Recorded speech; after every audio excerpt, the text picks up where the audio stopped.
throw hitters. We have one table with the lightest weight stuff, the other table with the heaviest weight. We'll start with the left arm first, the right arm. We'll be heading out towards right after every hitter. So with that arm, each hitter, we'll be holding it.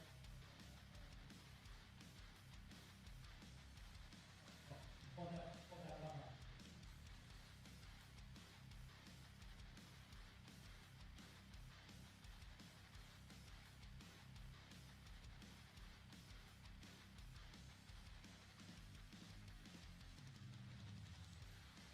All right, we will start at approximately 11:15.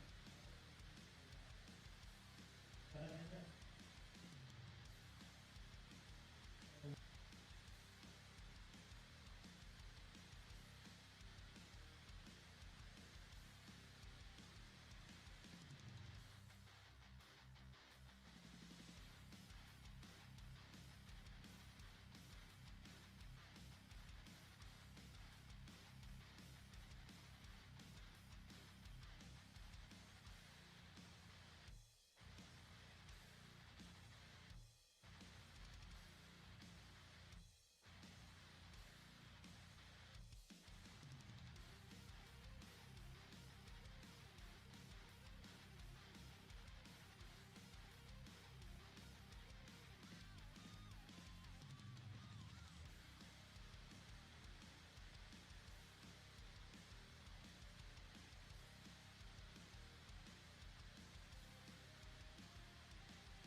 ladies and gentlemen. We are about to get started here with the youth athletes here today. Welcome to the Fall Brawl 4 Arm Wrestling Tournament here in Grande Prairie, Alberta, put on by the Twistmasters Arm Wrestling Club. Big table, and we got first up, we got Dane Fox and Morrison Disco. Nice. On deck on the big table. Order and Strong win there. Just getting the bigger table set up for the older kids here as well. that's the five. That's the five.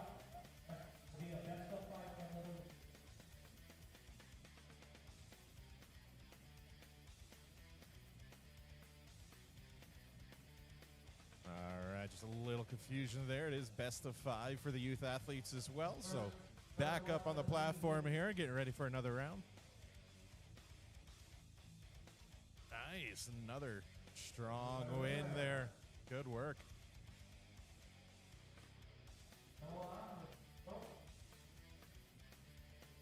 Then we got table, the big table, then we got Dane Fox, Morrison Disco, Dane and Morrison, table, big table. On deck will be Keith and Order and Keith, Order Calistry. That's that, on deck. All right, there's your winner. Let's just call the table on your left, table number 1, table on your right, table number 2. Table number 1, we have Dane and Morrison, on deck will be Order and Keith. That's the 5 match on table number 2. Oh, hi. Oh, stop the match on table 1. Stop the match on table 1. Adam has to go backwards. Here.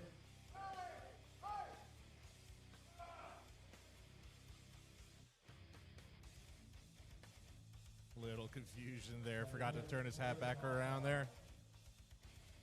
Got him in here now.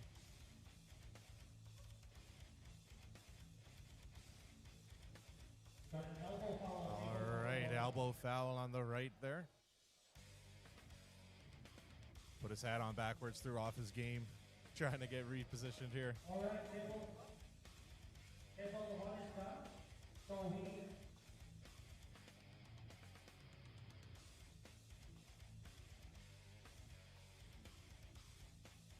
so now we test. Caleb and Noah, table number 1. All right, taking the win there.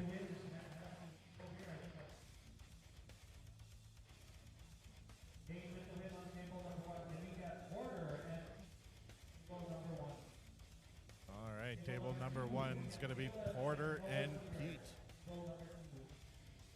6 to 7-year-olds now. That car. This is in the 6 and 7-year-old class here, best of 5, working on their left arms. Table number 1. Porter and Porter Callister. There you go. Get behind your pullers here, everyone. Nice. On deck, table number 1. Dominant win there. And Whalen. Table number 2 is getting fired up here now. Devin and Waylon on table 2. Best of 5.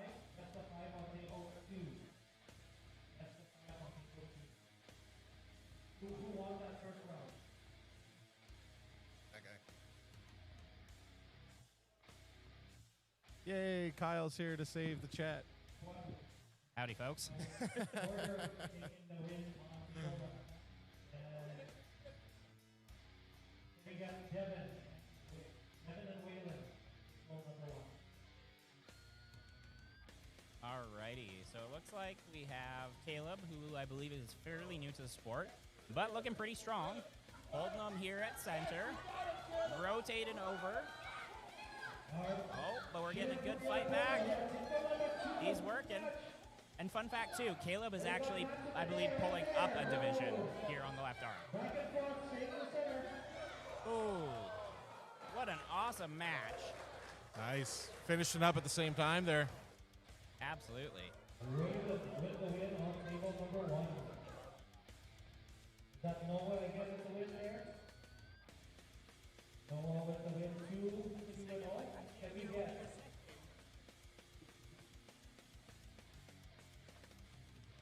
Carter, Peterson, and Gavin Gardner. Table number 1.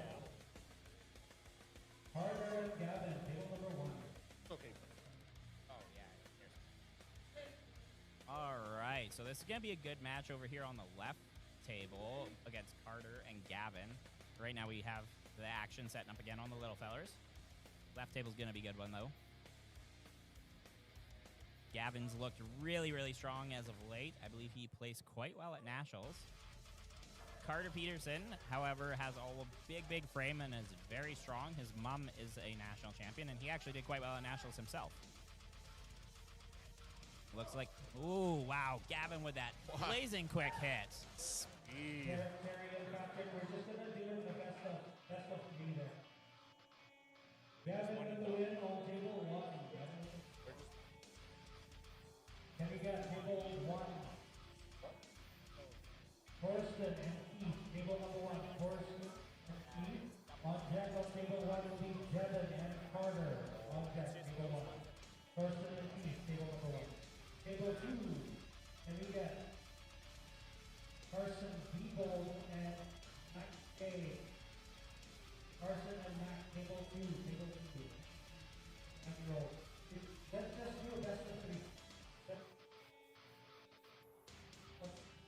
Double eliminate.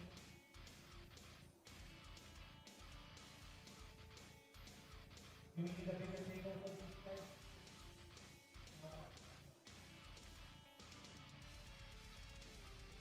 Okay, so table two will be a best of three.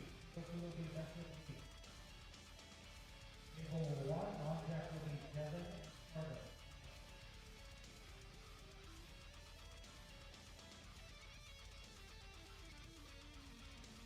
Battle here, table one. As a double foul. All right, Peace River Primate on that right-hand table, taking the win there.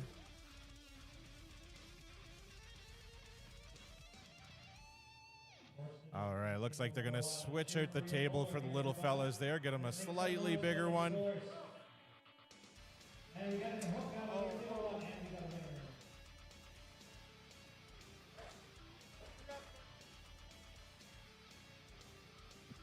Alrighty, I've returned. I think it's going to be quite the good one over here on the right side. We have the Peace River Primates. Ooh, looking strong. Yeah, that's 2 wins for the Peace River Primate now. Absolutely.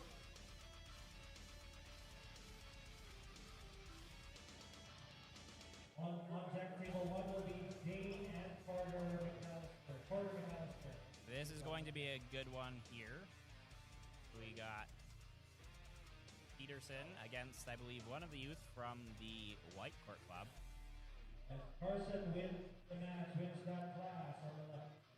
Setting up nice and high over here on the left table. Looking probably like he wants a high posting style top roll here. Carter's looking low hand, maybe going for a flop wrist pressed. Oh, trying to catch, but elbow foul. Off the front there.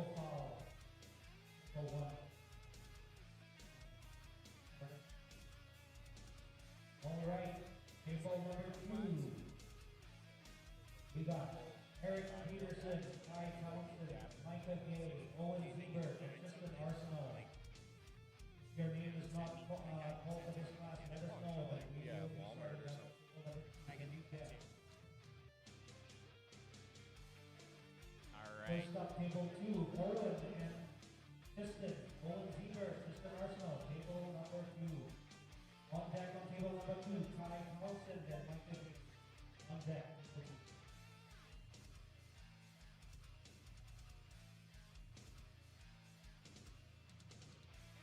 Owen Ziegler and Arsenal. Owen.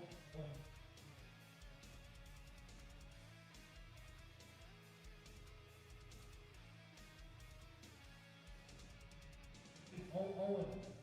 Table two. Owen, not. Yeah.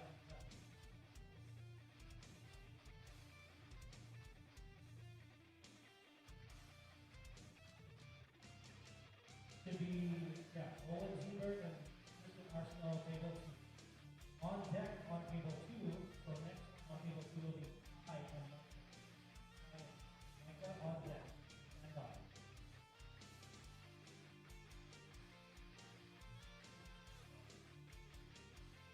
Hold that center here, hold on. Pass it down with the Nice Put up a good fight there, but got the win against Peterson. As you can see, they're swapping out for the next big table here for the older youth athletes coming up.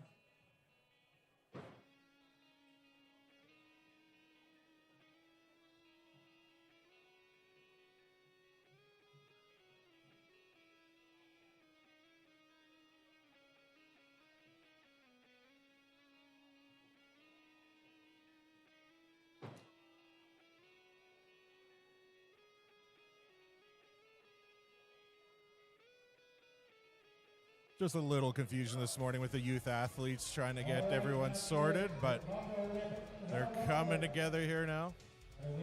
Twistmasters getting the win on the left there.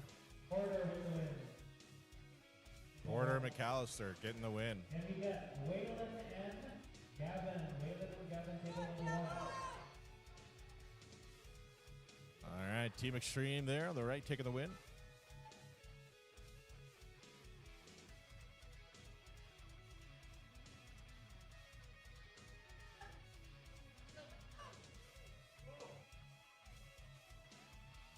Who won on the table 2?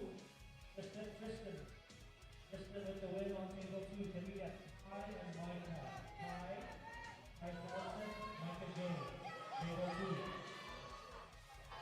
Both top of the line here, table number 1. Good battle here on the left table. Good match here. Inside and outside. Nice. Good work.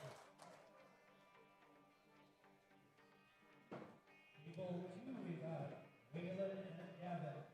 Table 2, winner of this loser of this will go down and face Torsten. Winner will move on to the side. Inside to face Porter. Table 1.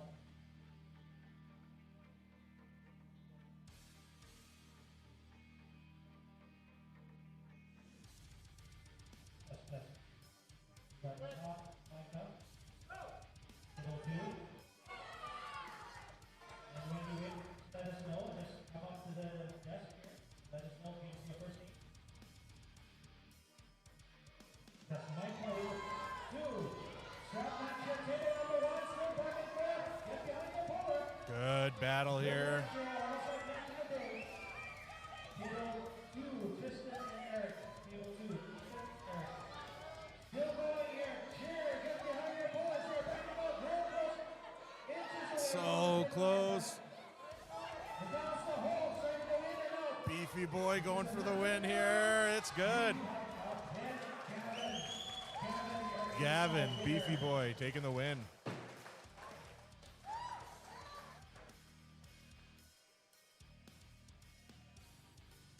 Then we got, okay, Waylon, you got a minute here. Torsten and Waylon.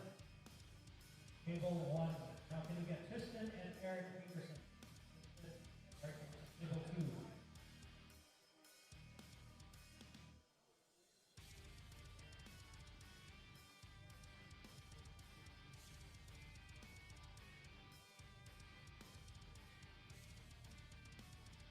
On deck on table 2 will be All right. on deck table 2. Getting ready for our next youth athlete match here. Table 1, then we got Torsten and Waylon. Just getting the young fella on the left here, a On riser. deck on table 1, on deck will be Devin and James.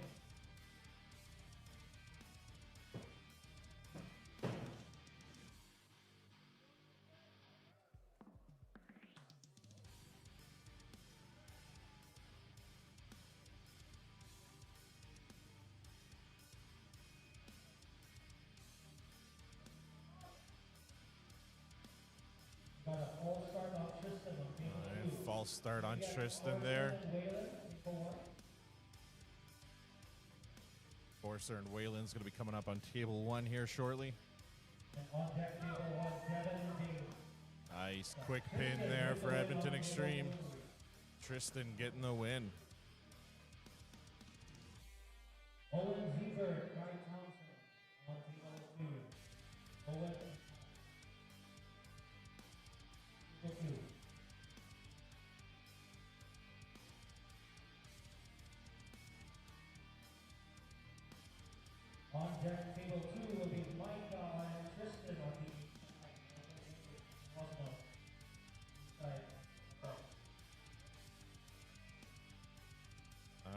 the straps there on table 1. Table 2 is about to get started here.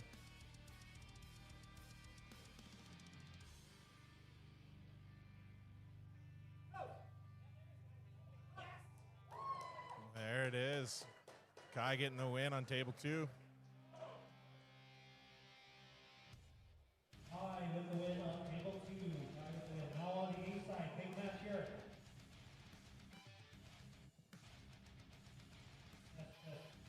We got Mike again and Tristan Arsenault. Table number 2, big match, both unbeaten. Both on the A side.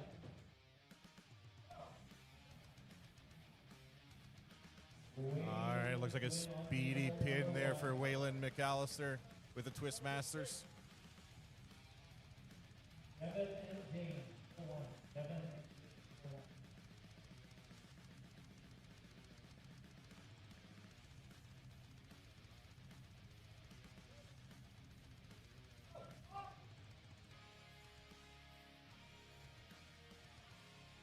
Porter and Gavin on deck table 1. Both of you.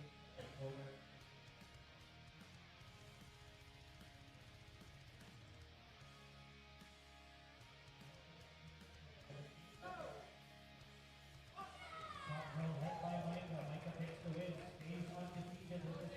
All right, Micah taking the win on the left, on the right table there. All right, going right to straps there. Kai and Eric, table number 2. Kai and Eric being called up next for team number 2, table number 2, sorry. Winner of this match here, table 2 will go up to Arsenal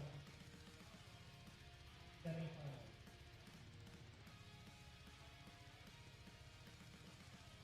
Quarterfinal match on table number 2. Winner will move on.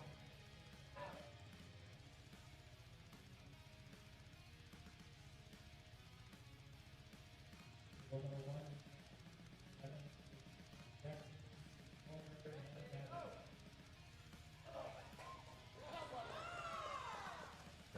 Two quick matches there. Hi, you got a minute. Now you got to be Tristan. Semi-final.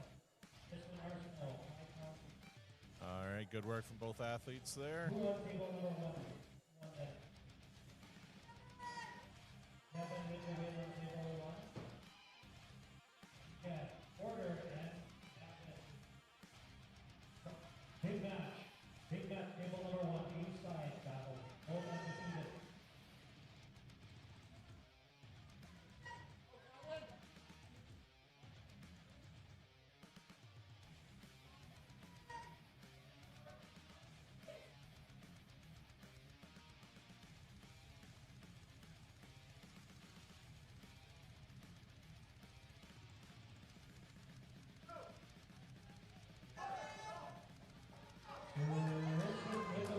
Edmonton Extreme getting the win on table 2 there.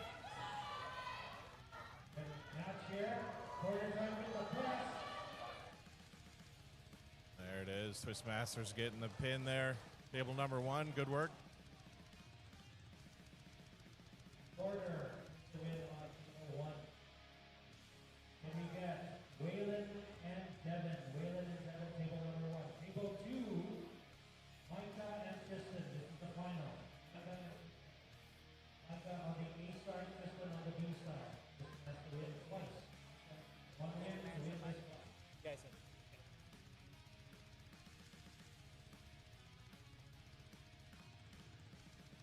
All right, getting ready for another set of matches here. Table number 1, we got Waylon and Kevin.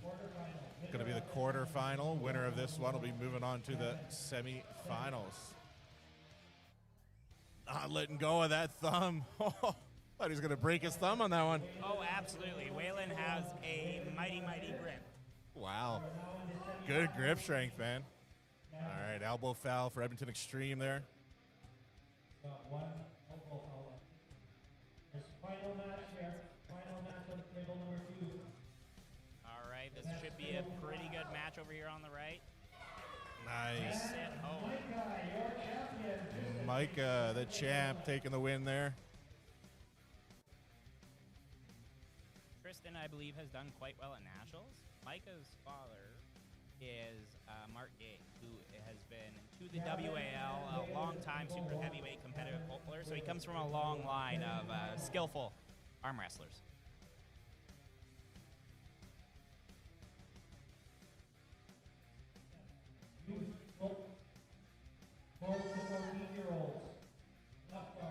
All right, start with the left arm, 12 to 18-year-old youth class here.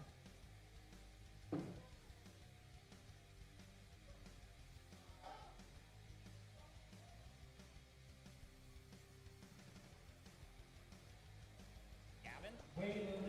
Oh, That's a Waylon.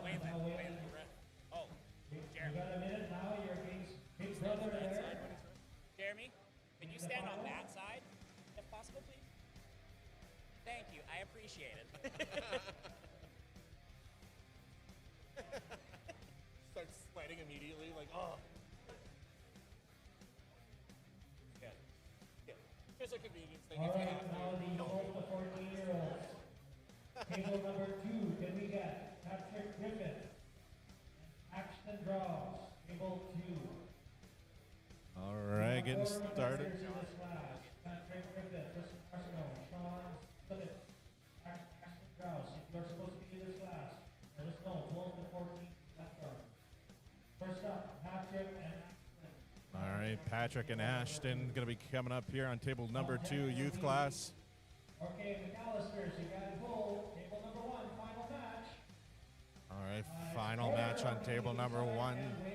Porter versus Whalen, both Twistmasters athletes here, both McAllisters. On deck on table 2 will be Sean and Tristan. Sean and Tristan, table 2 on deck. This final match here. Table number 1. All right, both tables getting fired up here.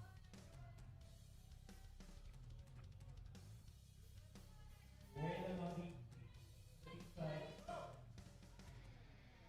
And looks like Nice. championship. Porter taking the win there on table 1. Porter's your champion. Gonna be going to straps there on table 2.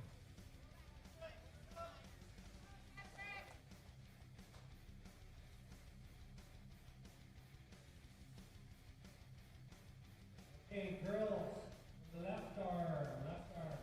All right, gonna be starting with the girls on the left arm. Coming up next here on table 1, gonna be a best of 3. Janelle Gay and Sophia Glennie is gonna be coming up on table 1 here. Left arm, best of 3.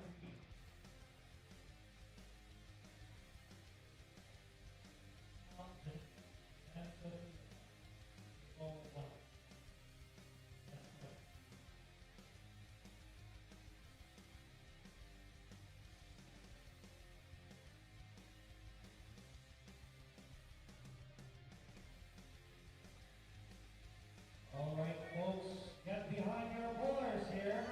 All right, first female athletes of the day there on table 1. Table 2, Edmonton Extreme getting a pin there when he's strapped up. Patrick with the win for 2. Got Sean and Tristan, table 2. All right, gonna be going to the straps there. Table 1, the best of 3.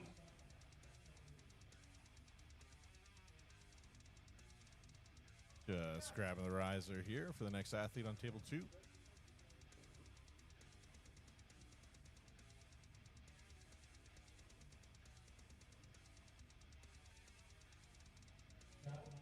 Table number 1.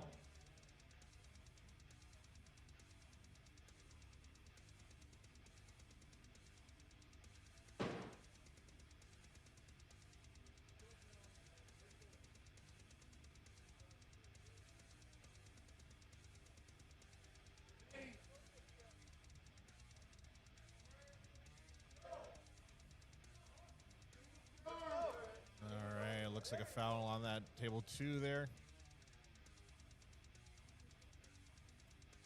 All right, table 1, Peace River Primates taking the win there.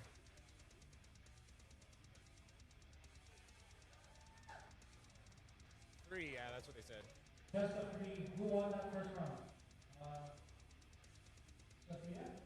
Yeah, Sophia wins round number 1. Sophia with the Peace River Primates wins the first match there. Won that? Okay, Sean won that in table 2. So now can we get Patrick and Sean? Patrick and Sean, table 2.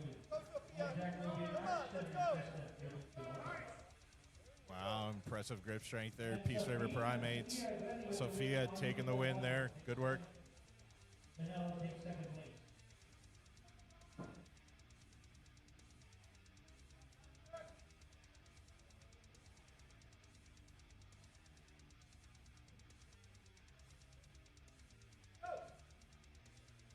All right, gonna be going straps there, it looks like.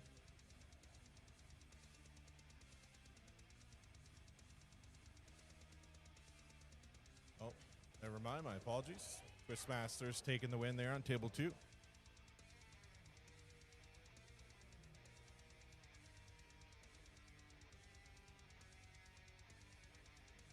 So we are going, actually, the format is going to be all of the youth. Would you just look at the mullet on that guy?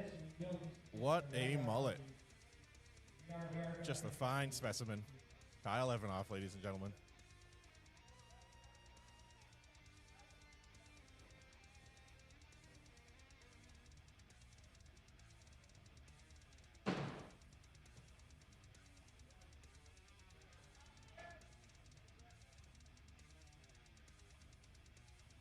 We will be running all of the youth masters always right far up front. Give us the 1 week Ooh, false start there by Tristan. Looking to try and gain advantage.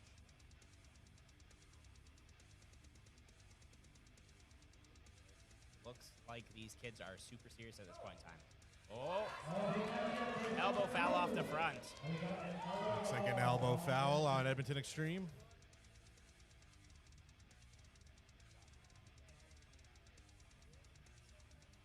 All right, looking like we're good to get started. Yep.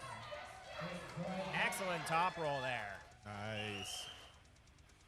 from the Red Deer Club. Very, very strong individual there. That Red Deer Club makes some seriously strong people. I learned that the hard way last night against Cody. You put up a good fight, though. It was an A for effort. And your hair looked really good, too, so.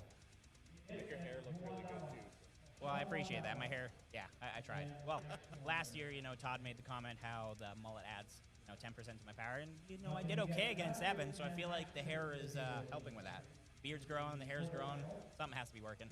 Story checks out. Yep. We are going to move people number 1 to the right arm. Jeremy, the right arm.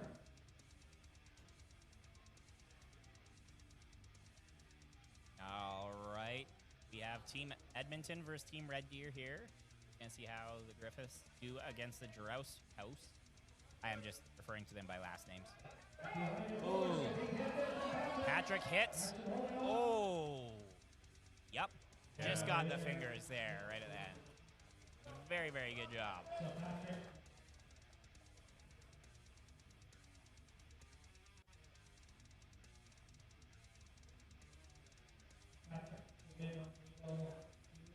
Now we got Sean and Patrick, the finals. Ooh, finals here. Sean's on the A side, Patrick on the B Sean side. having won all the way up to this point, and Patrick going against him. Table number 1, we're switching to the right arm, 18 and under, right arm, 18 and under, right arm, table number 1. We have All right, let's see if Sean can keep doing what he's been doing this entire time. We're going to see if Patrick can make any adjustments here. Porter McAllister, Thorsten Disco, and Wayland McAllister, all for the Patrick seems to be setting up for that high hit again. He's got his leg wrapped around the table, tapping the thumb. Oh, nope, adjusting, going for back pressure, it looks like. Ooh, Sean hitting real fast, though. All right, first up, table number 1, Carter Peterson and Wayland McAllister, table number 1. Ooh, some Grande Prairie on Grande Prairie action over on table 1. Mario, Ethan and Mario, on deck, pick 1.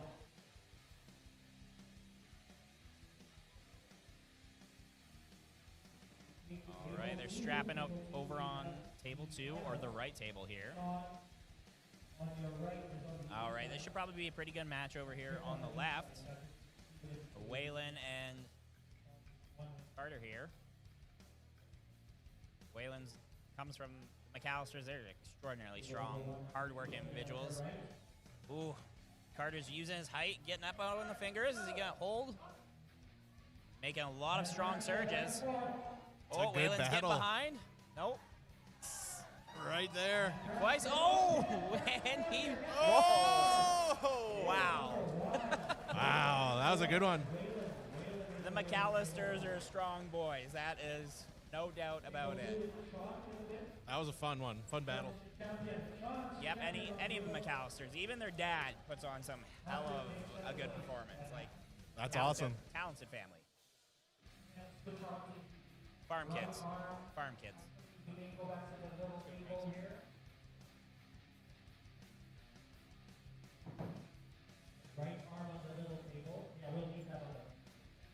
All right, we're going back to the little kids table. Mario table 1. On deck table 1 will be Gavin and Porter. Table number 2 on deck. Table 1, sorry. All right, over here on table 1, we have Devin. Not Devin, my apologies. That is who's on deck. Ooh, flash pin. So quick, his hat blew off. Mario with the win. Mario takes that win. Mario coming from the, I believe, Evolution Arm Wrestling. That's where Mason DeRossi and the DeRossi family reside in White Court. On deck table 1 is Dane and Thorson. Dane Fox, Thorson Cisco.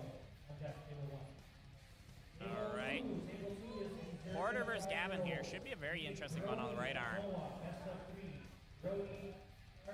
Porter is extraordinarily strong. However, Gavin's been training like an absolute savage with the Red Deer team. Looks like they're probably going to end up in some degree of a ref grip, maybe, unless they can sort things out here. Gavin's looking for that high position. Not a lot of purchase. Yeah, going to the slip. Red Deer versus Twistmasters. Red Deer versus Grande Prairie. Table number 1. All right, let's see if they make any adjustments here coming into the straps. If Gavin can pull any tricks out of his sleeve. I know the Red Deer Club is quite known for their capabilities. Brody and Noah. And we got Porter and Gavin. Brody and Owen over on the right in the 0 to 5 on the right hand now. We're going to see if anything changes, I believe. Ooh, that was a beautiful top roll. All right, Gavin and Porter. Porter's posting backs up fierce. Yep. Oh, makes an adjustment. Oh, Porter takes it.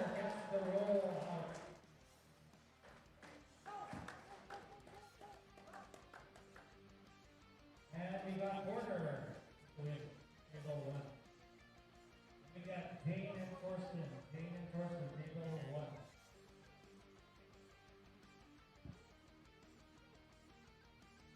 1. Mic check, mic check. Table number 1 will be Carter and Eden. All right. Looks like Owen took that one there again on the right table.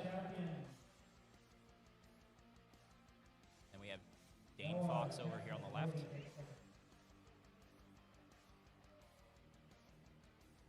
All right, table 2, we got 3 competitors. We got Carson, Caleb, and Mac. First up, Mac and Caleb. Table 2. Solid win there from Dane. Dane with the win on table 1. Mac A and Caleb, thank you. Table 2. Then we're going to have a best 3 of 5 here, I believe, on the right side. Table number 1, Carter and Carter Peterson beat Carson. Carter and table 1.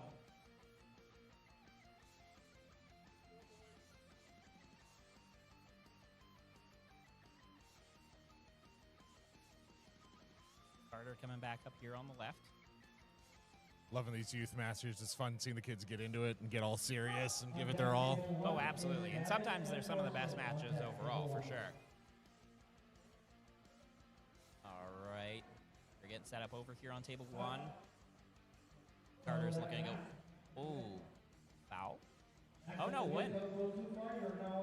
Interesting. Carter with the win on table number 1.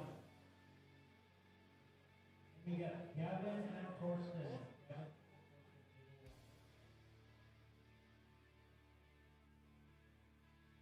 On deck table 1 is Waylon and Mario. Okay, let's see if anything changes over here from the first. Ooh, right into the wrist there. Peace River taking the win there. Yep, Peace River has a strong group of athletes. Even their children are strong. You can't see it on the stream, but the guy in the camo hat is wearing flip-flops, and I think that's just fantastic. Oh, absolutely. Ooh, didn't help him, though. Holy. That was wild. Blink and you'll miss it. Wow, good work. Waylon and Mario, table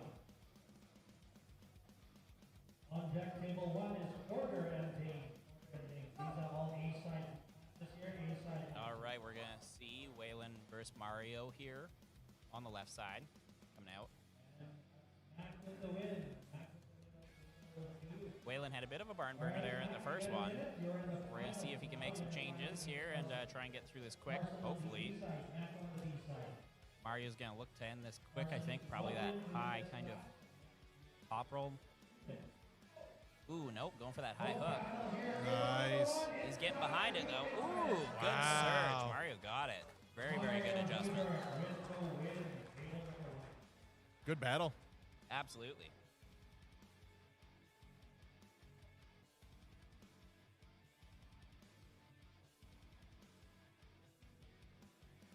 Mario with the win on table 1. I just want to see one of these kids come up with some Devin Lorette trash talk. Just to, like That would be great. Yeah. Got Porter and Dane. Porter and Dane, table 1.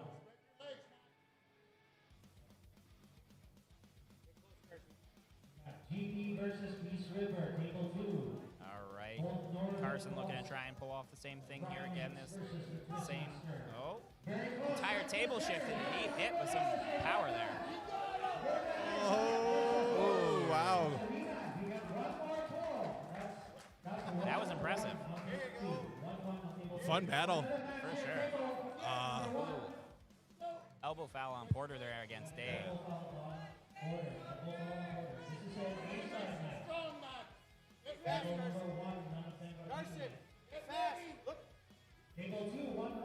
right, we're going to see. Oh, Porter took Dane's wrist there. Yep, and finished. Callister taking the win. Made the adjustment. Oh, that was intense. Definitely elbow foul off the back there.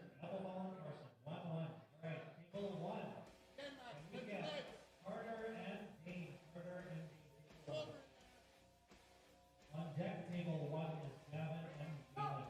Ooh, same thing. Yep, peeling Nice. through. Elbow foul off the back. Oh, no. Unfortunate way to lose, but Second elbow foul, and you got Mac Day, your champion from the B-side. solid effort there from the little one. Solid That was a effort. good battle. That was a very good battle. Very even kids. Dylan takes third. Peterson's just ready to go. Yep, waiting for someone. All right, we can move on to the bigger table here on table 2. Right, Mark? Dane Fox, Dane Carter.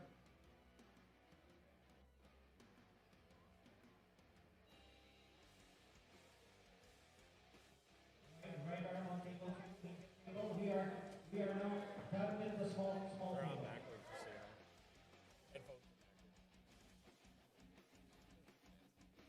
All right, let's see if Dane can get into Carter's hand here. Ooh, that's an intentional slip if I've ever seen one. Oh, they're going with straps though. Hell yeah. Like a David and Goliath match going on there. Yep. Refs wanted to see a match end in pins, not in fouls. Excellent. On deck on table 2 is Micah and Kai.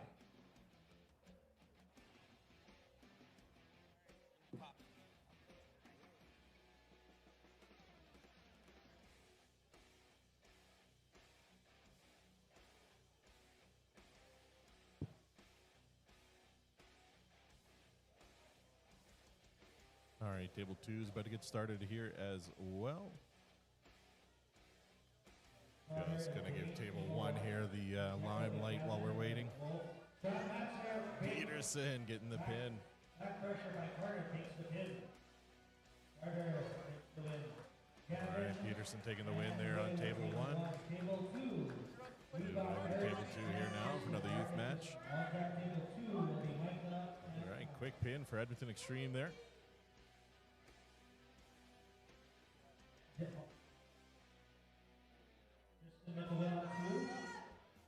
On deck on table 1 will be All right, got another McAllister here going with the left arm. Micah and Kai. Micah and Kai, table 2. Happy match here, table 1. Behind your bowlers here, table 1. All right, going to the straps there on table 1. Table 2 is just about to get started here.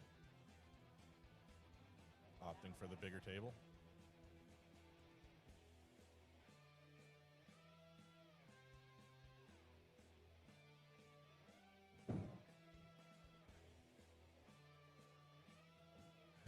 The ref told Kyle, well, I guess we're going to have to tell the coaches to start loading the risers. Putting Kyle to work there. Focus in here on table 1.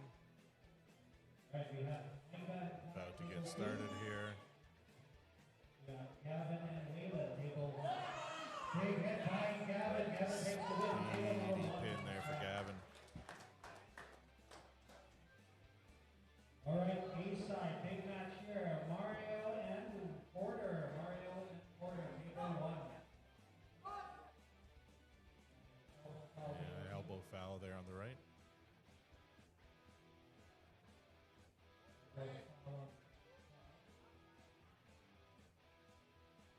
Big match here, table number 1. Big match here on table number 1. Both undefeated there on the left.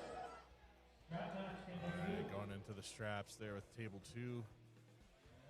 Do not blink on table number 1. Both these guys. Both these athletes are undefeated here right now, so he's going to get the win.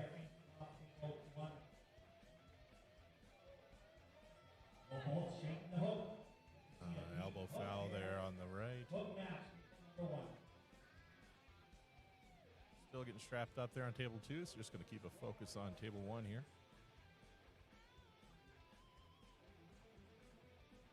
Carter and Gavin on deck.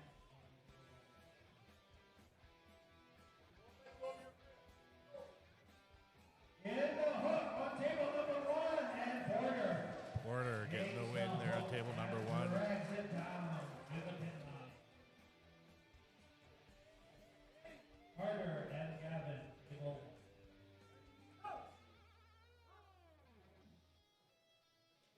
Micah with the top roll finish. All right, so now it's going to be Tristan and Micah. Micah, you get a minute. Tristan and Micah. All right, moving on back to table 1 here, Peterson. All right, we have these quarter-final here, table 1. Oh, Gavin just takes it. Gavin taking the win there in the quarter final against Peterson. Gavin, you're going to be facing Mario here.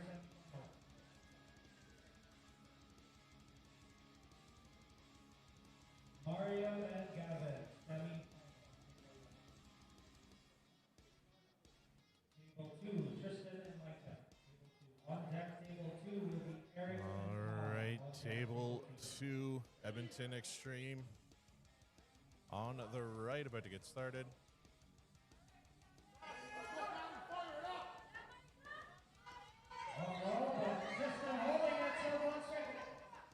Good battle there on table 2. Looks like it's going to be going to a straps here.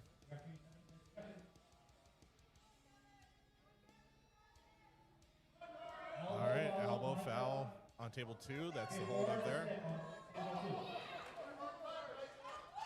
Unreal quick pin from Beefy Boy there.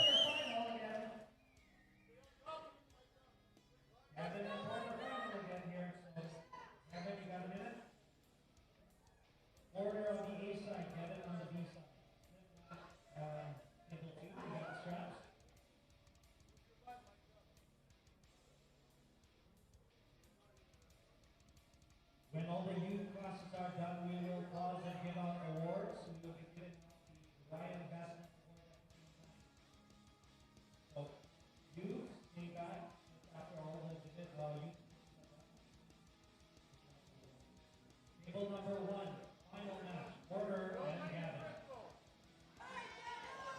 Table 2, we've got Tristan and Micah. All right, big match here, final match here, table 1, and Tristan still holding, Micah is still up there, top row, and Tristan. Good battle there on table 2.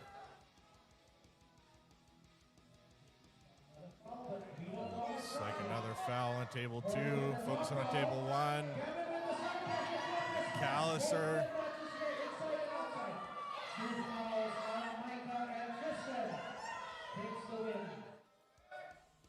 Great battle here so far. All right, going to straps there on table 1. Eric and Kai called in for table 2. Kevin Gardner, he is the current 2025 Junior National Champion. Won this year in Saskatchewan. So table number 1, you're looking at the best in the country here for juniors.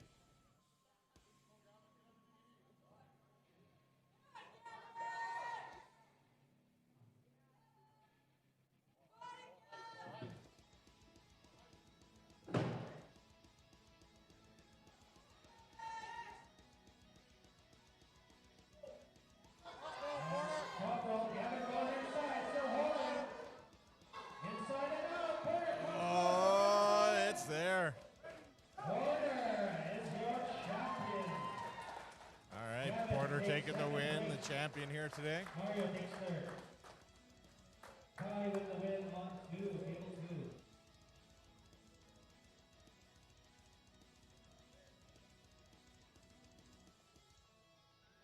All right, now it's the semifinal. Micah Gay, Kai Townsend, semifinal. Quarter. Semifinal.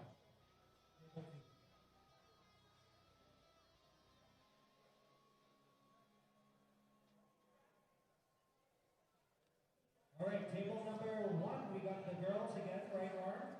Again, there will be a best of 3 between Janelle and Sophia. All right, Table number 1. Getting ready here. Table number 2. And Sophia, table number 1. Table number 1, going to be going back with the ladies. Janelle and Sophia coming up there. Pan over when they're ready. Go, hard and fast. Spread your legs. Go, Sophia. Yes, Janelle, hold it. All right, going to straps there on table 1.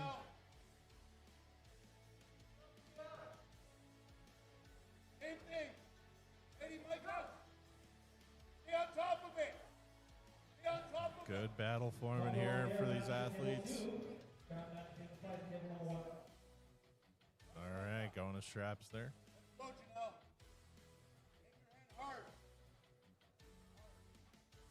Match on both tables. Let's go, Sophia. Both tables strapped up here. There you go, girl. There you go.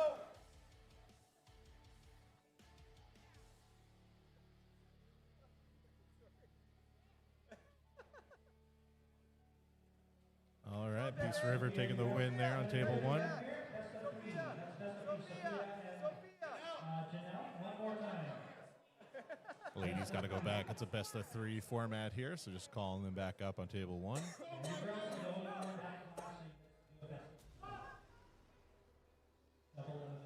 All right, looks like an elbow foul there for Kai, I think it is. You got this, Sophia. Come on, just like before. Let's go, Janelle. Top row match table number 1. Oh. All right, going back into the straps here on table 1. There you go. Might be 3 rounds here on table number 1.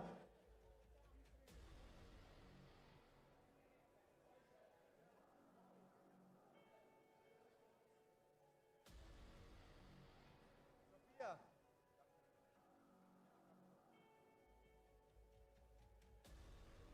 We got 2 fouls on Kai. All right, 2 fouls on Kai here on table number 2. Let's go, beautiful. You got this, Sophia. Sophia. The win on table number 2. Okay, Mike, now you get a minute. There you All go, right, strapped Sophia. up Go, here on go, table go. Push it. 1. Push. Tristan and Micah on the map. Tristan on the inside, Micah on the east. And your All winner. right, Sophia Peace River taking the win there on table 1. Janelle takes second place.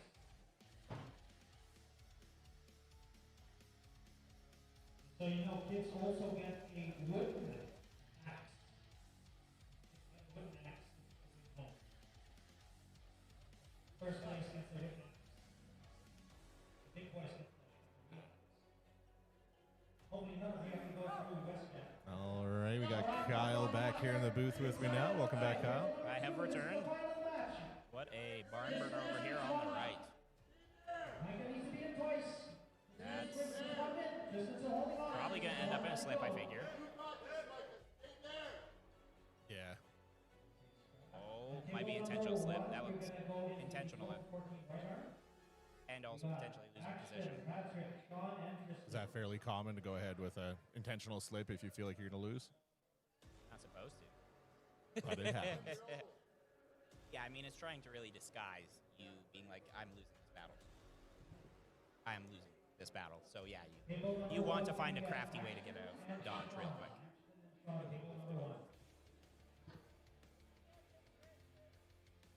All right, getting ready again here. Table 2. Table 1's just getting set up with some risers for the next set of athletes. Yep, we'll see if they can make some adjustments over here on table 1. I recall last time Tristan outlasted.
These boys are firing off at the highest level.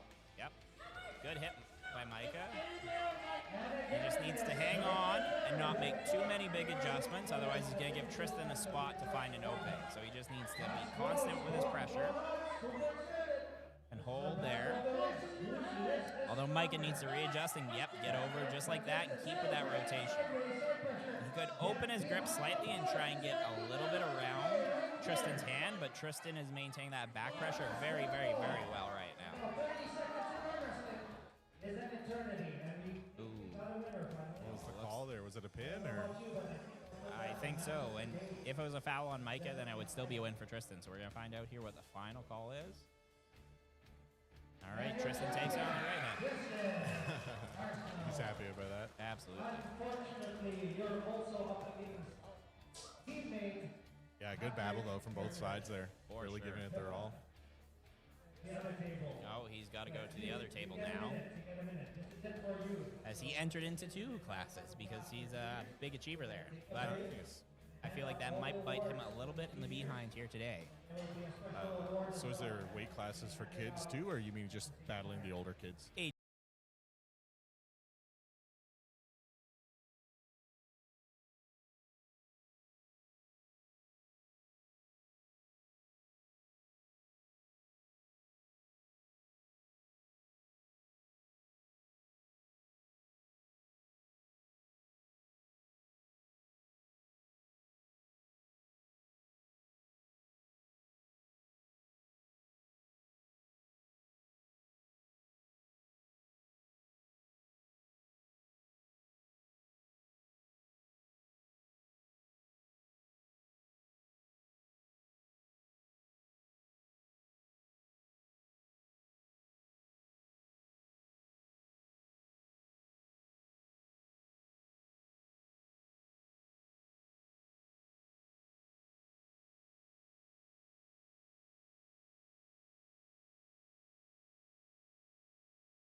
Extreme, I think they're right. Yep.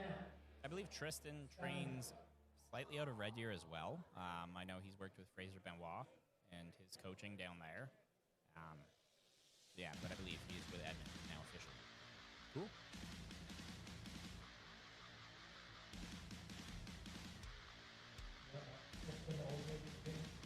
Then I believe Patrick here uses the Todd Hutchings training system as well as his older brother John Griffith. They started implementing that system last year when Todd was actually out. And John's seen tremendous success with it. Rising, I think, top 2 or 3 in Canada himself in the span of a year. So Patrick with a beautiful hit there. It is right there. Yeah. Oh, wow. It definitely looks like Tristan's just a little gas from those barn burners he had there with Micah. So Yeah, it makes sense. and Patrick's pretty fresh. So You mentioned the Todd Hutchings training system. Is that just like a program, or is that like an actual physical thing? it's just a program. Essentially, it's the method Todd uses to structure his own training. They came to the seminar last year and took a lot away from it and implemented it at a high level of success. So Awesome. yeah. Anything with kids is always just fun. Oh, absolutely. Seeing them get all hyped into it and stuff. For sure. And that's the magic about arm wrestling. It's really sport for anyone, as you're seeing, from 0 to 5 all the way up to, we'll see people in their 70s competing here today. So. Really? In their 70s today? Yep. I think there's one I want to say, for sure, in the Grandmasters, probably in that region space. We have 60-year-olds for sure. Okay, if I'm going to arm wrestle today, he's the one. No. He'll still be. As they get older, they get a lot stronger. Old man strength is a real thing. Tendon and bone strength just continue for a lot of them. So. Especially if you're like any like physical labor, farmer kind of guy. As you get older, Yep. you're just built like a brick. Ooh, solid slip there. Twistmasters versus Edmonton Extreme. Yep, we got Patrick on the right and then Sean Jr. here on the left.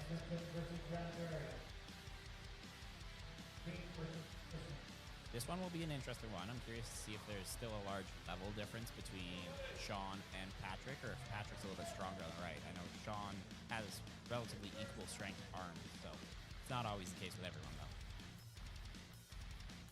Story checks out. Yep. Ooh, it looks like Patrick has a lot here in the strap. Sean's being generous. He's quite casual right now. But Patrick looks mighty high.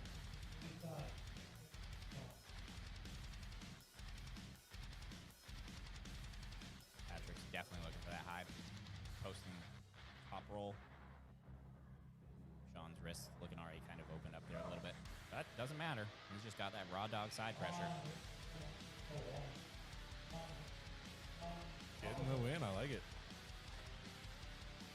We're down to one table now. Just not very many athletes left here for the youth. Yeah, we're just on the final little bit, and then we're going to do a brief little break. We're going to hand out the awards for all the youth, as well as the Ryan Bassett Memorial. He was actually a local member of the club up here. Unfortunately, he did pass away. He left behind his family. So the club here is all the proceeds from any 50-50 or raffle draws are going to his family. He was one of the vital pillars of the community and stuff like that, so definitely a large loss.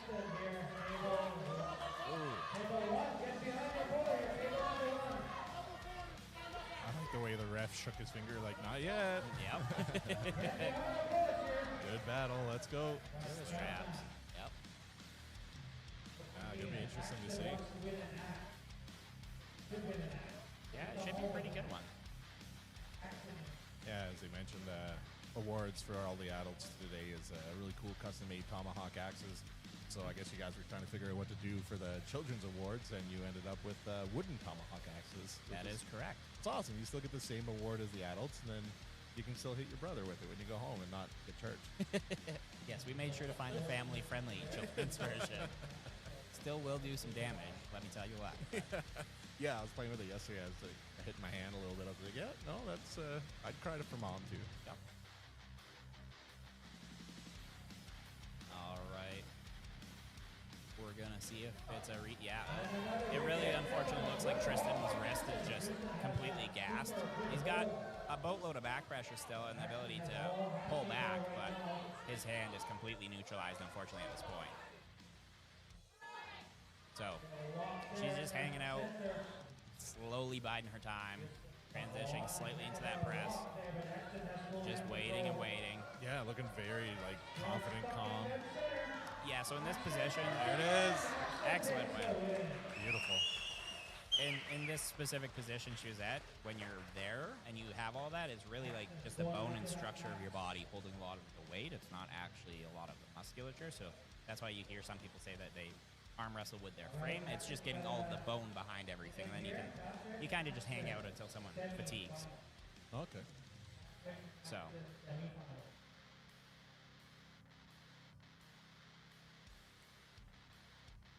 All right, Edmonton Extreme returning to the table here. yep, and they're just giving a minute for the grouse.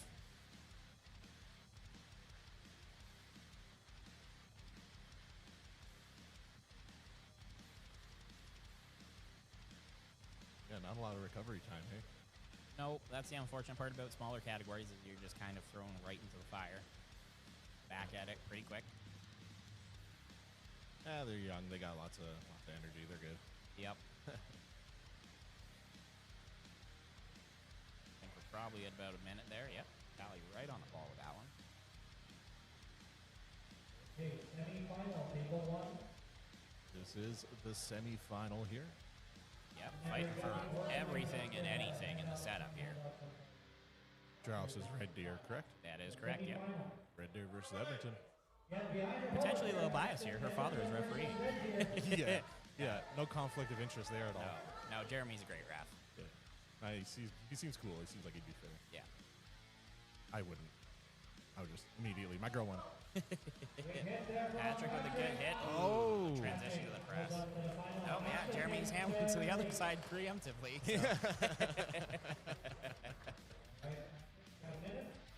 All right, getting a minute here. Yep, because it's Sean versus Patrick again. Sean ran through pretty quick. Shot.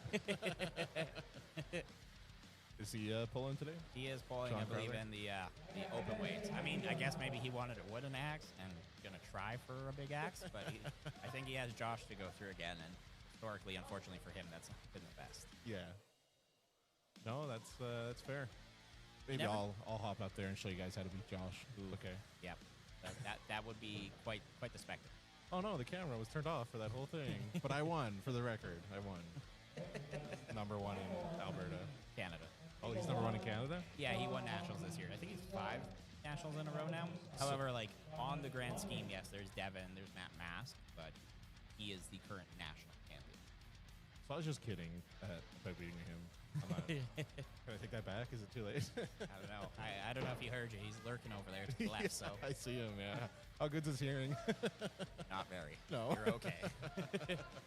All right, let's see what Patrick can do here, trying to make some adjustments against Sean. I know Sean's got a lot of side pressure. It looks like Patrick's just an absolute flash. Elbow. Sean might have dragged him back and kind of yanked his elbow right off because it looks like Patrick's trying to load up for a high press there. He's loaded up like a spring. Yep. Sean taking home both. First place. Unreal. Good work. Absolutely. Solid effort from him. Is that it for the youth category now then, or? I think so. Yeah. Yep. Alrighty, I'm going to depart here and try and figure out the awards and stuff, so I shall return. Yeah. Yeah, we'll be going for the awards. Thanks, Kyle. Everyone here can stay tuned. I'm just going to mute our mics here and leave you with some lovely metal/rock music, and we'll get the awards ready.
just has no quit.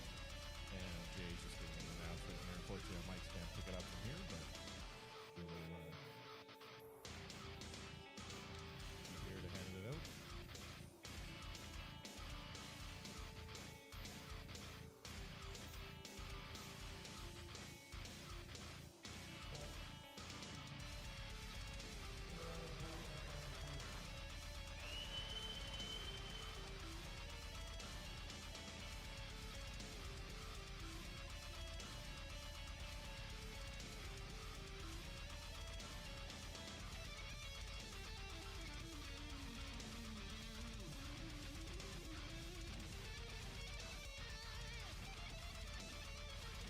Finalizing the rest of the medals here for the youth athletes.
For the 0 to 5-year-old class.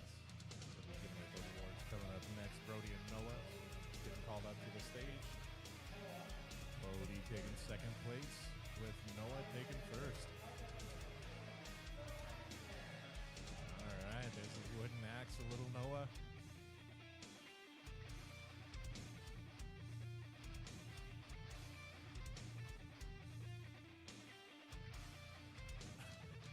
I love this.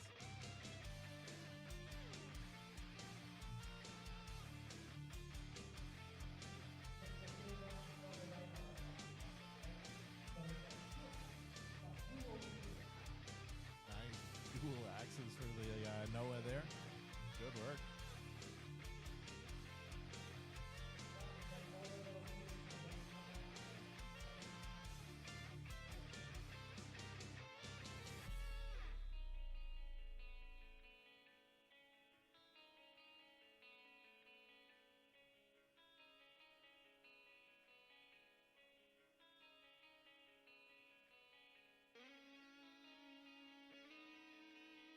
Okay, I think the 67 we only have left on. We got Noah and Taylor. Was he there? No, it's Kenny. One behind. Yeah, Noah first, Taylor second. Alright, Noah got first place here. He's got 3 axes now.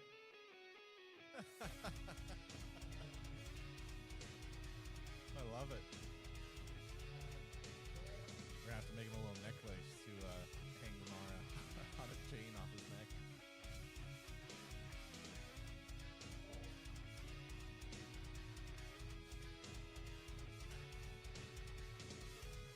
That's awesome. I want to see him start juggling them. That'd be true. Impressive.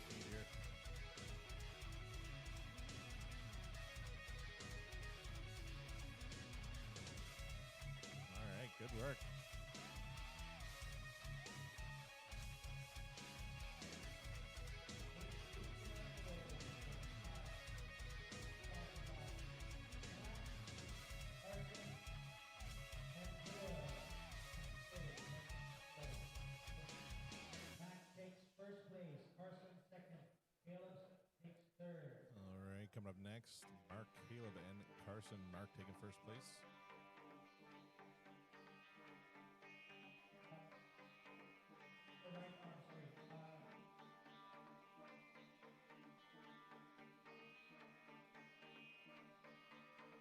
Maybe a little mix up at the head table there.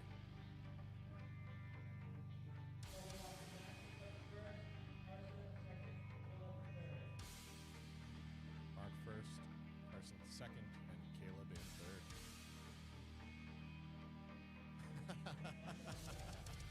Love that.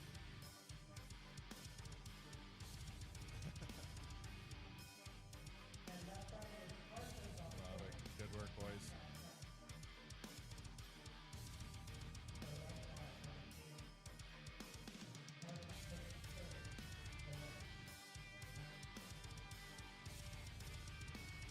Boys getting lots of hardware today.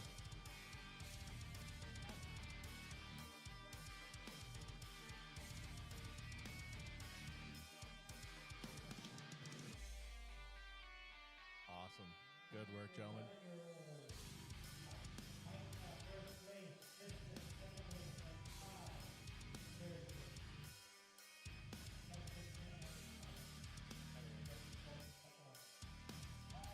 Alright, Kai in third place here on left arm. Tristan taking second. With Micah taking first place.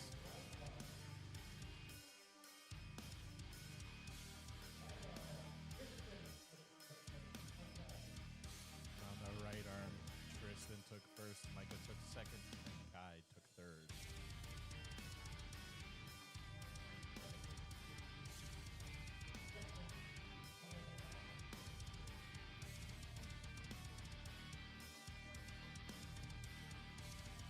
Nice, good work, boys.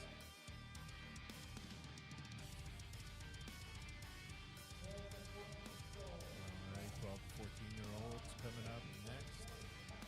Sean taking first, Patrick in second, and Ashton in third.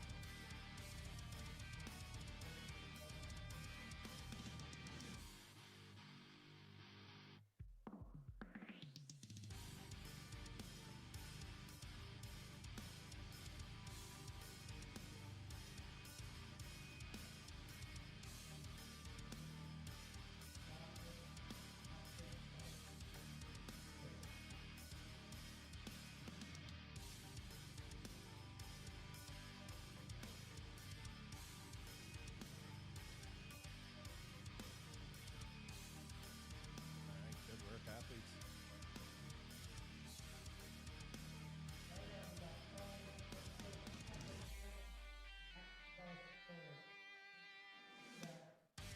Alright, same exact order for the right hand as well.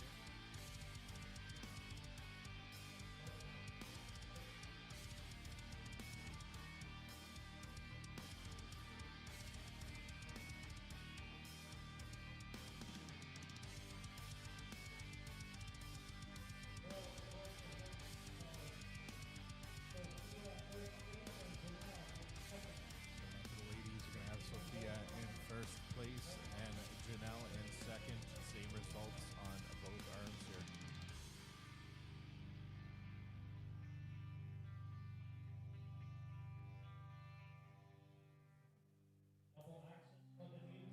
Alright, double axes for the piece of the primates there.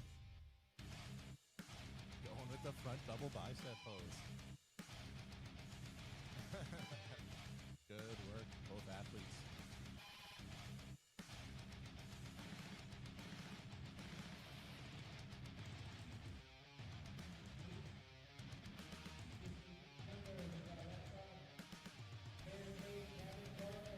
Alright, Peyton under third place is Gavin.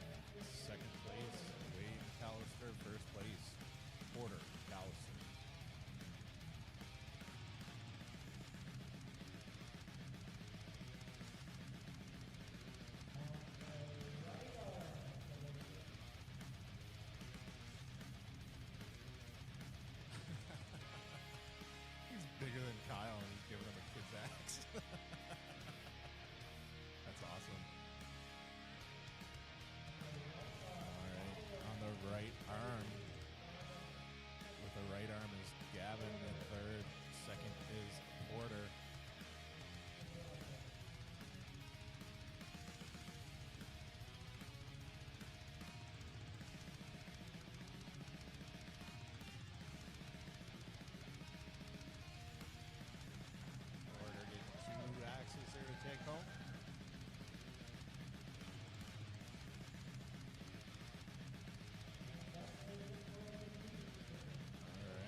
throw it at me. All right, so we're gonna break these down here now. Get ready for the Masters and the next set of athletes coming up here. So stay tuned. We'll be right back.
coming up next. The heavier Grandmaster athletes going to be on the left on table 1 with the lighters on table right. I think they said both tables going to be rocking left hands here for the start. Table 2 is going to have Darren and Brian coming up. Best of 3 on table 1.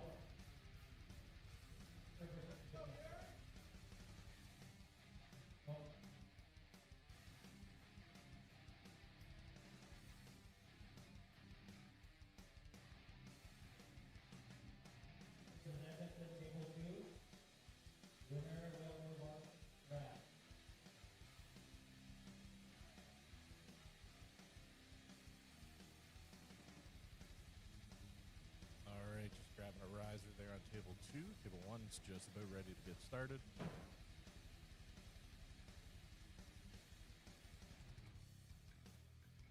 All right. Table 1's going to be going in the ref script. Table 2's getting set up. Focus in on table 2 until they're ready there on 1.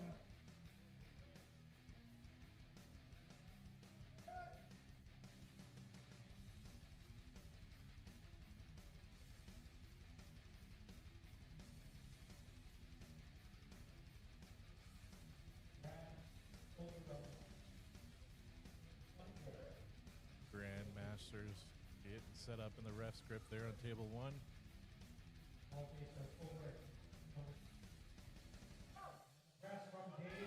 right, Taylor taking the win on number 1. Edmonton Extreme getting the elbow foul, it looks like.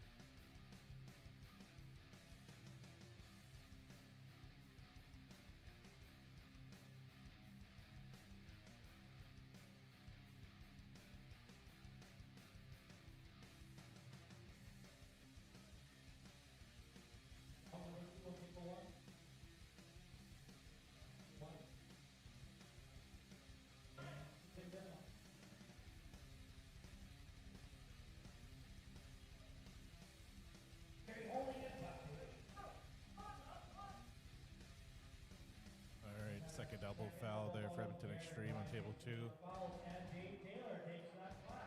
Dave Taylor takes the win on table 1.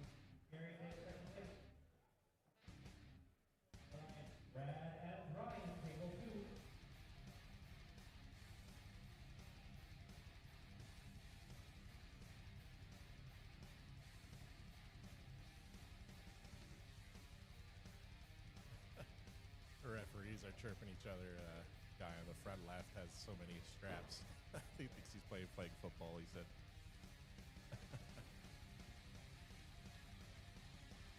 All right, getting lined up here on table 2.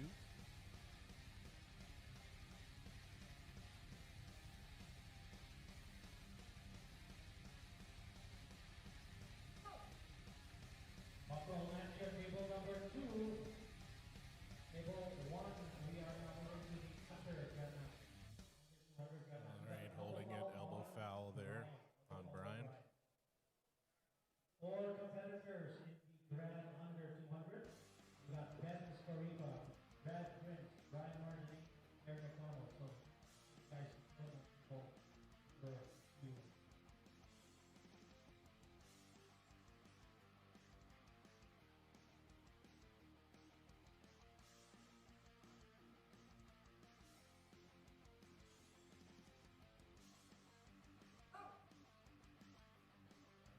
All right, both guys holding strong here. And still dead center here. We're going to switch things up on table 1, actually. We're going to switch it up to right hand just to make things going here. These guys are also pulling on the Grandmaster. Right, looked like it might have been a foul, but it looks like they're just going to straps here. All right, we're going to have a best of 3 right arm. We're going to get over 200 Grandmasters out of the way. And back to the table. Dave Taylor, Eric McDonald. All right, just moving on to the right arms. Best of 3 on table 1 now. Going to call the same 2 athletes back up here in the Grandmasters division. See if Taylor can get that another win here, if McDonald's going to take him on the next hand. We may actually jump to women's here on the left arm, so women's, stand by, women's. Again, All right, good battle there on table 2. very close in strength. Lots here. Over 200 as well. Now holding both of them. Still on. Yes. And control it. Ryan, really tight. Table 2 still going at it there. Holding up. Closer to hit, and we got a elbow on Brad, and Dave takes from number one. Elbow foul on Brad there. Dave Taylor taking the win on table 1. First match. Got a foul on Brad, and a foul on Warning.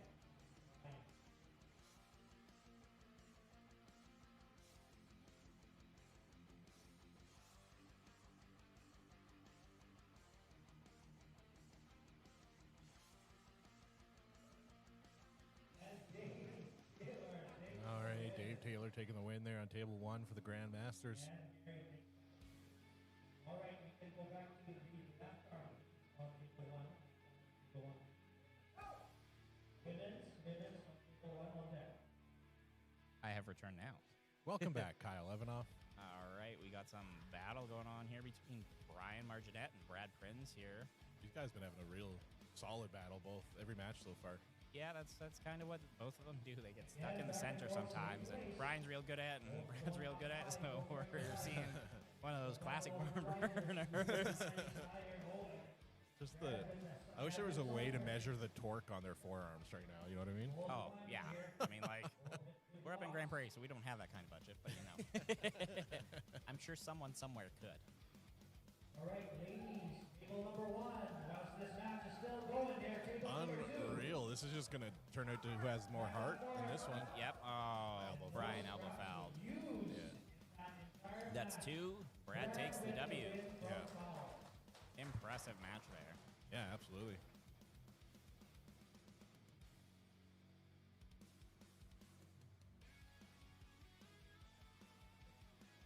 Now we have Darren and Brian to table 2. Brian and Darren, table 2.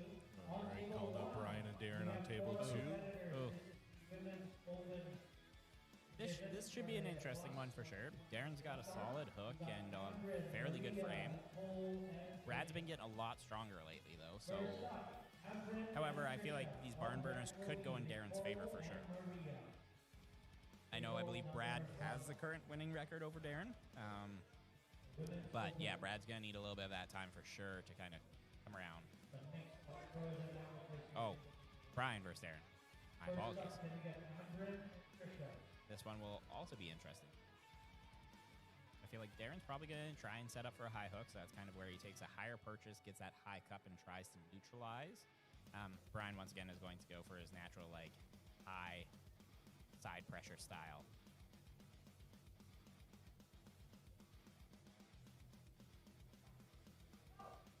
Ooh. Speedy. Brian, I feel like, doesn't have much left in his left arm right there. Yeah, I feel like nobody could judge him for taking that loss there. I will be right back once again. Okay. All right, our first open women's match here. We got Amberin coming back after her super match last night against Maria.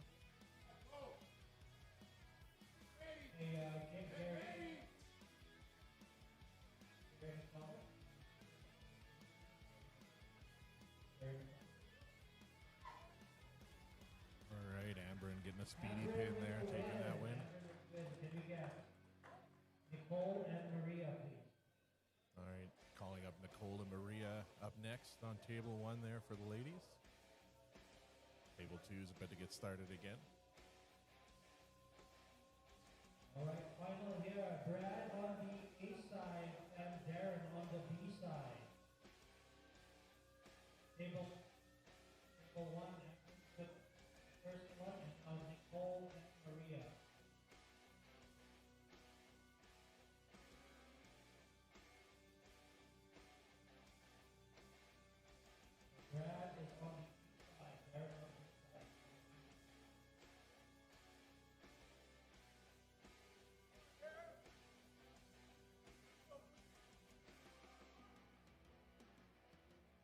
right early start against Darren there on that one. Focusing in on the ladies' table here now, Nicole and Maria. Maria also competed last night against Amber in the super match there.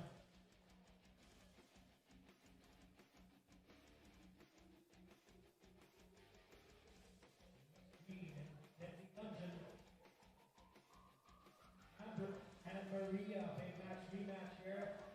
Amber and Maria, right arm actually. All right, Darren getting the pin there, taking the win. Darren is your 1176 master. Oh, no, oh, sorry, not yet. Oh yeah, you are now in the final. Now you are in the final. 1-1, sorry, that's right. B-side, B-side. 1-1. That's switched up. 1-1 on table 2. All right, rematch from last night here on table 1. Amber and Draus versus Maria. If I remember correctly, I think Amber took the win last night. 1 night to rest up. This is rematch. Darren and Brad are ready to go here on table 2 as well.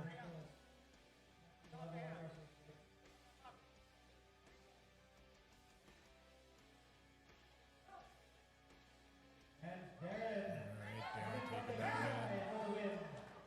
All right, Maria getting the pin there over Amber on table 1. So what's Amber on the B side? We got Trisha and Nicole. Trisha and Nicole.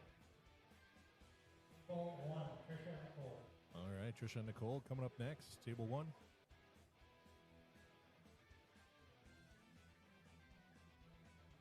Table 2, can we switch it to right arm? Table 2, Terry and Jeremy, right arm.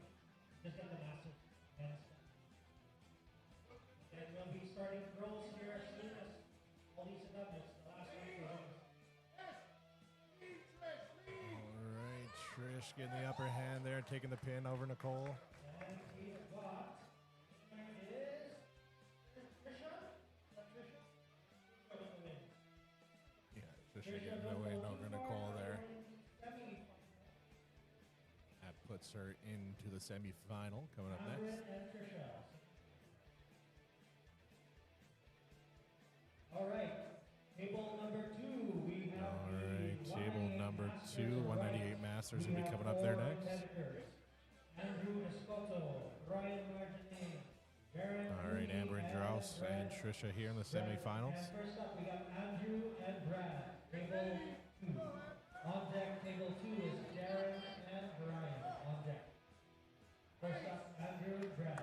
Table 2. All right, strong win for Amber in there, getting another win. Amber, you got a minute? Amber, you got a minute. The final, Maria. You guys are making things rankings back and forth here. Andrew was on table 2 against Brad Prince. All right, sounds like Andrew's on table 2 here against Brad. What's the fella with the dark hair's name? Andrew? I do not know. Okay. I couldn't hear the announcer exactly what he said. Table 1, Amber, Maria and Andrew. Maria on the east side. Table 1's getting lined up here. Amber and Maria coming in on table 1, rematch This is from last round night. 5 in total between these two. Yeah. I'll be interested to see if Maria can pull it around again. I mean, she got exactly where she needed to last time and slipped right out over top, and she has to stay out of the straps. That's the biggest thing. And she cannot end up in the straps, unfortunately, with Amberin, is that Amberin just technically is too proficient there. All right, let's see if Maria makes... Oh. Amberin's making her work. Maria's got to keep climbing and get behind. Oh. Yep. Oh. So that's the thing, though, is that even if Amberin wins this match, they just go back because Amberin's on the B side, so they have to have another match. She has to beat Maria twice right now. Ah. Yes. Last night in the super matches, Amberin won, right? That is correct. Yeah. Yeah. Still close, but Amberin did take it. So Yeah. what the Red Deer team does exceptionally well for super matches is they have a great corner that makes adjustments between.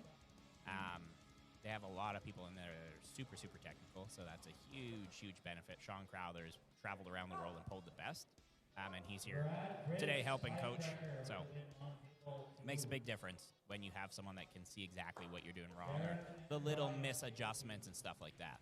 Yeah. Speedy pin for Brad there on table 2, getting the win. Yep. Got Amber and Maria here, strapped up, ready to go.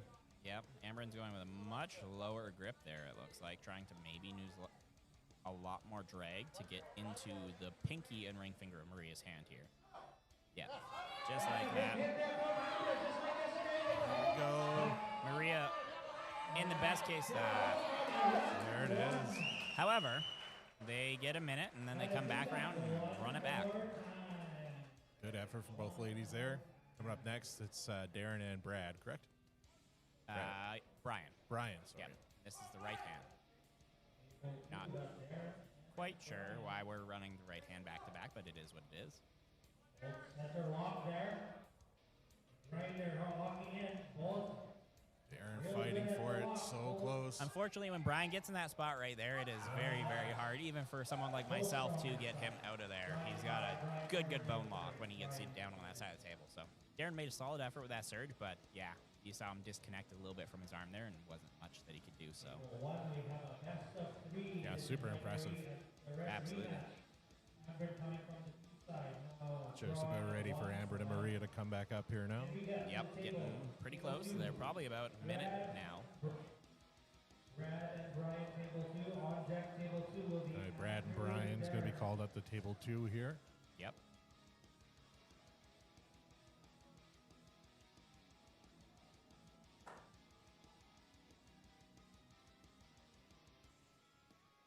I'm getting Stone Cold Steve Austin vibes from Brad. Okay, so fun fact about Brad, that is his, like, nickname.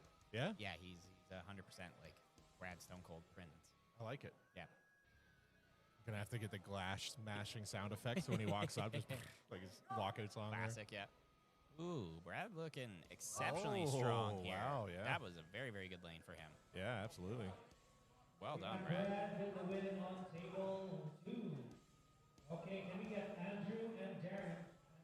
All right, let's see if Maria can make the adjustment, stay out of the strap this time, and try and take Amber's hand, or if Amber's going to manage to get the slip again. Okay, this is the final here. Really load into the bottom of Maria's hands with that low hand top roll style. Yep. Oh, ooh, Maria gets it. A little vengeance. Holy! Oh. Maria likes going out the straps. Amber likes the straps, so What's the call? we are getting a restart. Why are they getting a restart there, Kyle? So I think it wasn't across the center line pin-wise. I'm not 100% certain. We're gonna have to get a third camera so we can do like overheads of both these tables too. Yep. Here, Brian, Darren for the semifinal. This is exciting. Winner takes it here. They're both 1-1. Yep. Maria had the right lane there. She just needs to make sure that she finishes all the way to the straps. That's definitely not where Maria wants to be.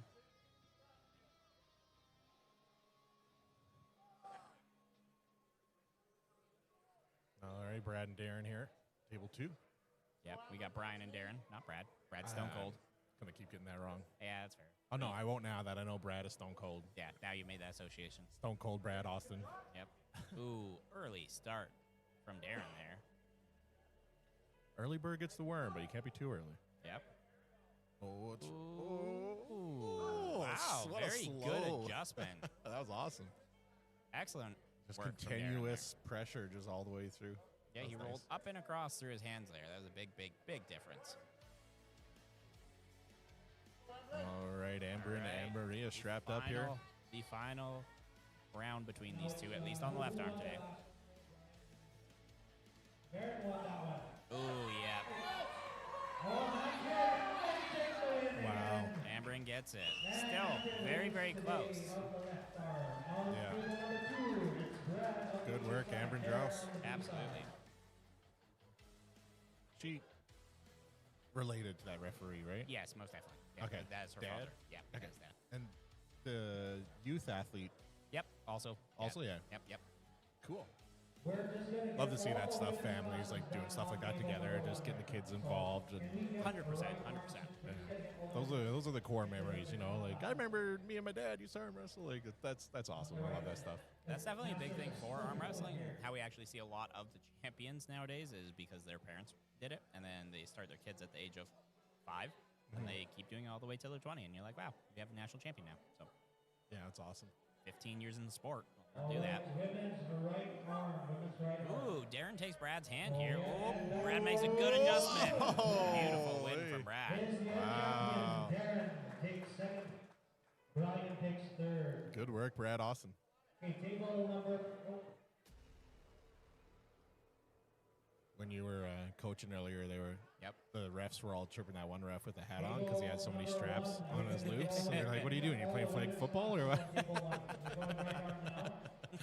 funny. Fair. Yeah. Competitors in the open plus right arm. It's Abrit, Aura, Maria, Nicole. and Moving on to the Trisha. right arm First next up, for the table one, ladies. Right arm will be Nicole and Trisha. Nicole and Trisha coming up first here at table 1. After Yep. Nicole and Trisha is Laura. Both Grande Prairie athletes here. Cool. Also, both their first tournament. Oh, awesome. Yeah. Nicole does strongwoman as well, she was saying. She does, yes. She has beat at almost every Grande Prairie strongest Nice. and done quite well. I believe her highest place in there is second or third.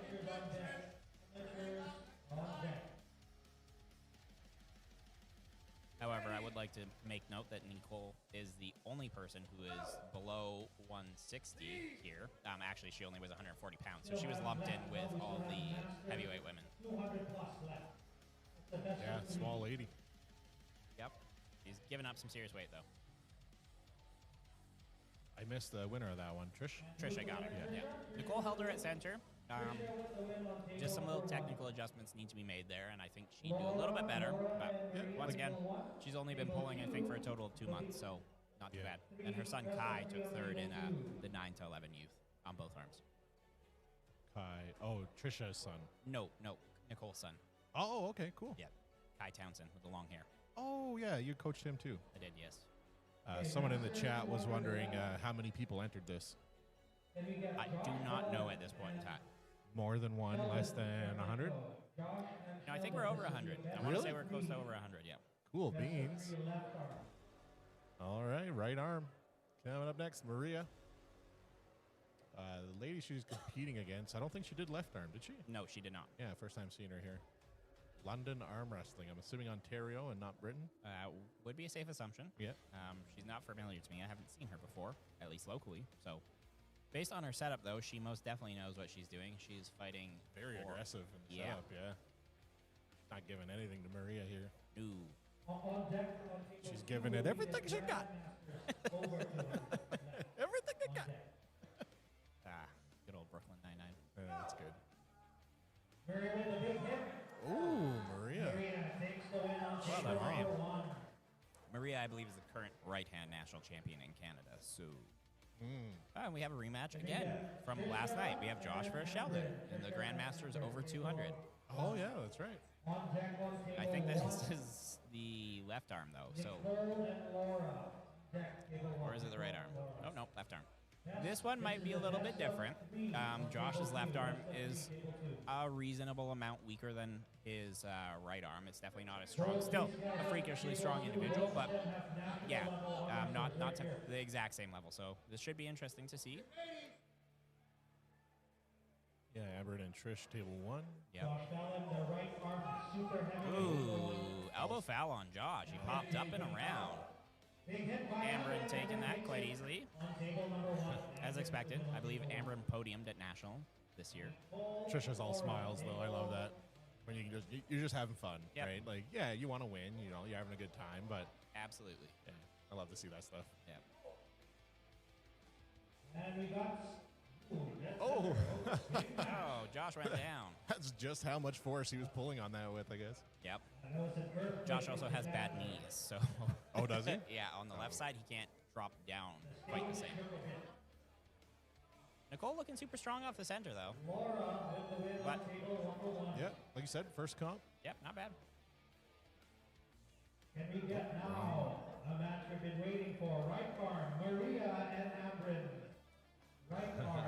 Marie and Abrin coming up next here on Yep, table this is 1. on the right arm, though. It's a little bit different story at Nationals. Both these ladies are ready. Yeah, right now Abrin's the overall winner here today and yesterday. We'll see if Marie can do something. Deck on table number 1 is And on the Laura right arm and at Trisha. Nationals, Maria took the gold, I believe. That's Laura and Trisha. Look at the size of Josh's hand, the strap, like, Oh, I know. Table It's 2 right is there. round number 1 is the best of 3. We're strapped up. And Sheldon holding it. oh, Sheldon Oh, holding wow. on. Oh, That's right. Josh said enough of that. Gotta do it again. Oh, that looked close. Was that a pin? No, I think that was intentional slip. Oh. Oh, they're, wow. Going to the strap. Okay. Okay. So we did talk briefly at the start of this competition that we want to see more matches end in pins as opposed to fouls. And the refs are being fairly lenient with that. So, I Okay. mean, I'm not opposed to the whole, like, letting some sketchy slip slide. Like, don't shank her, but, you know. Yeah, no, 100%.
Working hard, though.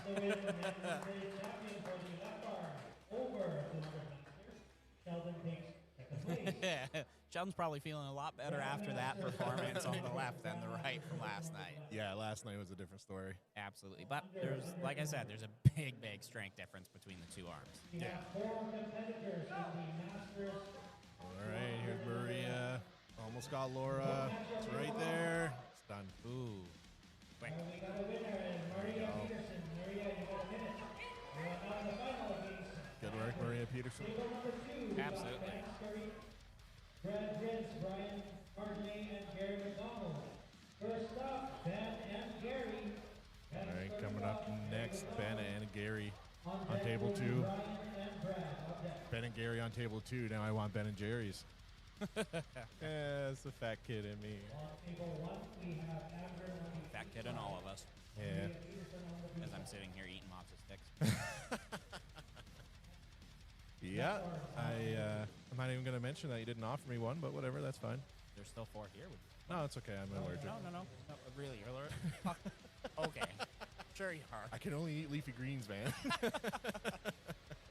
And I'm the frickin' Pope. Yeah. You don't build this body on matzo sticks. Come on, dog. For anyone that doesn't know me, I'm a pretty obese man. You got a good sense of humor. Oh, yeah. All right, a couple Grandmasters up here going on the left. Yep. Gary McDonald is a absolute freak of nature, having gripped up with him a couple times, and it feels like a vice grip. Oh, yeah? Yeah, it's terrifying.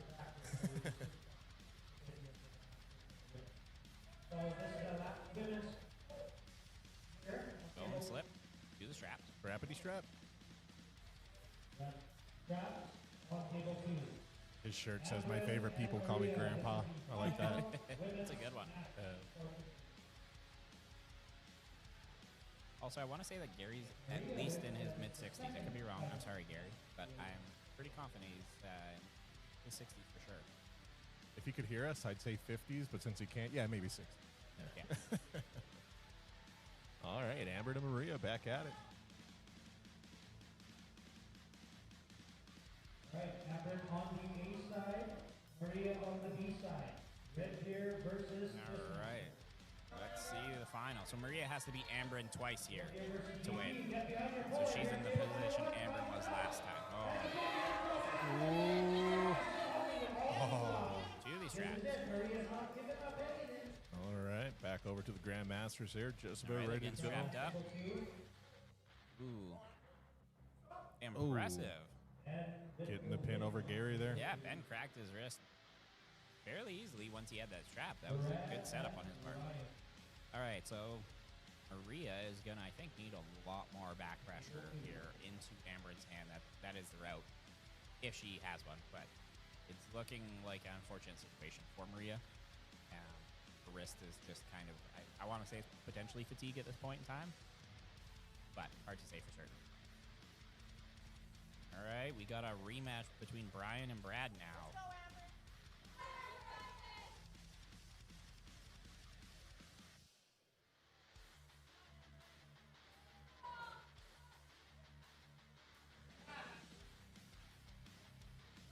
All right, Amber takes her wrist again, and that's it. That's all she wrote. That's it. Yep. Good work, Amber Drouse. Yep, taking home both left and right golds for the Women Pro Division. Impressive. Yeah, good work. Congratulations. Yep, awesome, awesome work. Stone Cold Brad, Austin, and Brian up next. Yep. All right, let's see what they can do. Left. Yep, Brad's got good position there over top of Brian. Really blasted into him there. Brian's got that hold. So, to me, it looks like his elbow's off there, but his upper arm is still touching. Is that fine? Well, so we might actually be seeing something there that the refs may not. Oh, okay. And I think we definitely are looking at an elbow foul there. Because I assume you're talking about Brad? Is that Yeah, correct? because it's like, yeah, his upper arm was touching, but his elbow was in the air. Yeah, so as long as he's still on the pad, like if his elbow is like on the length of the pad, that is still okay. Okay. Because like he would be posting up as long as his elbow doesn't shoot off the front. So that would be one thing to look for. Okay. Here is like right there. He's pretty much. Yeah, no, Jeremy made a good correction there. Brad's elbow was off. He's coming back there a little bit, creeping because he's trying to shoot up and then over top of Brian's hand. Right there looked like there was an elbow foul coming off on Brad for sure. Yeah, Brian got the elbow foul. Fortunately, they didn't catch that first one, so. Yeah. Interesting, match? okay. Yeah, so it looks like Brian got Oh, both elbow okay. fouls. Wow, okay. Brad takes the win. Yep.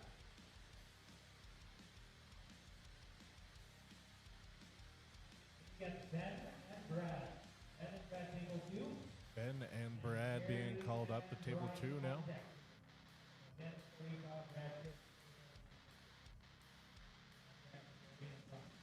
This isn't Masters here at table 1, right? No, this is amateur left hand, I want to say 242. Yeah, I'm going to say 242.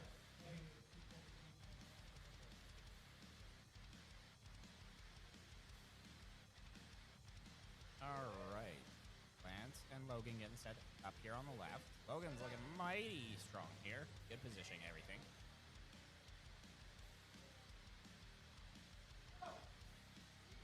Solid stop, but elbow foul off the front from Logan.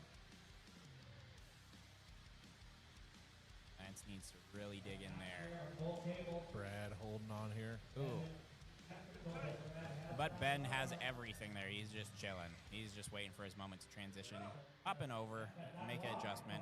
Brad's looking to try and get to the straps, though, for sure. I don't think Ben wants to give him that. So.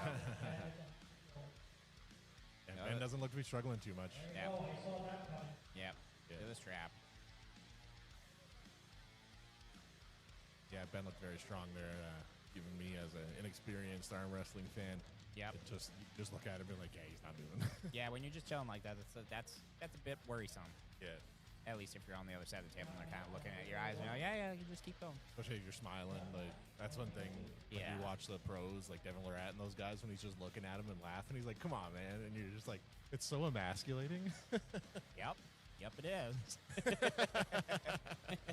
Shout out to Cody for being very generous last night.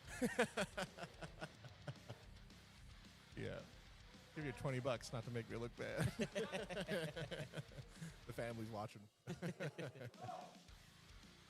Ooh, so in the straps there, Logan has a lot more purchase on the 242. However, Lance is looking very, very strong structurally, but definitely an elbow foul on Lance.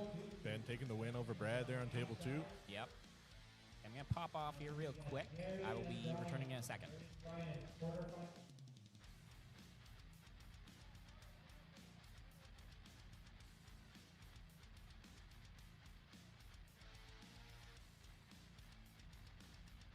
All right, got Gary and Brian here on table 2. Apologies there, ladies and gentlemen. I hit the wrong button. On table 1, my apologies there. Logan got the win there. You gotta do it again. Best of 3 there on that table 1, so getting ready for that here. Gary getting a good hand over Brian here.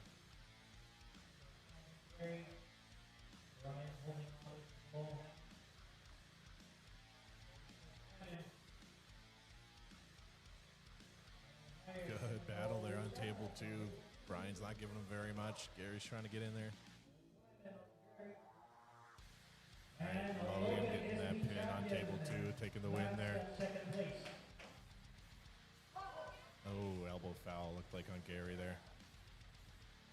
Table number 1 is now going to be the men's 220. Table number 1 is going to move up to the men's 220 class left hand battles. As Gary and Brian here on table 2 are getting ready to go again. Jeff Ron and Richard Whitehead. Jeff and Richard, table number 1.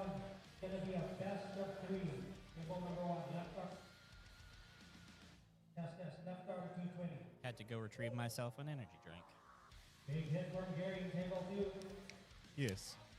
I'm sure, like, if anyone ever sampled my blood, it'd be like 18% caffeine at this point. So my name is Kyle, and I most definitely drink 2 May Monsters, and the green variety as well.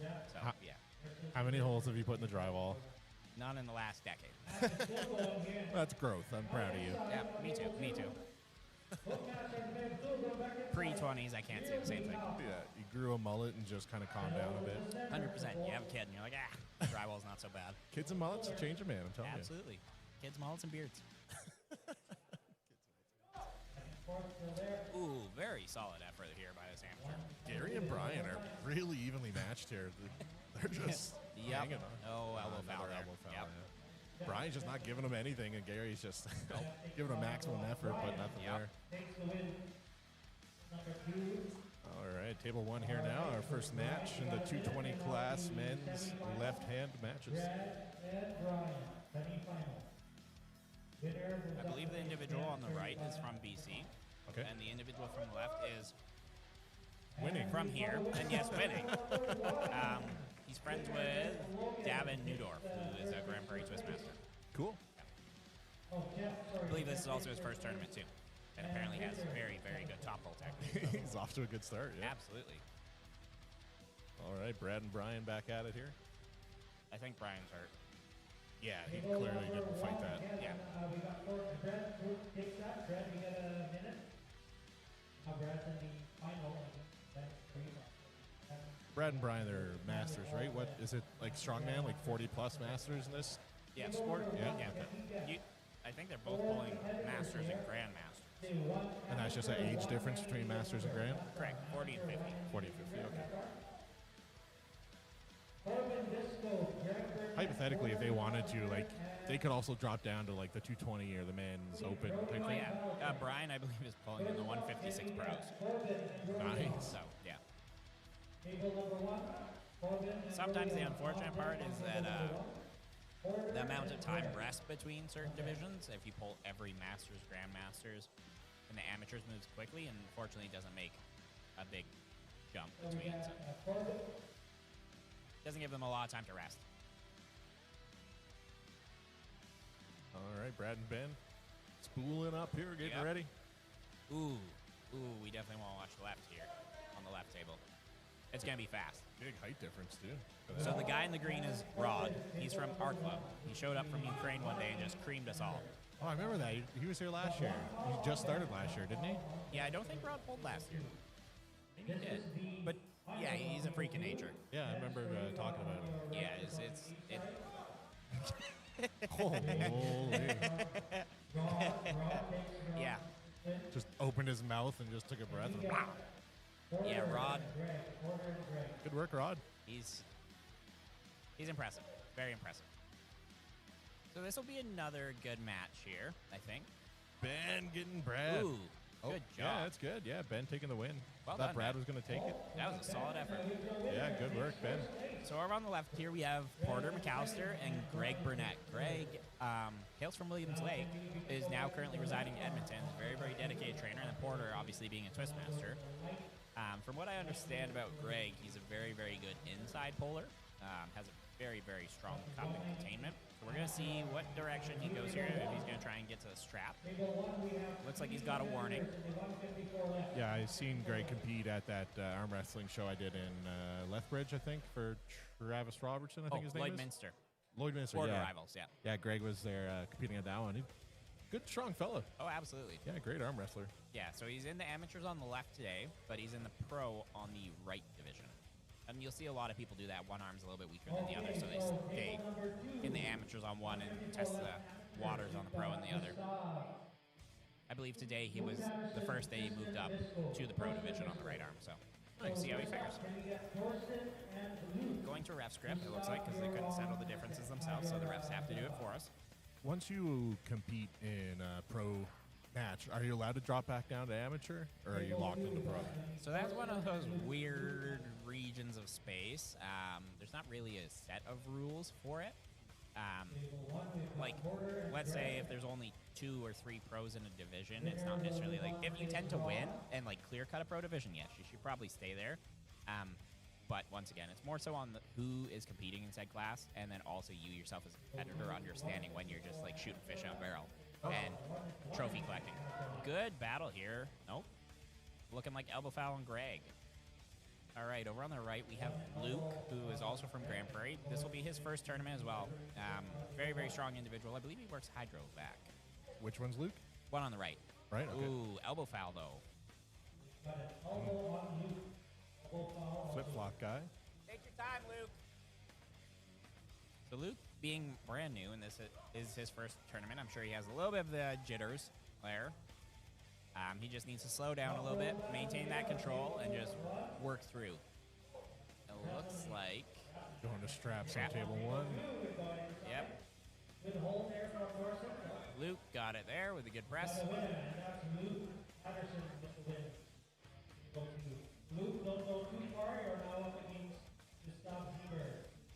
So we are running through the classes pretty quick. We're already rolling into, I believe that's the 156 amateurs on the right here. On the left is the 198 amateurs. So we're closing ground. And we're already towards the pros. We are doing all of the left hand. And then we'll go to the right hand. The only exception was the Grandmasters and Masters. Getting them kind of out of the way there. Fair enough. Okay, so for table 2, it's going to be a best of 3. Best of 3. Table 2 is going to be a best of 3 for these athletes coming Okay. up next. So yeah, I guess it's just the 2 of them there. So Makes sense.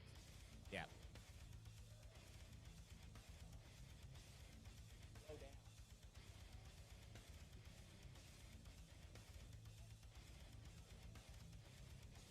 All right, Looks like we're just about ready to go here on table 1. Peterson and Greg, or McAllister, sorry. Yeah. So we have Porter McAllister and Greg Burnett. It was funny when you handed Porter the kid's wooden axe, and he's like looking down at you. Yes, this is a child. Ooh, elbow foul? Was it? I missed Yep, that one. that's an elbow foul. I want to say it's 2 on Greg, so Porter takes it. However, big note there for, ooh, elbow foul over there. Okay.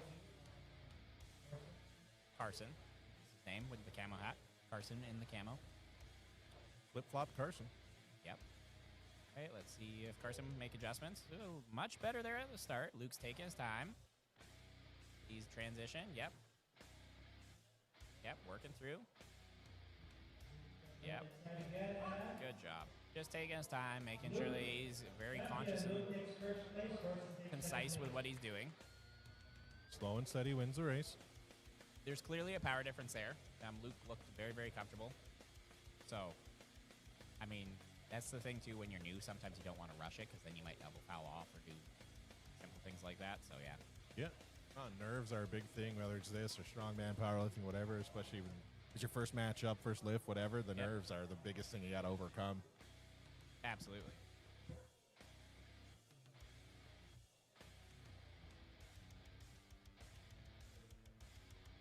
Comes out of nowhere. Step 176, the left arm, table number 2. We've got All right, table number 2 is going to be 156 pound class. Yep. I think he said left arm as well. Yeah, still left arm. We're finishing out the left arm here. Gustav versus and Aaron. Waylon and Gustav. Table number 2. Aaron gets a bye. Left arm. So, Porter with the win on table 1. Can we get?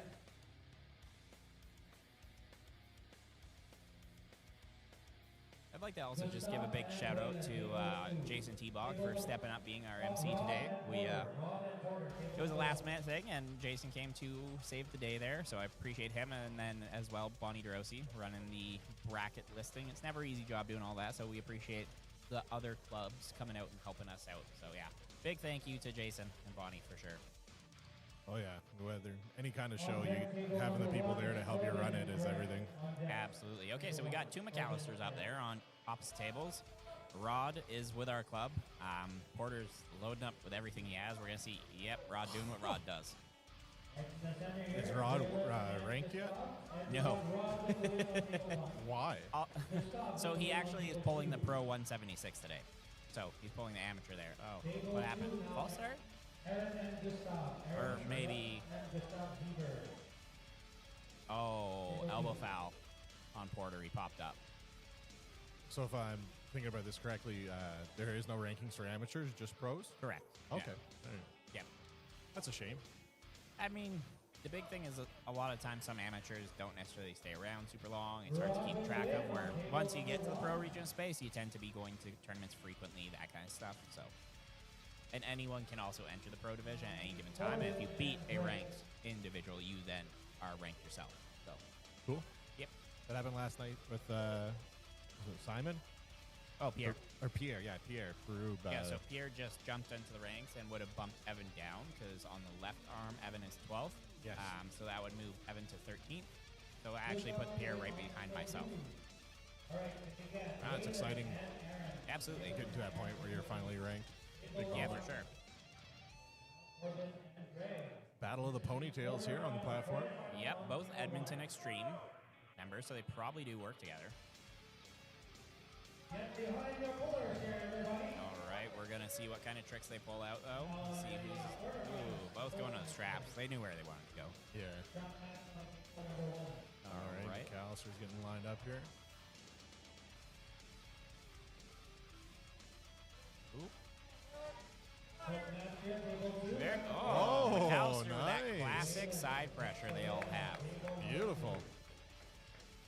Even if they don't have their hands, they find a way to go sideways, and it sucks a lot. It's a losing battle at that point. It's not one I like being on the wrong side of, that's for sure. All right, Corbin and Greg here, table 1, straps on, about ready to go here. Looking like Greg has the better position here. Corbin's wrist is already kind of busted back, it looks like, and a little, yeah. He didn't have his hand from the start there.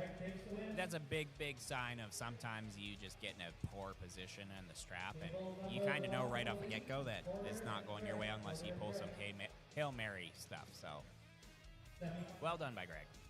Yeah, good work. All right, we got double McAllister's back up on the table again. Porter versus Greg, round 2. It was a family name in Home Alone, wasn't it? McAllister? That is the McAllister, yes. Any relation? No, definitely not. These boys are farmers, not whatever. What, Yeah. Was it Kevin McAllister? That was the kid. Yeah, so Yeah. I don't know what his dad did for. Yeah. To take the whole Yeah, the family, entire- extended family to Paris or wherever it was. Yeah, the lifestyle they were living is not conducive to a farmer's lifestyle or paycheck. Yeah.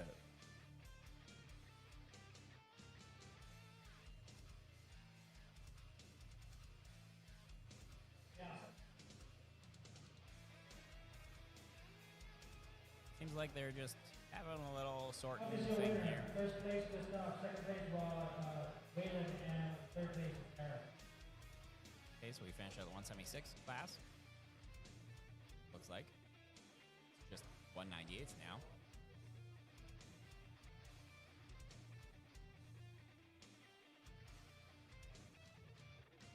Like you said, whoever wins this match wins the category? Is that No, what you no, no, no. They go to the finals with Rod. said? Ah, okay. Yeah.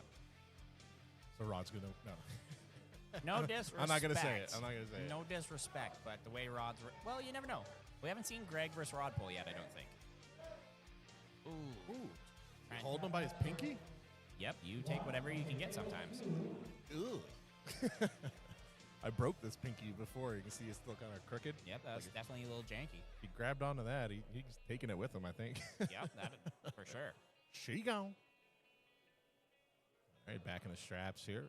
Greg Burnett, Porter McAllister.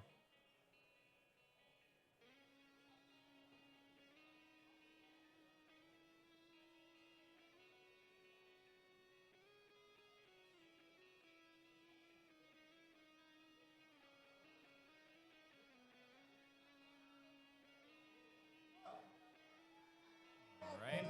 Porter, much better connection in the strap there. Greg's holding tight, though. Ooh, good surge by Greg. Porter's just got to maintain that tension, though. Reconnect a little bit. Avoid Greg's side pressure surge. Greg's, ooh, elbow foul on Greg. Yep. So 154 right, 154 right, 152. All right, amateur 154 right, we have 3 competitors. Luke Patterson, Roman, All right, Greg with that elbow foul there. we got Thorsten and Roman, table number 2. All right, Porter's coming back over there. We have the lovely Butcher here blocking our view on live stream, so we are sorry about that. We'll have a little conversation with him after. Yeah. But right now, Greg's it's back and forth. Greg still has his cup maintained, but Porter has a higher knuckle, and ooh, yep, Porter gets up. Porter gets up. Good work, Porter McAllister.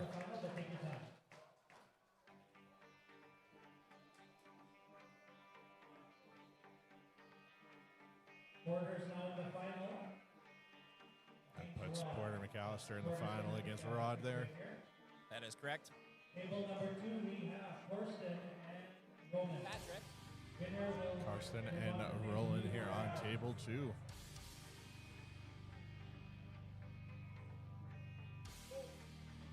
Whoa. That was fast. Fast pin there. Good work. Thank you. Luke Patterson and Roland. Table number 2 next. Yeah, that would work.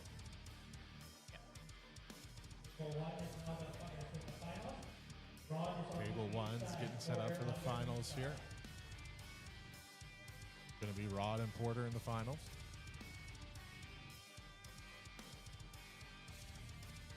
Rod needs to win this one.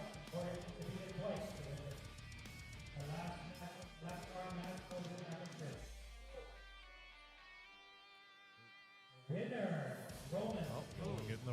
stuff there. Roman is one of Rod's. Oh, Rod just did, but yeah. Rod does, yeah. Was that guy's name Roland or Roman? Roman. Yeah. Okay. Roman is a friend of Rod. He has showed up with Rod. Yeah, I heard them speaking in Ukrainian or Yeah, Ukrainian. That's earlier, right. yeah. Yeah. I just assumed what it was. Sometimes safe assumption, sometimes not. Yeah. Well, Rod's got very dark features, so when I think Ukrainian, I tend to think lighter features like hair color and stuff. That's So fair. it could have been any language. I wouldn't know. Yeah. Gee, Mehmet, just assuming stuff like that. You know what they say about people that make assumptions? They got nice butts. Something like that, right? Something like that. Yeah, Something yeah. like that.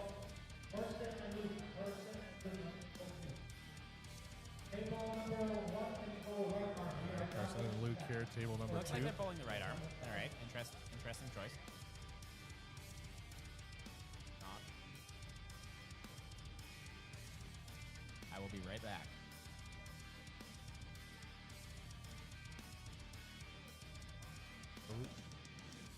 Elbow foul there on Carson. Right arm on table 1. We have 2 competitors. Got Lance Woodward and Logan Brooks.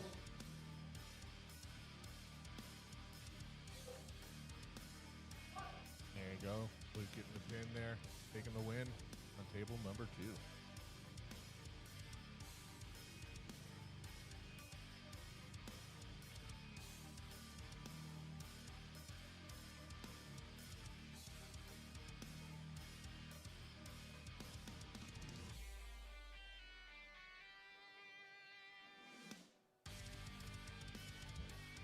And we got Lance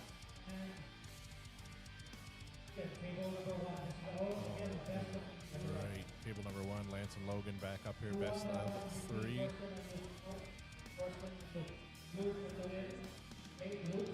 Got the win on table 2, that puts them in the final. It'll be Roman and Luke for the final match there. They're getting set up on table 2, Lance and Logan, best of 3 on table 1.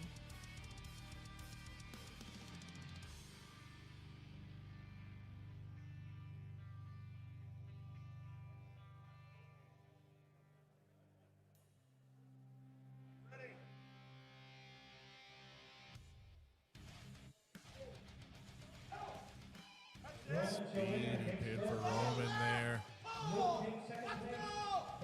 Lance almost got Logan.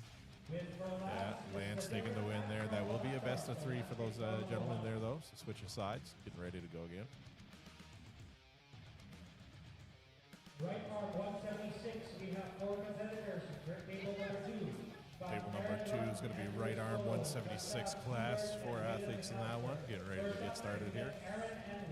See if Lance can take the sweep here, get 2 wins over Logan. On deck, table 2, Gustav and Andrew. 1 elbow foul. Elbow foul on Logan there. On Logan. Aaron and Waylon. Table number 2. On deck will be Gustav and Andrew. Good battle here, Lance and Logan.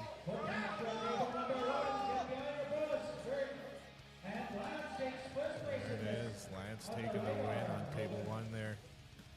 Focus in on table 2. Getting ready here. First match, the 176 right-hand class. There you go. Callister getting the pin. Twistmasters taking the win there.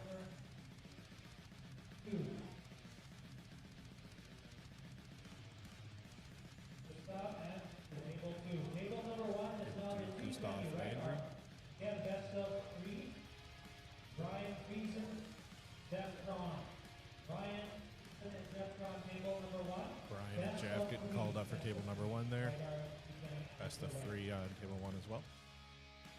176 right on table 2.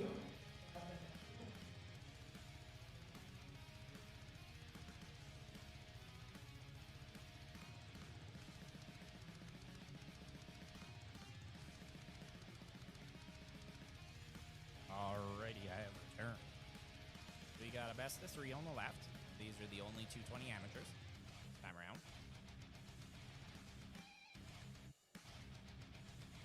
220 is the heaviest class before open, correct? No, 242. Okay, Heaviest, and then open. So Lance and Logan would have been 242 as well on the right hand. Ooh, very, very easy press through.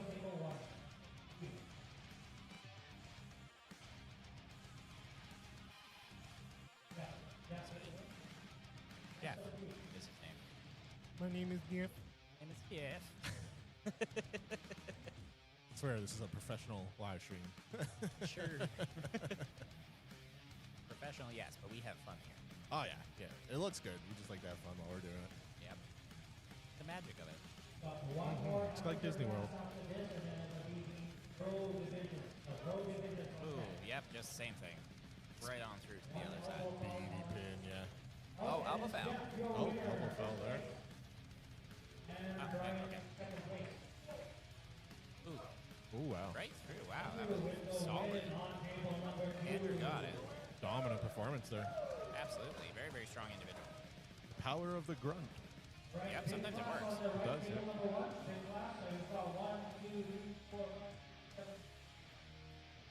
He looks mighty fired up, too. Yeah. Very, very serious looking individual. Yeah. He's got those crazy eyes. Absolutely, he does. Table number 1, this is the last right arm amateur. Table number 2, Waylon and Andrew. Waylon and Andrew.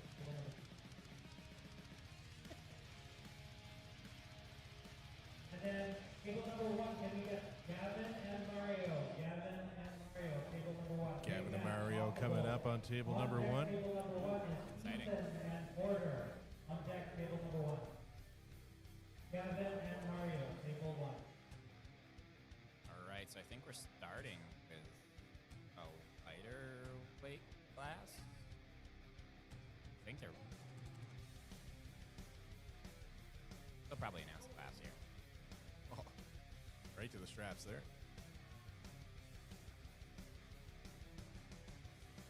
Should be U154, I think, maybe, on the left. I'm sure both these guys did really well in the youth class, though, so excited to see who gets the win here. Yep. All right. Oh, never mind. They're amateurs still. Let's see if Gavin can... Ooh, very, very solid hit by Gavin. I believe Gavin's already gotten one over Mario there. All right, we have Andrew and Waylon in the straps on the right here. Waylon's loading up with back pressure. Andrew's trying to find some purchase in the setup there. He's definitely not comfortable. Trying to make some adjustments. All right. Ooh, Waylon right through. They're still fighting on the setup over here on the left table. To the straps for Gavin and Mario.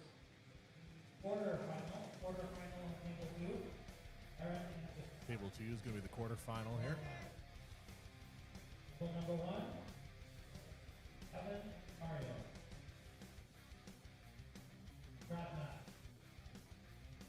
On deck table 1, Ethan and Porter. On deck table 1.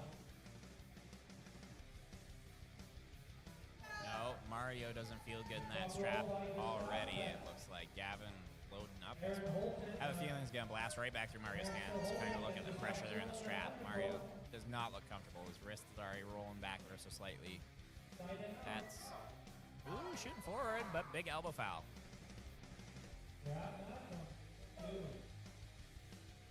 Oh, 2 fouls, though. Okay. Now table 2 is going to be entering the strap. Yep. Ethan and Porter, table 1. Ethan and Porter, table 1. On deck table 1, Drake and Rod. Drake Disco, go the arm. All right, championship match here on table 1. Yeah, it's supposed to be Rod. Nope. Nope. Rod is on deck. Oh. Rod's just ready to hurt some people's feelings. All right, looks like they're about ready to go over there on the right table. Straps set up. And like it's... Ooh, close, but lost a wrist. Oh,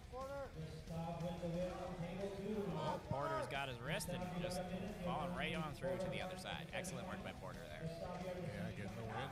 Yep. the win on table number 1. Porter with the win. Break and Rod. Break and Rod. Okay, we have an Edmonton Extreme going up against Rod. It looks like he's getting super fired up here. On deck, on I will table point out he's one, wearing on Crocs, deck will be so Corbin and everyone Well, knows Crocs makes you speedier. Yep. I mean, the kid needs to come down on Rod's knuckle or something fierce, though. Table number 2. So, like, Andrew and Scott. This is You're probably not gonna. Well, do they really let? Okay, fair enough. All right. See what he's got. Got to give it everything he's got. Everything. Do it. Do it. All right. Yeah. There it is. Yeah. Christmas miracles were not on his side today. Once again, try and maintain professionalism, but you know. Yeah. It's when someone's that dominant, it's hard. Yeah. Yeah. Excited to see how Rod does with the pros today. Yeah. That's realistically, I think Rod would have a chance in the 198 pros at this point in time. Yeah. But he's only got 2 tournaments on his belt. I believe Hinton was his first one in February, and then this will be his second one. So Cool. the level is rising high for Mr. Rod. I am curious to see how Rod does against Gavin, though, if they end up being in that neck of the woods. Now you're at a minute. Corbin's making some solid adjustments there in the setup against Gavin. Gavin doesn't have a lot of purchase on Corbin's hand. Ooh, into the hook, though. Excellent job. Quick work. Yeah.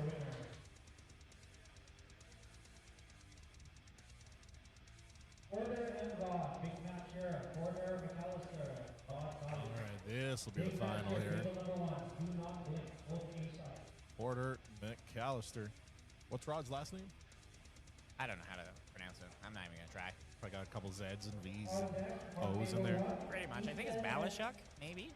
Sorry, Rod, if that's incorrect, but I think it's in that region of space. But Porter's really going to have to get out into Rod's fingers before he can hit. The big thing with Rod is he's got wild, wild speed.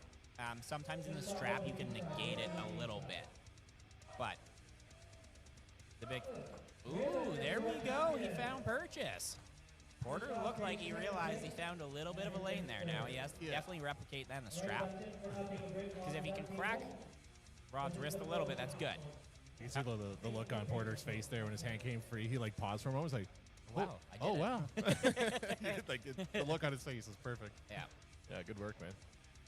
The big thing, too, is that Rod is extraordinarily versatile, though, so it's not just the top roll he has. He has a wild hook and a terrifying press. He can go anywhere.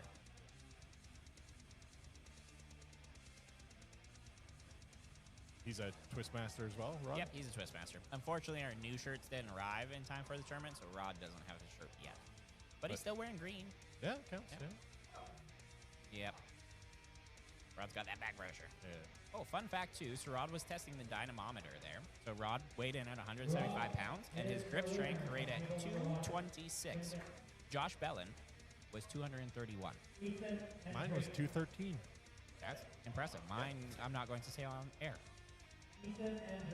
It was at least 3 digits, though. Yes. Yes.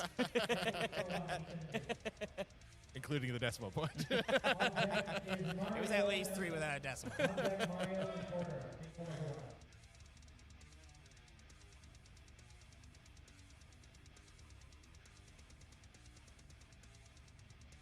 don't know the names, but guy on the right seems to be a lot more driven here. Guy on the left seems a lot more controlled and gets the win.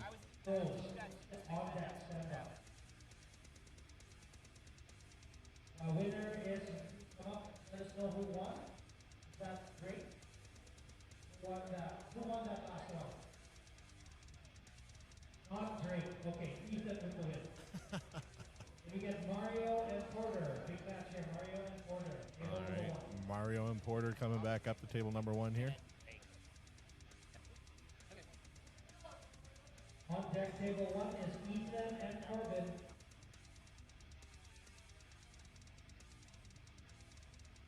All right, Porter and Mario. Yep.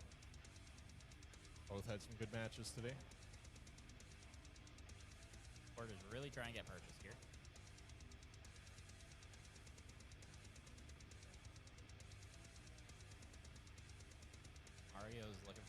side lane. It didn't work quite as well. Elbow foul on Mario.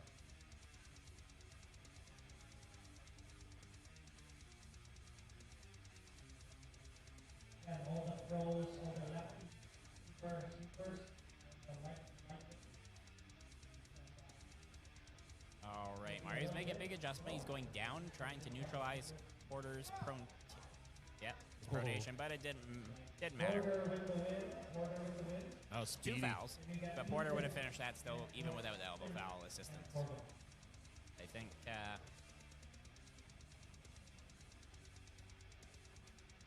On deck will be Ace-Shot, Gavin, and Rod. Big match on the That'll be side. an interesting one. Gavin's been on fire and making excellent adjustments. I'm curious to see what the game plan is for Rod. That's a big thing too. Is Red Deer does a lot of homework. They watch a lot of videos on competitors. However, there's nothing out there on Rod. Solid effort. With the win. Yeah, quick win for Ethan there. Yep. Table 1. Nice inside hook Big there. match here, Gavin and Rod. All right, Gavin and Rod. It's gonna be a good one.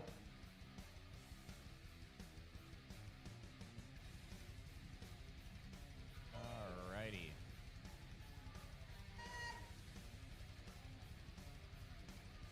Alright, looks like Gavin's floating. Looking to probably go. Ooh. Oh, Gavin caught him. Yep. Interesting. Not quite a catch. I mean, Gavin lost his wrist entirely, just got his frame behind him. Yep. Realized, however, Rod looked super comfortable there, though. Rod wasn't about to waste energy, as he was aware that he was rolling out of it. So, I feel like his heart rate just didn't change.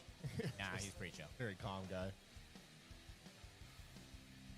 You get enough pulls in against him in a row, then yeah, he gets a little more fired up. But doing a very, very good job of maintaining composure up there. All right.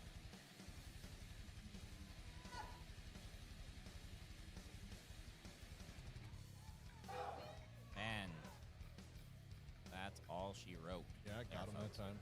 Yep. Rod's fast, man. Lightning fast. Winner and Rod. Rod with the win. Congratulations, Rod. Demolished the competition today.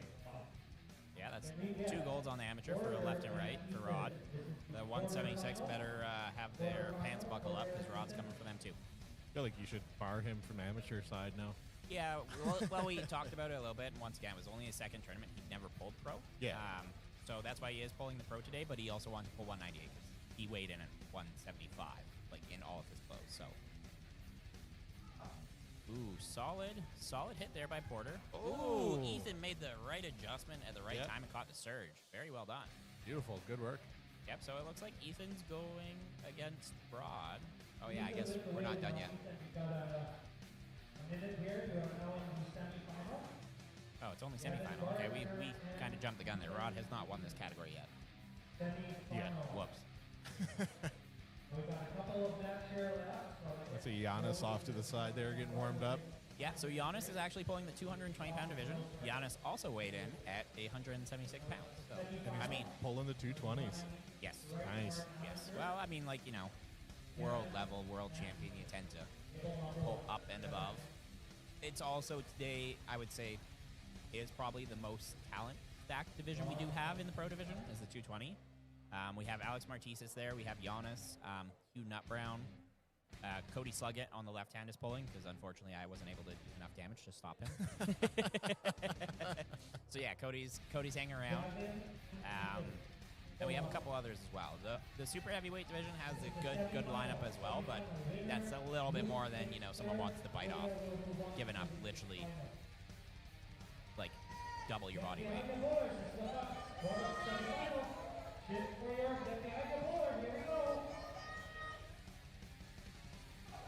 Ooh, solid hit there by Gavin. Ethan's got it. And Oh, great wow. transition by Ethan. Very, very well done. Ethan's right hand, I would say, is levels above his left hand. Very strong performance there. Absolutely. All right. Actually, final. I don't think Ethan pulled on the left hand. I may have misspoke. I can't remember yet. Now we have the final match. Yeah, so Ethan's on the B side, so he would have to beat Rod twice.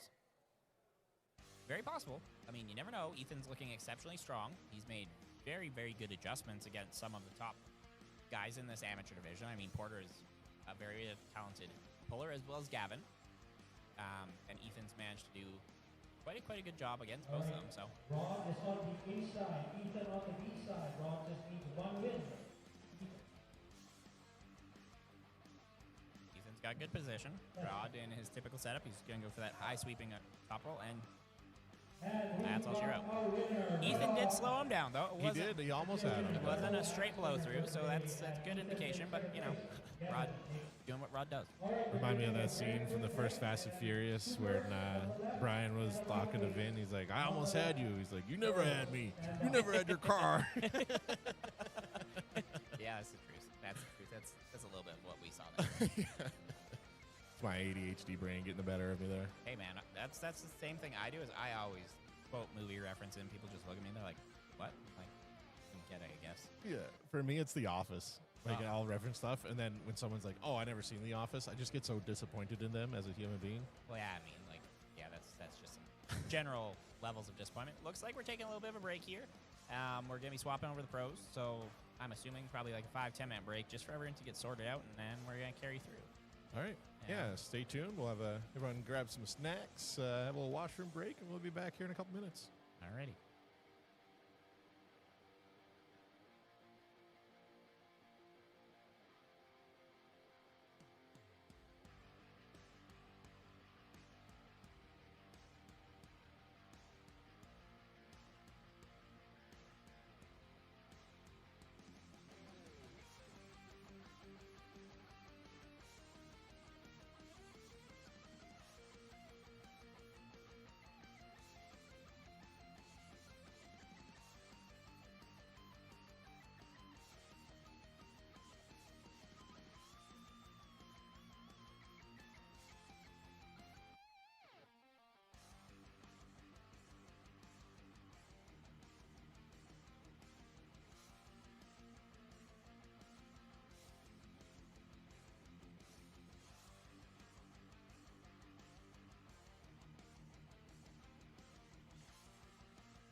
All right, getting ready to go here for the next set of matches.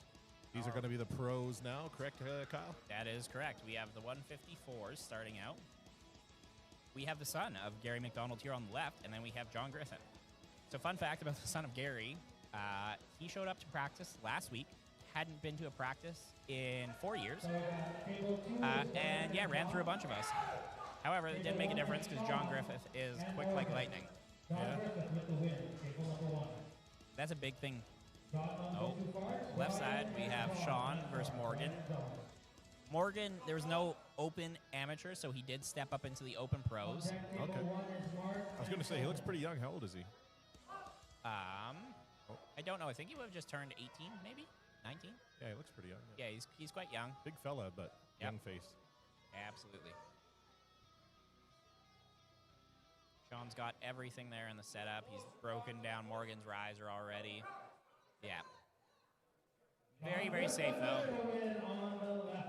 John's running through everyone on the 156 here. All right, Mark and Sheldon's going to be coming up on table 1 there. Ooh, this will be a good one. Mark has actually pulled in the WAL, which used to be the equivalent of East versus West back in the day. Ah. Very, very exceptional puller. He's pulled against some people such as like Ron Bath, who had beaten John Brzezinski at given points in time. So like, yeah, he's been around for a very, very long time. I would say over 20-ish years of pulling time and experience. The guy on the left you're talking about, right? Yeah, the guy on the left with the handlebar mustache. And then we have Sheldon, who we've seen a couple times now. Great mustache, by the way. Yep. Just powerful. Very. So is Mark. So it works. Mark's exceptionally technical, too. Like, very, very, very intelligent. Very good at reading hands and movement, having done it at the highest level. Mark was one of the individuals who taught Josh. Quick work there for Mr. McDonald on table 2 again. Yep, I really think Brian is gassed or potentially hurt. Yeah, he's been going. Ooh. Elbow? Elbow foul off Sheldon. Yeah. Mark felt the lane there. He didn't necessarily want to go arm to arm there with Sheldon. I think that was a good call. Now we're going to see if Sheldon makes any adjustments. I feel like Mark might switch things up ever so slightly here. He's leading with a little bit more supination, so I think he's probably still going to carve in and try and attack that same lane.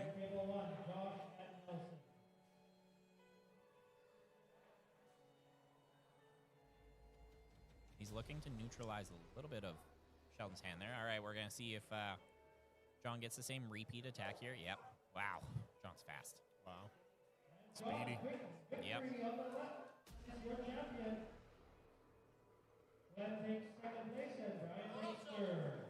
All right. Ooh, still going to the press. Now they're going to go straps. His hand hit that table with quite some force. Absolutely. Well, that's the thing at press. You have to commit to going 112% because if you ease off, they can pull you out and take your rotator cuff home with you. And especially in like a contest like a tournament, you both want to win. So, you know, your competitor safety isn't necessarily your priority. So I do enjoy having my rotator cuff where it is. So, me too. Yeah. Me too. Enjoy keeping that there.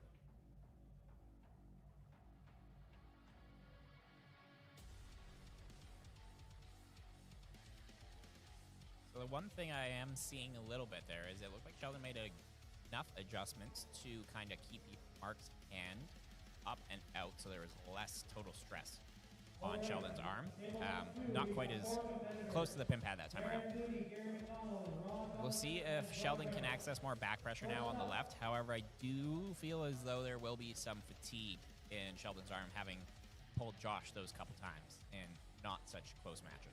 Well, actually, I retract that. That was close matches. Right arm was then. So there may be some fatigue there, but see how Sheldon handles it.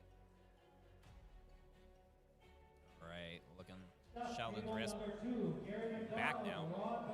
Mark made a good adjustment. Sheldon making the adjustment, reconnecting. Ooh, elbow foul on Mark. Oh, Mark, yeah. Yep, so it's 1-1 now. As a pro, you don't have to do right and left, right? No. If you don't want to? Correct, yeah. Some people only pull their left or their right. Most people at this level tend to. This is going to be an interesting match. Here we have Rod versus John. I'm very curious to see how this goes, but we got both interesting matches. Oh, wow. Whoa. John got Rod. Whoa. He found the lane. Holy cannoli. Rod is shocked. I'm shocked. Rod breaks down in tears after his first loss. Okay, let's see.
Move Josh off center, but I think he was going for the slip.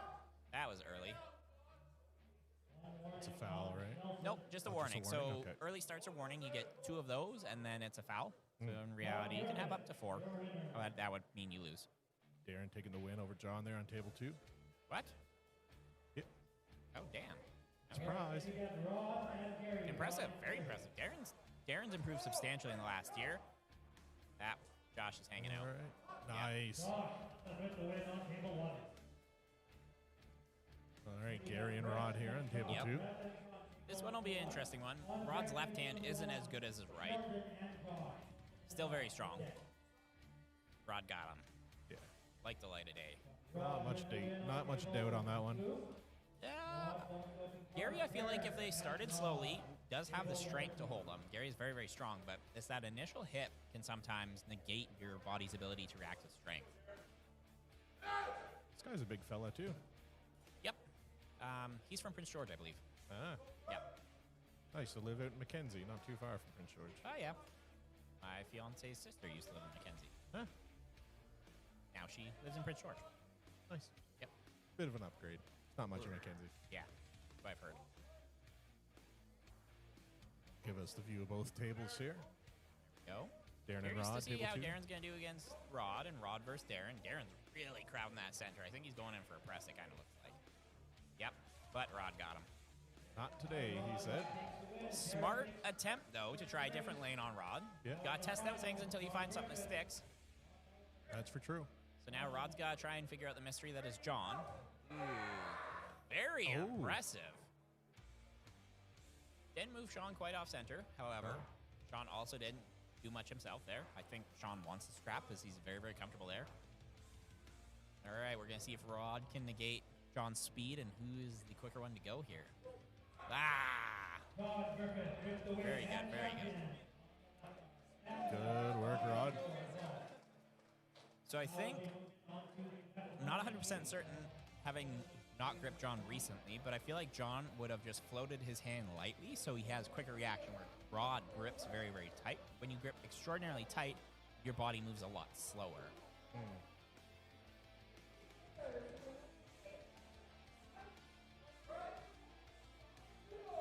Did you say 60 or 16? Athletes. 6? Maybe 8.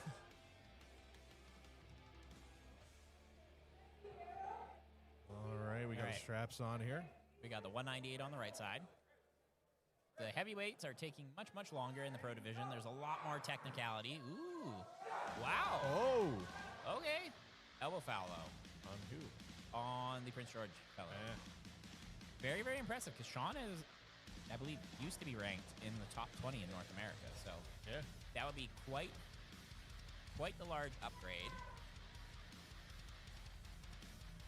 What is he doing? He's throwing a little bit of chalk beneath it for him. Love it.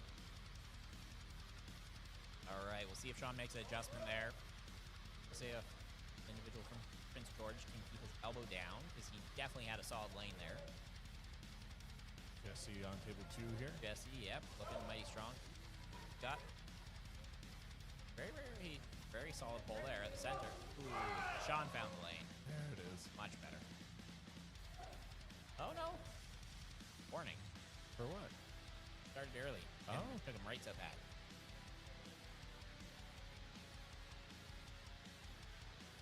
We'll have a rematch of Sheldon and Josh here in waiting on table 1.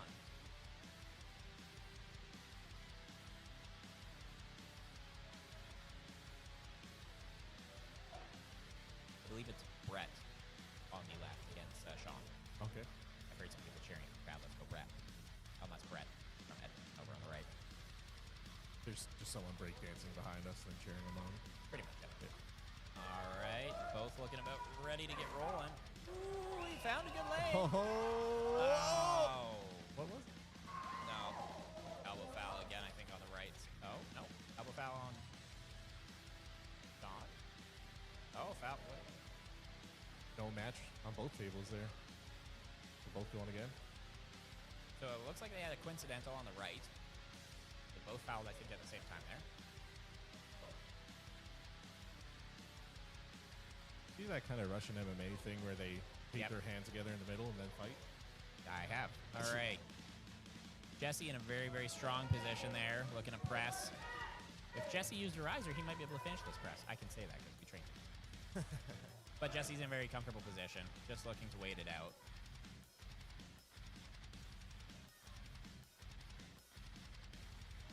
This individual here that Jesse's against is entirely relying on the bone and the bicep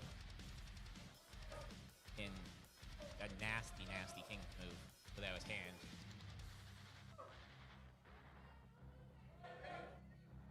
Jesse's just got to keep... There we go. Good battle. Solid battle. Very, very strong bone lock. Oh. Ooh. Oh.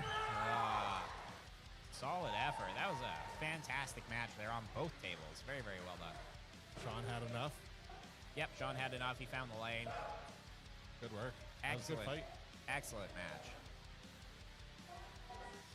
Little fatigue-inducing for sure for Sean there, so I'm curious to see how he handles it carrying forward. This should be a very good match here on the right table, or potentially a blowout. Going to be one of the two. Alex Martis is an international level competitor, multiple-time national champion. Jason Tebock has also been a national champion, I believe, in the 176 division, so he's stepping up. So, going to be interesting to see. And then we have the rematch again of the left hand on Josh and Sheldon. We're going to see who's more fatigued at this point in time. Ooh. Elbow. Oh. Coincidental? Coincidental. Both fouled. Oh. No. Going early on Sheldon. The match on the right's going to go real, real fast, I think, here. And Josh found the name of the game there on the left. I think I think Sheldon's gas tank has run out after that battle against Mark there a little bit, unfortunately. Just fair. Yep. Oh, That's break your wrist in the table. So yeah, at the highest level, you are going to the table. It's not chilling or stopping, because if you put the brakes on, you're not moving at 100% then. It's like Muay Thai. You got to punch through the object. Correct. That is the plan. Definitely looks like Alex is hitting first, and then Jason is on the defensive there. So we're going to see now that they're strapped together. I assume Alex is going to be using a little bit more back pressure there. Probably a little bit of containment. Curious to see the one on the left here, too, because we got Nelson versus Mark. Nelson go a lot of places. I mean, giving up a lot of height here. Oh, Alex ran right through there. Very, very strong. Yeah, I didn't. That was good. Yep. Ooh. What an ugly grip. Yep. Mark's very, very good at holding on. Yeah. Yeah, Wow. that's probably intentional. Intentional slip on. Nelson was his name. Yeah, potentially. I don't know. We're gonna find it. Well, up to the straps. Okay. They're being generous with that. I am very hopeful. Brad Austin and Jesse Yep. Harrow. That's correct. They've gone back and forth quite a few times, these two. They both have similar pulling styles. However, Brad's gone less inside lately and developed more of a top roll, where Jesse is still very much so reliant on the inside hooking style, although we did see him press last time. So curious to see how they go. It's going to be an interesting one, see where the power gap is now for both of these individuals. Brad also used the cut to 176, as did Jesse, so they encountered each other there. But yeah, Jesse still looking mighty strong, taking Brad's wrist. That's... Oh, elbow pal off the back. Oh.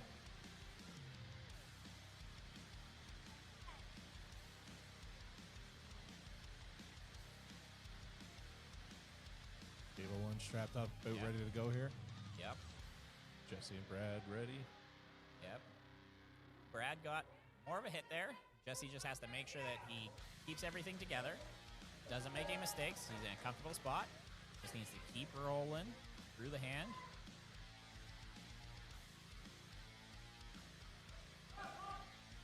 Ooh, early start there on Nelson. Gonna have a little parlay for table two there. Yep, they're going to see if that's potentially an intentional slip or slip and losing. Oh, Jesse wins that one. Yep, that's fair. All right, well done, Jesse. Solid effort by Brad there, but Brad's also pulled a boatload of times as well, so.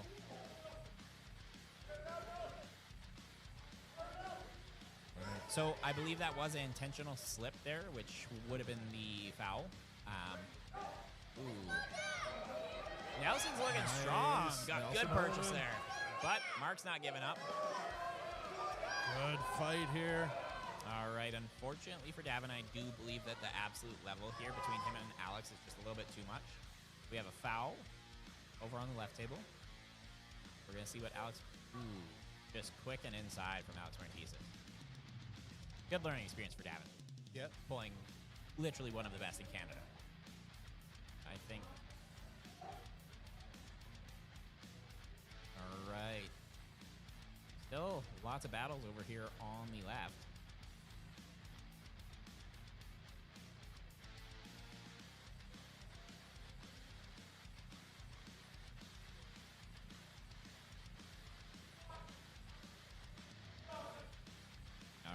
Gonna see how Jason and Brad fare. Slight advantage, I assume, going Jason's favor, but I am curious to see in the new weight class how Jason fares. We have them rotating and ready to go on the left. Boys on the right go to the strap. Lippy slip. Yep, definitely a slippy slip. All right, looks like Nelson going back for sure, setting up for top roll. Looks like Mark's gonna probably hit inside again, same kind of lane.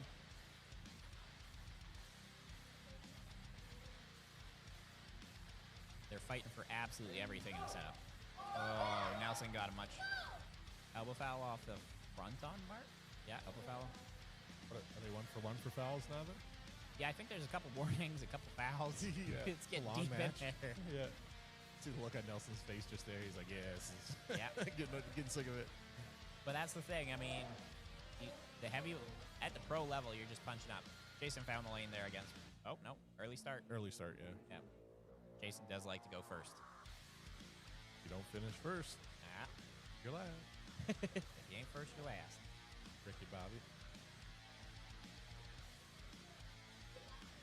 Jason did get the win there. Still. Rolling through. Ooh, Nelson got the wrist. Mark making a smart adjustment coming forward. Mark's elbow's right on the edge. Yep, it's right there. The big thing is that Nelson's going to have to adjust to try and come inside. Ooh. There it is. Very, very good adjustment from Nelson. And I believe that puts Mark out of the tournament because he would have lost against Sheldon. Correct? Or did Sheldon lose? I don't remember. I can't remember either now. Everything's so fast. Yeah, oh no, Sheldon's coming back up, so I believe then Mark would probably be out. It was all a blur. Yes. Yeah. Then Mark is out. Sheldon's back up. So, Sheldon's a big boy too, hey? He's pretty thick. yeah. I mean, they are super heavyweights. Oh, he's over 220. On the left, these guys are open weight. Sheldon? How much does he weigh? He's more than 242? Yes. Oh, wow. Oh, yeah. I feel like Sheldon's probably, I could be wrong, but I feel like he's probably 265, 275 region of space for sure. Yeah, big fella. Definitely not 242 or below, I think. Yeah.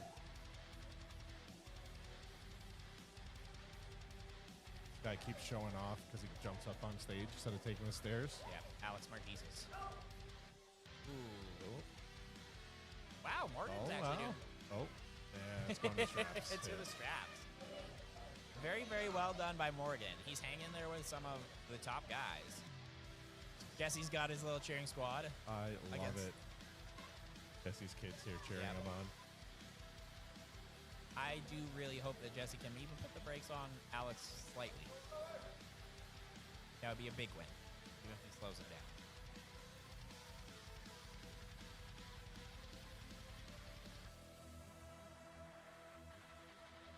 But there was no brakes to put on him. Do or do not, try you must. Absolutely, that's the thing. And the cool part about it is that all these guys now get to experience what a world level competitor does feel like too. Yeah. Ooh, early start from Sheldon. Yeah, silly goose. Not so silly in my opinion. I wish I could hit that early. I'm always like half a second to a second behind. Fighting from the back end. Ooh, good save. Morgan's very, very good job. Yeah, Sheldon's, Morgan's got a sticky spot. Oh. So Sheldon, when he hits there, he gets to the bottom, and unfortunately he's giving up his own wrist because of the surge, and then Morgan's using the angle of his arm to come back out into his hands. Sheldon looks comfortable here, though. Yeah, Sheldon's waiting. He's biding time. He knows that he has more structure. Oh, yeah. wow. However, that's time and experience, but huge, huge prop to Morgan for even stepping up into the pro division. That's super cool. Yeah, good for him. And to put up a good fight with a guy like Sheldon, that's impressive. Absolutely. Good for him. For sure. All right, this should be another good one, too. And we'll have Sean and Josh on deck, and then I believe 42s will be coming up shortly after, so I will have to start. Please don't go. Baby, come back. All the song lyrics. All right, we got Davin versus T-Bog over on the right. What are you weighing in at these days? I weighed in yesterday at 219 for the Supermasters. That was a 220 cap. But 2 weeks ago, I was like 237, so. Oh, wow. Yep. Gavin managed to stop Jason there with that dirty old bone lock he has. Gavin's hanging on. That's impressive. Yeah. Gavin doesn't have his hand, so he's going to have to get his entire body behind his shoulder there to try and finish. Oh, Davin's coming through. Jason's trying to make the adjustment. There you go, Davin. Holy. Elbow foul on T-Bog. Well done, Davin. That's a huge step up in competition for him. Considering T-Bog has been a national champion. I do think that Jason's probably going to make an adjustment and go an entirely different direction now off the get-go, knowing that where Davin may be going.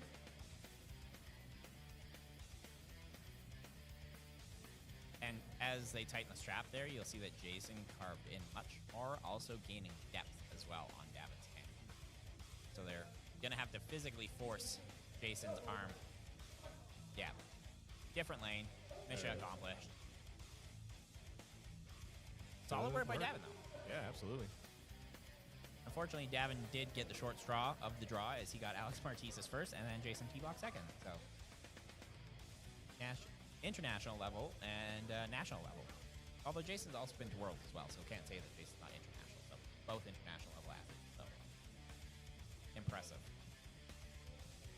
Is there just like one World's Championship, or is there like multiple federations? It's a bit of a mess, to put it lightly. There's 2 technical worlds. They're like Olympic style, like WAF and IFA. And then you have your East vs. West Championships, which are the pay-per-views, stuff like that, where you can go make money. Yeah. WAF, IAF, or IFA, you don't make money. You pay for yourself to go. Yeah. High technical level, very, very strict reffing, where East vs. West is, I would say, in some degrees, a higher level because it has the absolute best because they're being paid money. And usually when you pay people money, the best of the best go there. That's for true. So, no discredit to WAF or the IFA, but we do have Levon, people of that nature, who have won WAF Worlds and things of that nature. Oh, Jesse's holding them. Ooh. Solid effort there for Jesse. I think Dad put Jesse in third, so I think it's Alex Martises versus Jason in the final. And we have a lot of fighting still over here on the left table. Looks like they're going to ref grip.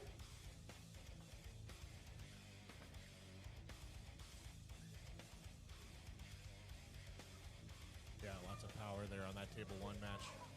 Absolutely.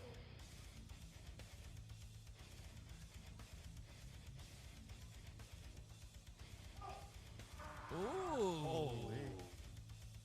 Took it. Yeah, that's a win. Very, very, very good effort there. Felt the press was there and took his lane.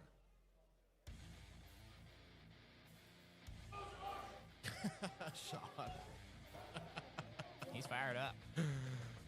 Sean's about to give it everything he's got. That he most definitely is.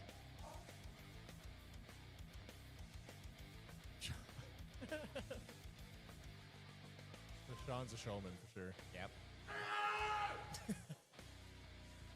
All right, I think there was a little discrepancy, maybe a foul or an early start there on Martises. He was kind of arguing that that was a pin, but they called it not, and they're restarting.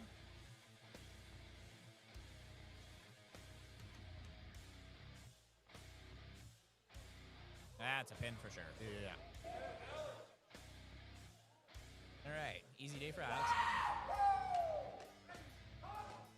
Sean with an early start.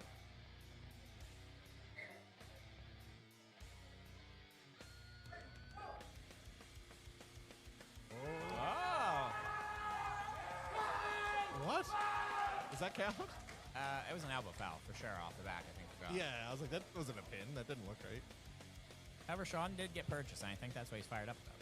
Once again, left hand, not the right. But definitely a big, big thing for Sean there. Josh needs to rise up over Sean's hand a little bit more. Oh, wow. Sean's fired up. Little excited one. I thought he was going to crowd surf there and jump right over us for a second. There's not a crowd behind us for him to land into. It would have been good. It would have been rough. For him, good for us. It would have been funny.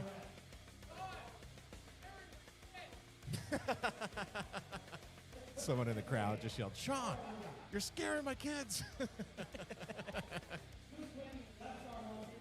We wanted maximum effort, and we got it.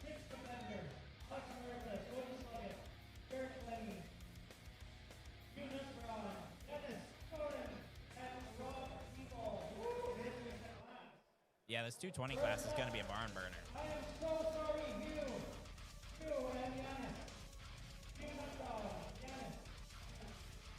All right.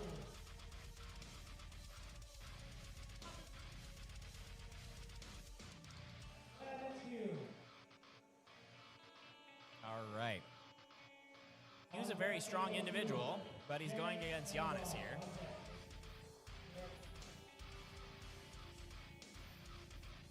Giannis Amolinch.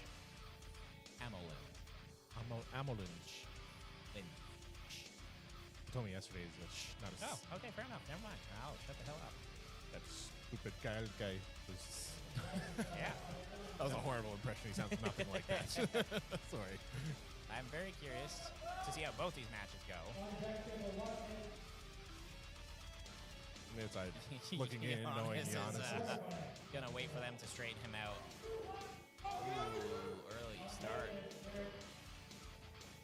Guy that Giannis is battling here is the season guy. Oh yeah, he's been around for a long time. Has been top of the Alberta rankings, top nationals as well, But Giannis, world level. Yeah. Well, we're gonna see though. you never know. That's unfortunate. Oh, he's got a sticky spot though. Yeah. That's right there. Yep. So the big thing is that Giannis is waiting. He's making intelligent. Good for you for holding him there. Wow. Yep. Alberta's got some strong individuals. Wow. You hear the crowd going crazy. Giannis. Wow. Oh, that was a pin? Yeah. Okay. Got it. Good work. Giannis giving up 50 plus pounds to these individuals as well. Yeah. So do take that with some consideration. That's awesome. Good for Giannis. Absolutely. All right. We have two of the Peace River primates up, Rob and Derek.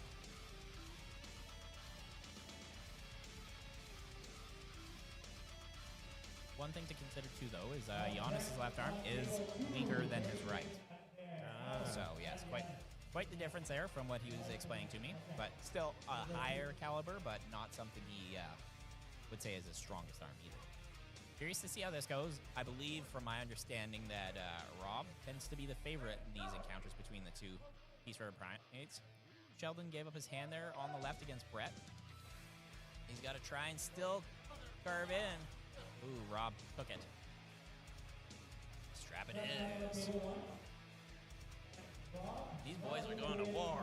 Oh, yeah. Okay, here we go. Alex Maritza versus Giannis. I'm on a big match here on table number 2. That's rough. What is? Giannis having to go again right against Alex. I'm sure it wasn't planned. No. Honestly, no, it's randomly generated. But I don't. Oh, Alex must have got the bye then in the bracket system, I would believe. I still figure that it should have been a little bit more time, but you know that's the error system. So.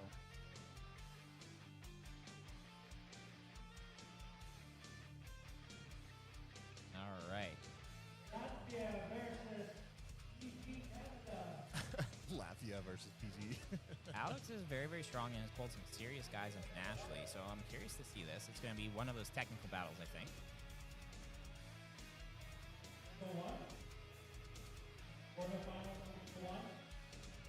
Giannis has Alright. a very short bicep head, hey? A little bit, yeah. Yeah. Yep. Like never a big Papa Pump from wrestling? Yep. Oh, yeah, Scott Steiner. Yeah. Ooh. Oh, But Sheldon. Sheldon. Oh. Did that go over? Okay. I think there was some confusion there. I think Sheldon felt like it hit, and then, Refs didn't see it, maybe. yeah, so it was one of those things. Oh, no. He's saying his wrist is toast. Oh, okay. Yeah, he didn't want to keep pulling through that with no wrist.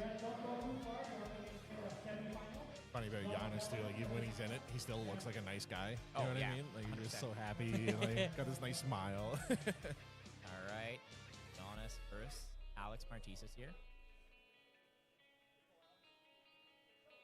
Ooh, Giannis hits first. Gonna make some adjustments. Yeah, no, Giannis. Yeah, putting on the old brakes. That looks Yeah. like it's in there. Yeah. Yep. Cool, man. So it shows that there's still big level gaps even at the international level. Oh, yeah. I mean, like, because once again, Giannis is giving up 30-ish pounds to Alex, because I believe Alex weighed at 198. So 20-ish. I think Alex walks around 205, and Giannis walks around, like, in the evening, he's 178, so he really isn't cutting weight or anything. It's a natural 176. But Giannis himself has been a world champion. I don't believe Alex has had one of those yet. I could be incorrect. I do apologize if that's the case. All right, this is going to be an interesting one. Rob is very, very strong, but Cody is also exceptionally strong. Rob has a good press. However, Rob's left isn't usually as strong as his right. Still very strong.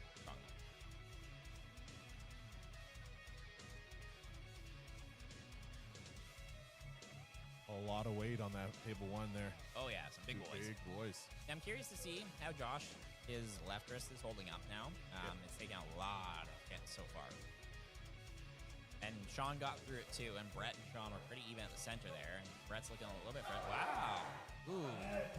That was late. Nice. Good work, Josh. Rob got an elbow foul, but he actually did hit through Cody there. So the big thing is that if Rob beats Cody here, Rob would then be ranked 4th on the left arm in Alberta. Hot dog.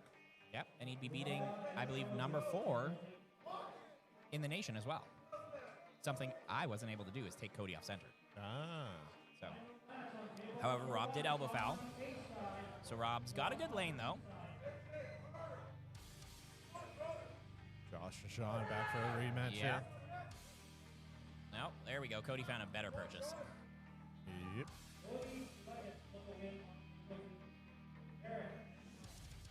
Solid individuals there. All right.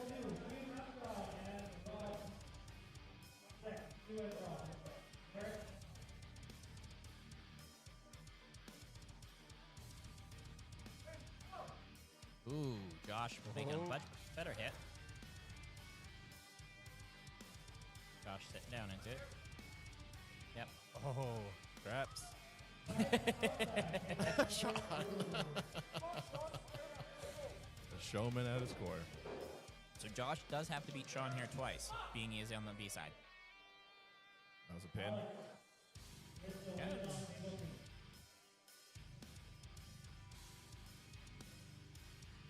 Seemed like the judges were hesitant there.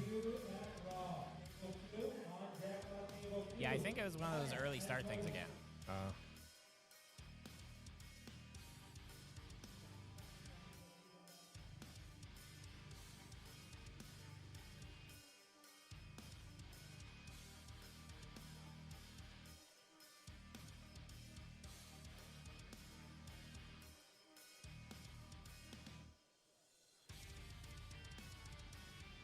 Alex still wins. Looks like they were just kind of explaining some stuff here. Okay. All right, Hugh and Rob is going to be a good one, too.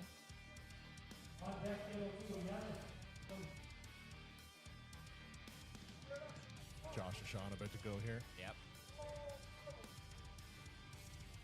Gonna see how Josh does. Trap yet. Ooh. Josh has to climb. Oh! Big win for Sean. Yeah, that's huge. Hide your kids.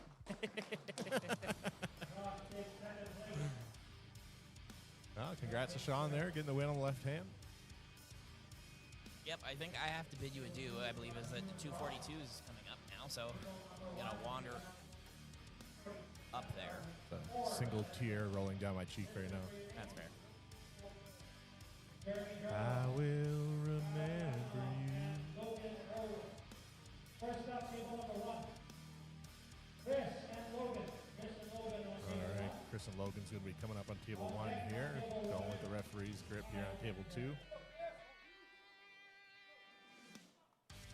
All right, Hugh getting the pin there, taking the win.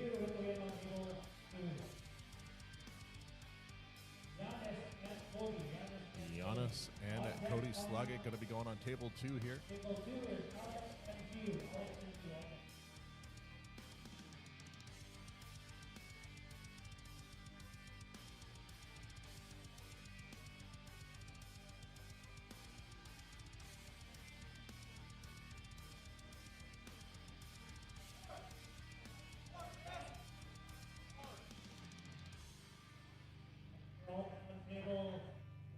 Slipping out on table 1 there.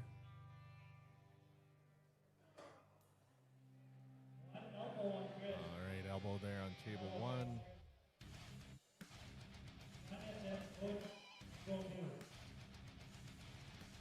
They're both ready to go again. Referee's grip here on table 2 with Giannis and Cody Sluggett.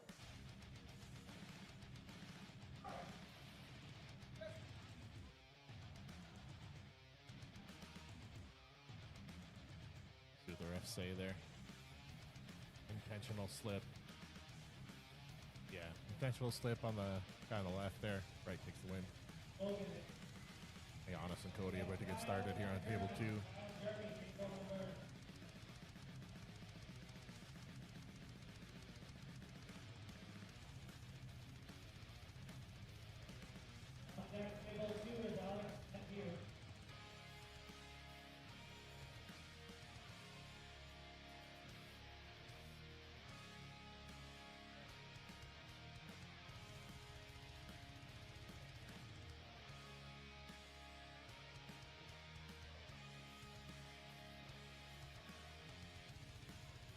All right, going to straps there on table 2. We got Kyle over here on table 1, about to get started.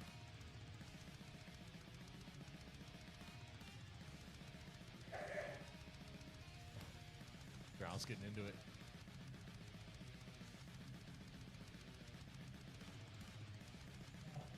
Evanoff versus the Winter for 1.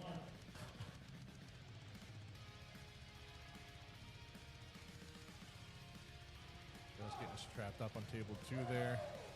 Kyle taking a loss on table 1.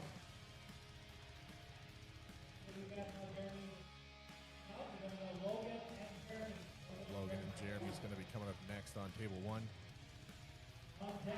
Just getting things tightened up here with Giannis and Cody on table 2.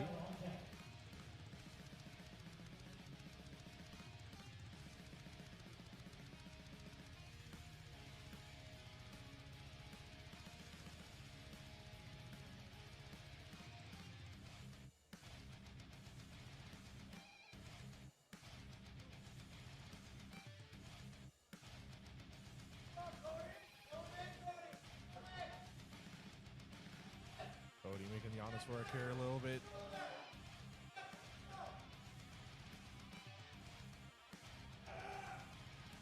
All right, straps on table 1. Cody making a big comeback here.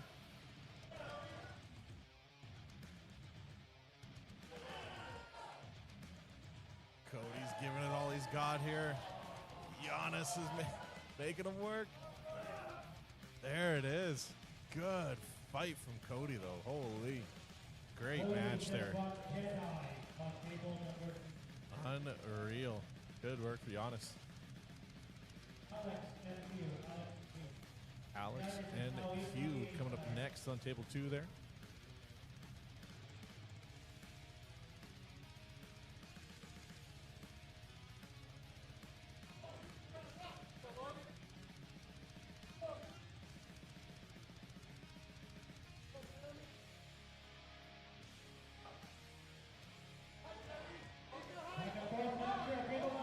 Jeremy and Logan battling it out on table 1.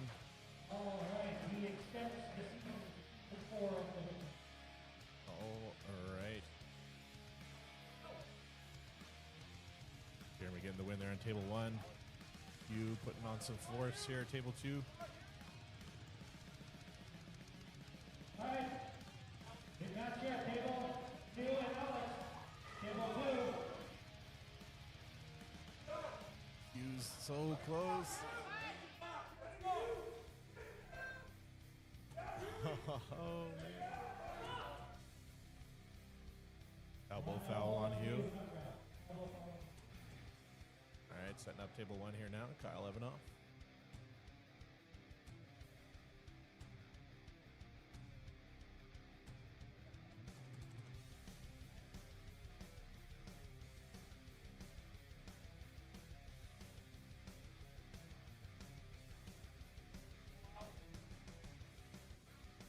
Chris and Kyle. Table 1. Sorry about that, table 1. Chris and Kyle, table 1. This is the quarterfinals, table 1, quarterfinals. Semifinal, quarterfinals, semifinals. All right, looks like a second elbow foul on Hugh there with table 2, giving him a loss. Kyle and Chris here on table 1, about to get started.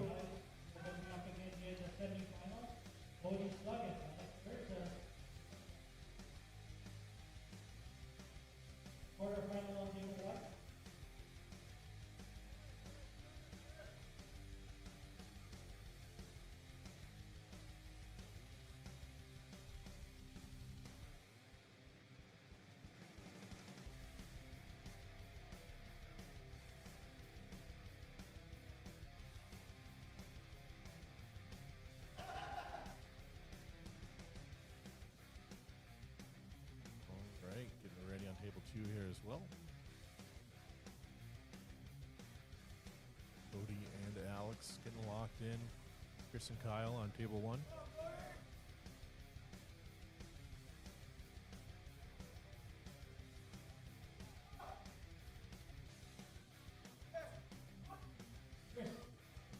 All right, Chris getting the win there over Kyle on table 1. Checking in here, Cody and Alex about to get started here on table 2. Slipped out to the pinky. Cody did not want to let that thing go. Going to the straps.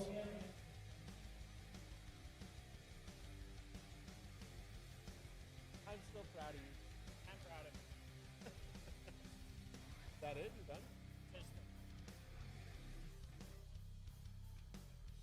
All right, Cody and Alex getting lined up here on table 2. We have the lovely Kyle Evanoff joining us again. Welcome back, Kyle. Yep. It seems like the left arm was still a little fatigued there from Cody. Yeah. Not much gas left Yep. to hang, but That's fair. All right, finishing up the strap there on table 2. Table 1's about ready to go here. Chris and Logan.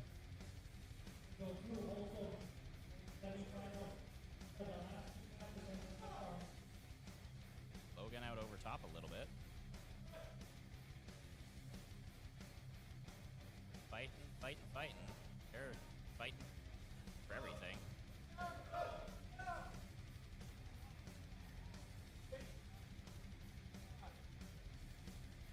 Chris not wanting to let go. He wants that pin. Yeah. Elbow on Alex there. Yep. Chris holding on for dear life. Logan Yeah. there. That's impressive grip strength, Yep. like to hold on to the fingers like that. Oh, absolutely. Chris has a very, very, very strong hand. Cody and Alex here. Solid effort. Cody's using his lats, timing things. Yeah. Looking strong. Cody's rolling with it. It looks almost like, yeah, attaboy, Cody. Nice. Well done by Cody there. Good Awesome work. Putting on a solid effort there. Yeah, man, he's doing really well yesterday and today. I didn't see how his match with Giannis went there. Did Dude, Giannis he made get him? Giannis work. Oh, Like Giannis had to work. It was that's impressive. Yeah. Solid effort. Cody's definitely leveled up big time. I feel a lot less trash about how I did last night. Fair enough. All right, Chris and Ooh. Logan here, table 1.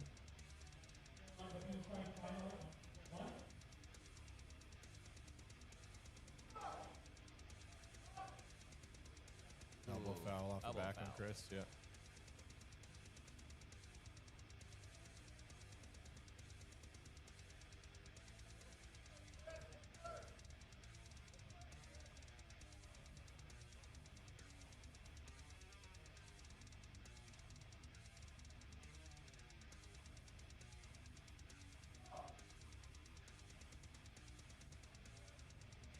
Ooh, Chris is in a little bit of an ugly spot there. He's trying to go for a press, but one thing Chris has is a really, really, really strong frame. However, he just needs to try and get his shoulder back behind it, but his elbow came off there. So Yeah. solid effort. We're gonna see how Jeremy fares here, going up against Logan again. Solid effort by Logan. Jeremy on the east side, Logan.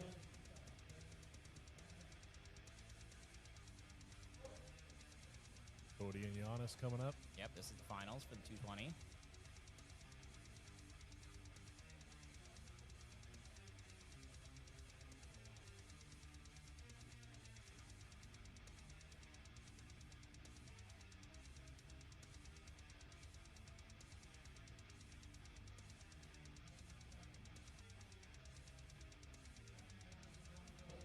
Giannis is doing the smart thing. He's rising his elbow up there and then loading back into Cody's hand consistently. He's fighting a lot, trying to pump it up. We have Jeremy and Logan over here on the left. You see, yep. Jeremy made a good decision there. Good job, Jeremy.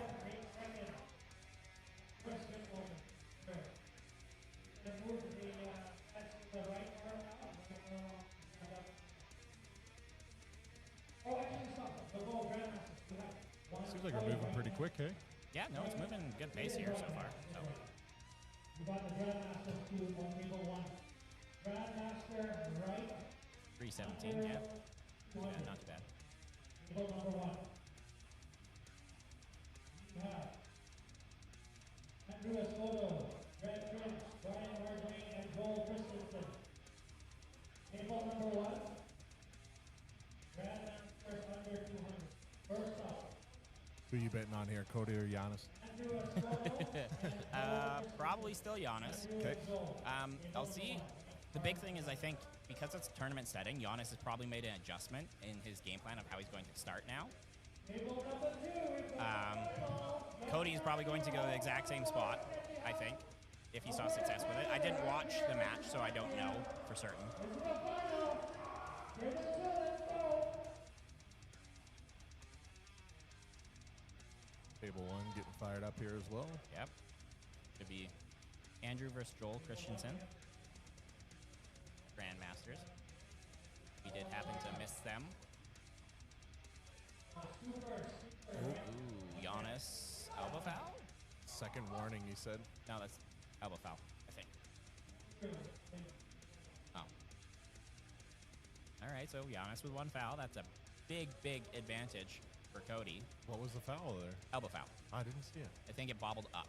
Cody used a lot of back pressure and pulled Giannis off the front of the table. Now, that's the big thing, though, is Cody has to beat Giannis twice to win this, right? Because he's on the B side. Giannis is on the A side. I feel like Giannis is going to kick back into his natural low hand, so he's going to absorb the hit and come out and around on Cody's hand. So Cody's really got to fire through. Oh, Giannis hit a lot. Good surge. Yeah, Giannis is a lot more comfortable this time. Cody has to really work around, but Giannis has it pretty comfortable here. Cody's rolling in. Giannis looking comfortable. There it is. There it is. Yeah. But A for effort from Cody. I mean, he's had a great weekend coming out, putting up such a fight against Joe Fox on the right. Now, going against Giannis there. That's impressive. Very impressive. Cody's definitely in the running for the the Power Hippo's pretty preposterously powerful pull of the night. I would say so. I would say so.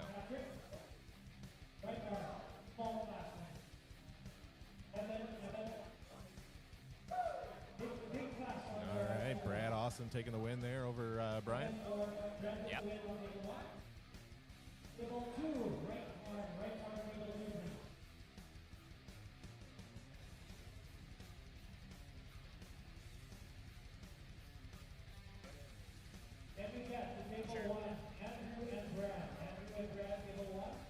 All right. Looks like Andrew and Brad are over here on the left. Table 2 is swapped to the right arm.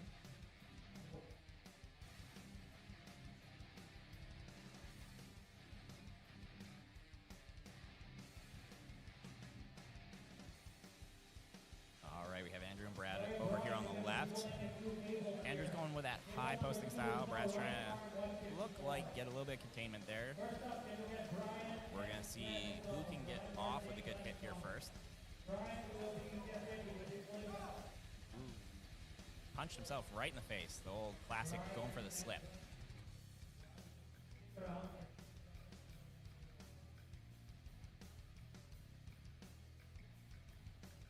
All right, we got Brian Marginette. I believe Ben McDonald.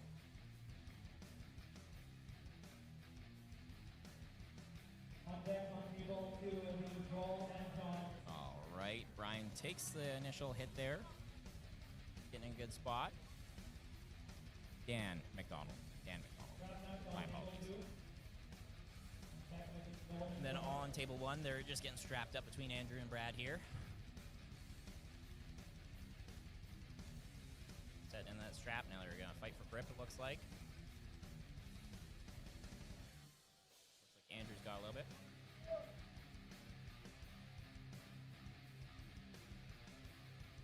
Brad's looking a little bit more uncomfortable here in the setup. Also going to the straps over on table 2. Ooh, Brad hit hard and fast. Found that lane. I am back. Happy to have you back. I was in the mood for a Caesar. I never had one in a long time. There you go. Treat yourself. Yeah. So this is about to turn into a PG-13 stream. I feel like we left that neck. Well, I guess PG-13 these days is kind of raunchy. Yeah, surprisingly so. I've noticed that with kid movies. Yeah, I feel like the only thing that you get one F-bomb in PG-13s now is the hard limit. Otherwise, it's pretty open. So, You know, one of the cool things I figured out about this new thing is if I ever wanted to swear, I could just say, what the and I just, you would never know. It's great. that's excellent. Yeah. So, yeah, no. Next time we have Todd out, we'll just pretty much hold that thing nonstop. All right, we got Joel and Brian over here on the left. Ooh, deep into that hook. Joel's pulled a little off center. Brian's got a better purchase. Joel come up to reconnect. Ooh, elbow foul, I think. Oh, nope, Joel. Joel got the elbow foul.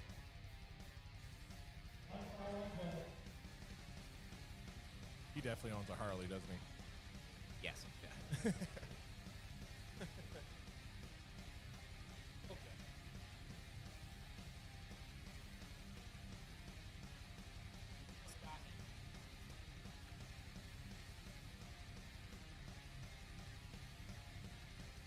Alrighty. Back. Oh. That was almost an elbow foul again there on Joel. When he shoots forward there, that seems to be when he's getting that elbow foul, is trying to re-get his hook there. Yeah, that little shot there. So he shoots up. Yep. Making him work. Brian's working. Joel's got better connection there. Brian's got to get back behind his shoulder and try and find that lane again to surge. Waiting for, yep, there it was. Waiting for that there it regrip. is. He was waiting and got him. Well done. Back-to-back wins for Brian. Good work. Yeah, Brian jumping from table to table. No real time in between.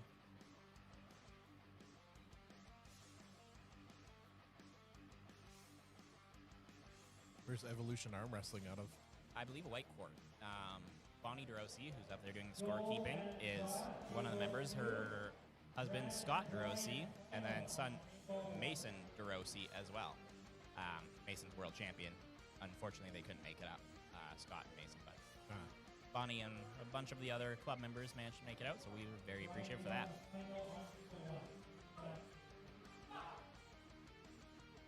All right, win over there on the right. John taking out Joel.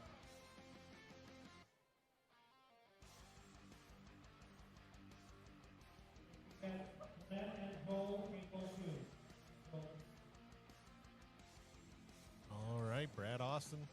Brian, back up here again.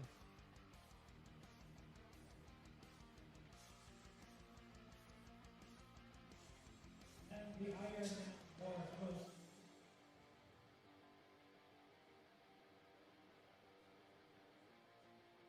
feel like this guy just got off work. That is actually 100% accurate. I guarantee. Brad got him for the win there. All right, we got Dan versus Joel. Ooh, Dan. Ooh. Smooth with that. Dan is the son of Gary McDonald. Yeah.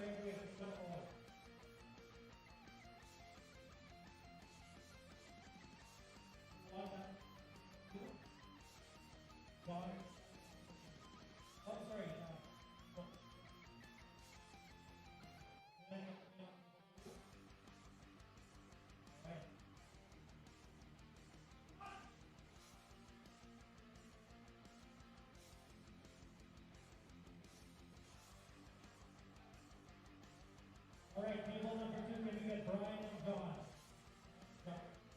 Table number 1. Heavyweight, right bar. Super heavyweight's going to be starting up next here in table 1. 6 competitors in that category. You're supposed to be in here.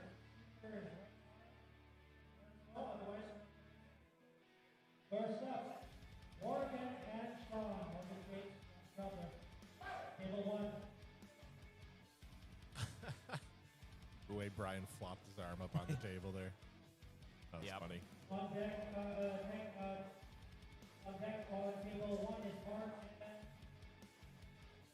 and Nelson. All right, going to straps. Morgan and Sean. What do you do after an arm wrestling tournament to recover? Cry myself to sleep. Cool. Yeah, makes sense. Everyone's got a lot of different protocols and things they may do or may recommend. Some people say work out the next day. Some people don't do much for a week.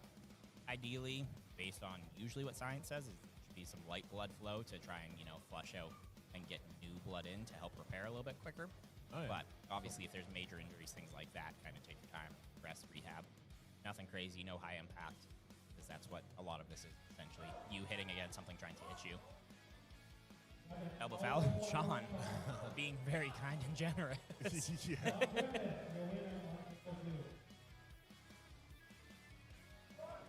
John getting the win over Brian there. I really think Brian pulling all of the classes known to man has not been super conducive for him today. Yeah, after a while, you're gonna fatigue.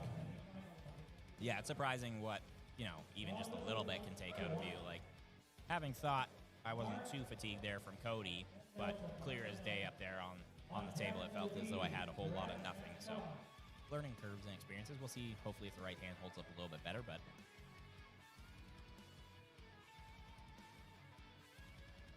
All right, looks like we got Mark up against Nelson. This was a barn burner on the left hand. We're going to see if there's a difference on the right hand. Ooh. Oh, Brian's making him work. Yep, Brian's off of that quick hit. Ah. Oh.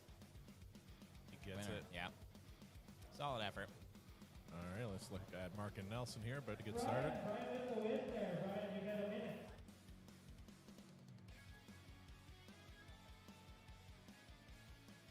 Ref script.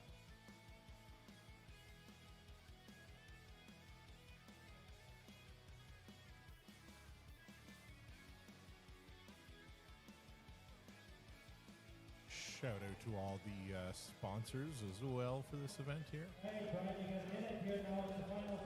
We did have a boatload of local help. Super appreciative of that. Wouldn't be possible without all the sponsors here. Just waiting on Mark and Nelson to get in here.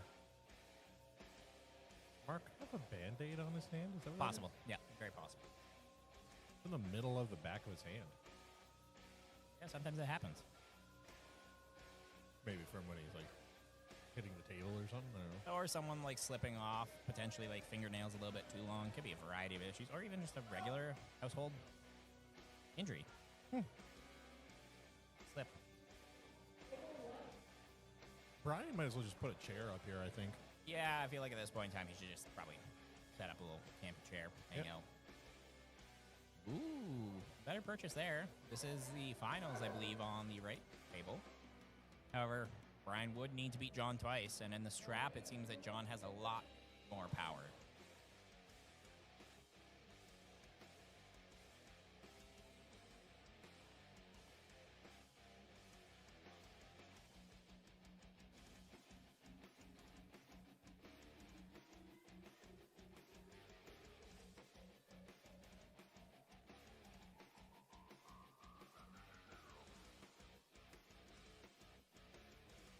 You're going to get up there again, right? For the right? Yep, for the 242 glass again, so it'll be the same batch of guys. Okay. We'll see how the right holds up. Feeling a bit more confident with the right than the left? Don't know. Left felt pretty good. Right has a little lat tweak, so I don't know. Ooh, John with that fast hit. My strengths on my right are a little bit different than my strengths on my left, though, so we'll see if that plays in at all. Jeremy's feeling like a iron wall. Chris and I started pulling way back in the day, and we've always gone back and forth a little bit. He has a little bit more height on my arm and a stronger hand usually, so... Ooh, Mark with that solid hit absorption, and yeah, sent Nelson right to the pad there. Wow, that was impressive. Yeah, Nelson all the way over. Yep. Yeah, the big thing, or too... Nelson, sorry, I said that backwards, but yeah. Nelson hits really quick and really hard, so for a lot of the open weight division guys, if you can't stop a hit, Nelson would be able to get over you. But Mark, being a high level, kind of probably anticipate a hit, set up, absorb the shock, and then was able to roll back.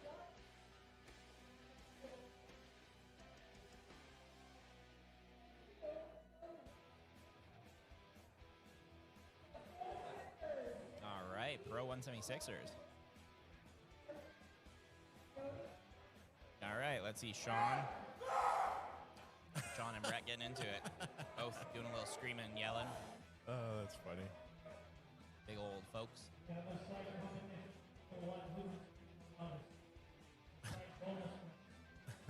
Side bonus quest.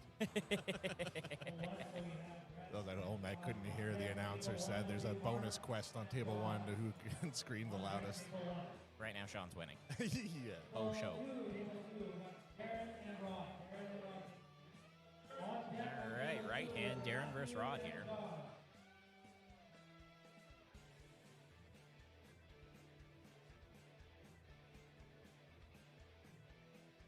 Yeah, Darren's eating something. Ooh, Sean. Oh, Looking a lot slit. stronger on the right. Just stonewalled Brett this time around, so.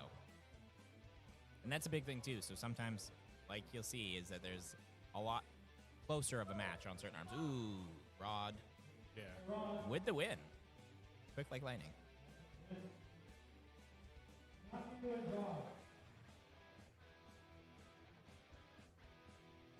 All right, we got the son of Brian Marginet, Matthew Marginet, coming up here against John. See if he can avenge his father's loss.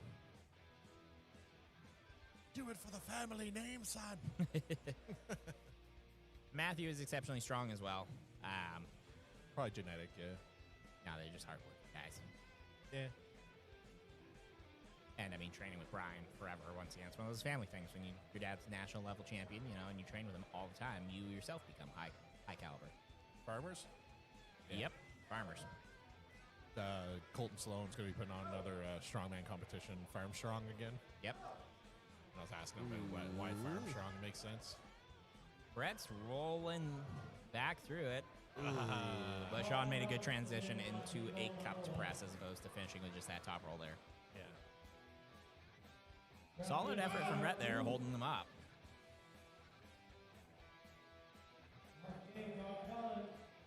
All right, Mark up against Josh here on the right hand. Matthew and John in the strap. We're going to see Matthew can stop the hit of John. That's going to be a big indicator because John has that speed. Unfortunately, he was not able to stop that hit in that lane. All right, another heavy matchup here on table 1. Yep, Mark being the teacher of Josh once upon a time, and then eventually Josh surpassed the teacher. It's a So Mark, quote, isn't it? yeah, maybe. Student becomes the master. Yeah, something of that nature. I don't know why I sounded like Rafiki when I said that. Sorry. Yeah. There you go. Josh knew the lane. And once again, Josh on the right hand is very, very different than Josh on the left hand. So.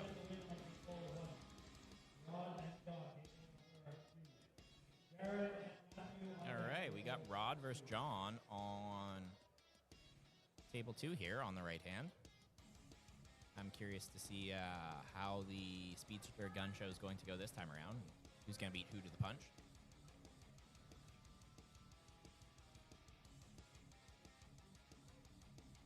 Brett versus Nelson on the left.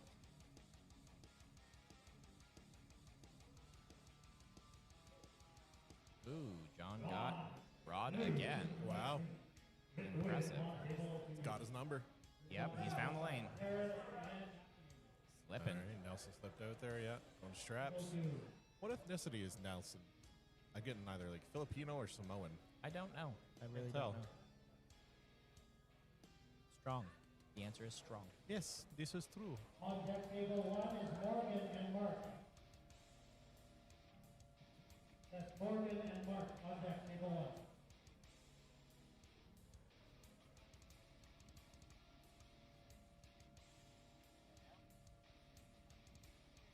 You want? Grande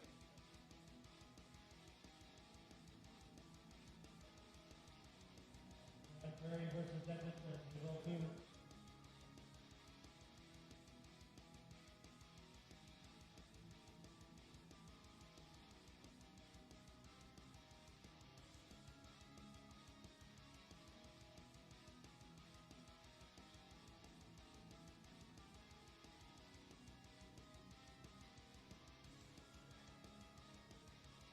All right, just like strapped up there on table 1 with Nelson.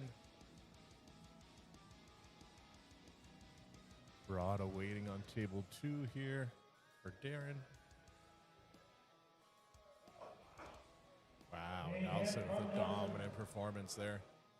Referee's going to discuss it though. Oh, we got an elbow off the pass. All right, looks like an elbow foul there. They're going to go again. Rod and Darren getting spooled up here, ready to go.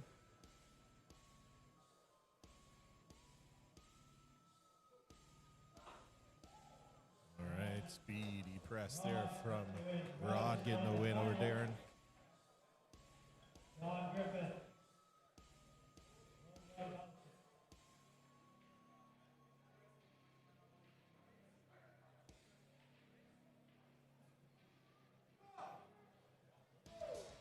All right, Nelson getting it there. Win on table 1. Nelson. Good work to Nelson getting the win there on table 1. Morgan and Mark going to be coming up next on table 1 there.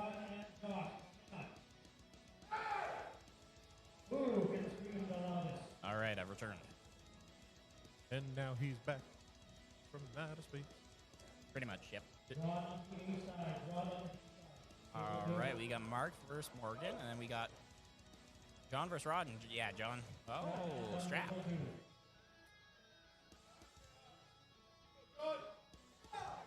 Ooh, Mark had Morgan's number there, too. And as we mentioned, Morgan's competing with the pros because there was no one in his category for amateurs. So shout out to Morgan, man. Absolutely. Large step up in caliber competition. All right, we got Sean versus Josh here.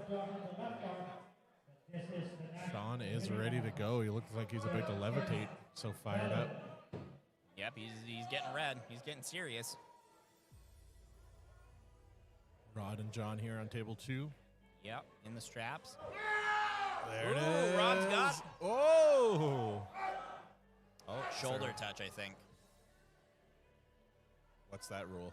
So essentially, your shoulder can't touch your hand, or his shoulder cross center. So we can't have that. You can't pull your shoulder over the center line. So you're kind of just leaning into it with your whole body weight, I guess. Yeah, right? ideally you want to drag them back to your side. You can't come across the table. Fire it up, Josh! Got 1. Josh versus Crowther. Yeah, no. Josh doing what Josh does. And Sean's sinking beneath the table. Man down, man down. A showman. Ooh, there it is. Oh, elbow foul wow. on John. Okay, fair enough. All Good right. calls by the referees. They have a very, very stressful job, so big shout out to them. They've been absolutely exceptional all day today. Nelson and Mark, table number 1. Nelson and Mark on table 1 again. We'll see if Mark can do the same thing, or if Nelson can make some adjustments. Ooh. Got him.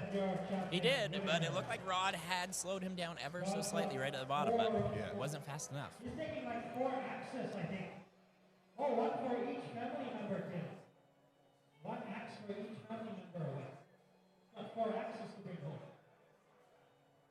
All right. Nelson versus Mark over here on the left. I feel like the longer you talk and like commentate, you almost start developing your own like little radio voice. Yeah. I notice it too. My voice changes as I go on. Like, wait a second, that doesn't sound like me. Yeah.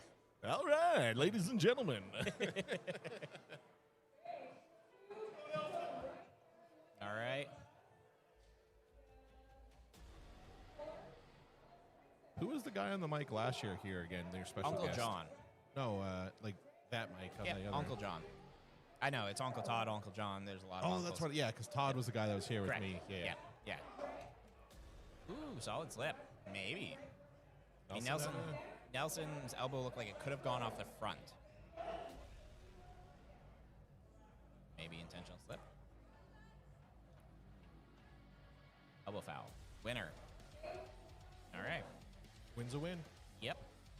Like my good friend Dominic Toretto once said, doesn't matter if you win by an inch or a mile. Winning's winning. I don't know why there's so many Fast and Furious quotes today. Hey, man, it's just good quotes. Yeah. Nothing wrong with that. The best one, though, is, what does this do? Ejectocito, cuz.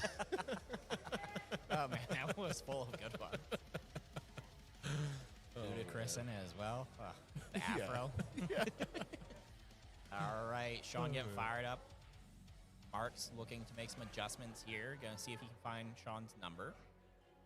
Greg and Brad on table 2, but ready to go. Good match, good match. I think this could be a good one. We're going to see where Greg is at now in terms of level on the right hand, because Brad is a relatively high-level competitor in the 198. Greg neutralized. Oh, elbow foul on Greg, bobbing up. So Brad had enough back pressure to pop him right up off that front of the pad. Where's Sean going? Elbow foul off the front on Mark. He was shooting forward.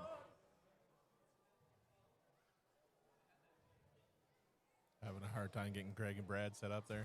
Yep. Oh, there you go. That was close. Greg's really going for it. Brad's over the straps. Wasn't Greg wearing a referee shirt earlier? Yeah, Greg's also one of our referees, a down ref. Oh, okay. Yeah. I don't know if he's actually refed yet. I don't think we No, I needed don't him. think so. But I remember I looked back and I saw, I was like, oh, Yep. Ooh. all right, slippy slip. Yeah, good lane there from Mark, but Sean being as talented as ever, making the adjustments as needed. The straps may be a bit different in Sean's favor. It's hard to say, though. Mark's a very, very experienced puller as well. So it's high level match between these two. Funny. See the chalk dust layering over everything. Yep. It's funny. Layer of chalk dust as I'm eating my burger covered in chalk. Man, you've been eating that burger for like 2 hours. And when I start commentating and like running a show, I am the worst for taking care of myself. So Somebody feed me. I need an adult. Yeah, I'll baby bird it for you after this. As he spits up his burger. All right, looks like Sean and Mark's about to go here on table 1. Brad took the win over Greg. Ooh, Mark with the first hit there. Sean's got the lane though. Yeah, just Good adjustment. got that pin. Yep.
Josh and Sean just getting strapped up there on table 1. I'll pan out when they're ready there.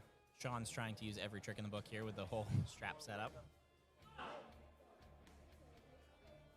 Working it way up there. Trying to gain as much height as possible. All right, Team Extreme getting the win on table 2. All right, we got T-Box versus Jesse Harrow on the right. Now this is... Jesse's been trying to get T-Box number since he started. I think that was about 6 years ago. Unsuccessful so far? Unfortunately, yes. But, however, today, Jesse did slow him down, which he's never slowed him down before. So there's traction gaining. Yeah. Top side, bro. All right, Sean's got some serious height in that strap there. We're going to see if it matters or if Josh is just sweeping side pressure can do what it usually does here. Sean's really loading up hard. Yep. Now, screaming all the way to the losing side, unfortunately for Sean. Valiant effort. Yeah. Always going down on a shield. All right, then we got Jesse and Jason here setting up. Jesse's loading. Really going to try and time Jason's hit because universally Jesse's not been faster, unfortunately.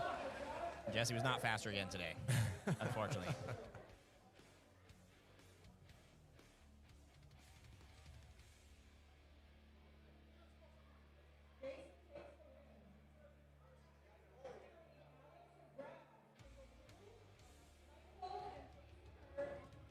All right, we got Alex Martises coming back up, I believe, against Brad Prinz. I do feel like this is one of those situations where Brad may just be a little bit outclassed, but I honestly do hope, and I feel like there could be a couple options where Brad might be able to slow him down slightly. We're going to see if he can pull out any tricks, but once again, Alex Martises is a very, very high-level competitor. We have seen him get beaten today on the left hand, but that was by some of the best 220 Albertans we have, not in his natural weight class of 198 or even 187. So he's giving up a lot of weight to... Oh, I am being called up. All right, Brad taking the loss there on table 2.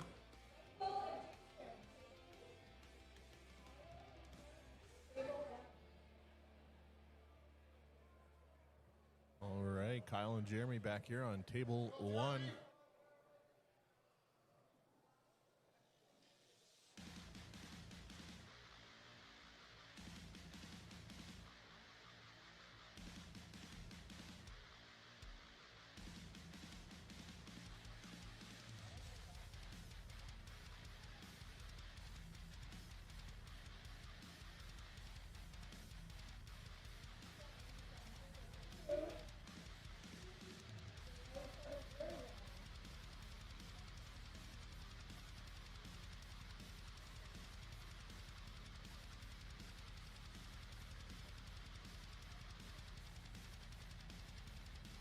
Both tables just getting positioned here, ready to go.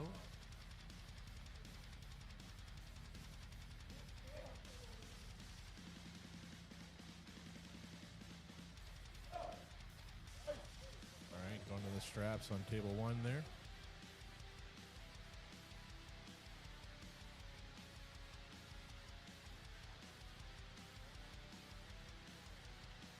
Table 2 looks to be strapped in, ready to go.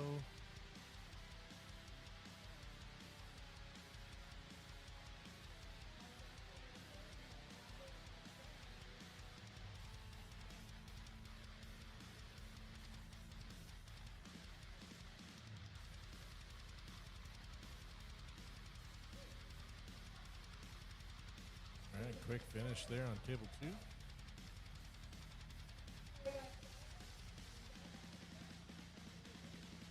All right, calling up Gavin and Jesse on table 2. Jeremy and Kyle still getting strapped in here on table 1.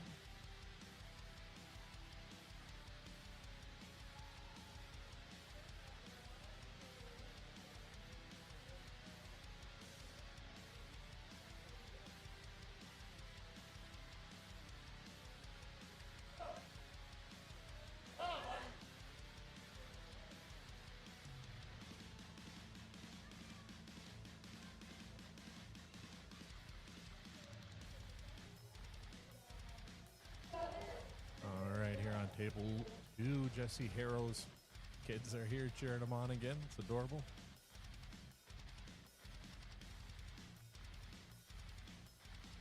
All right, going to be going to straps there on table 2. Table 1's getting ready. Looks like it's going to be Chris and Jeremy going.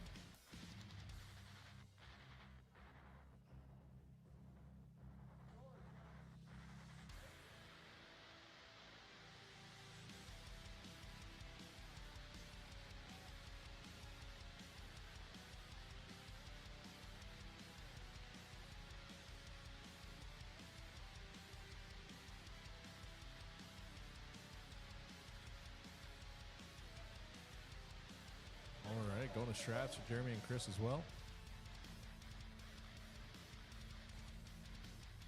We're just about ready to get started here on table 2.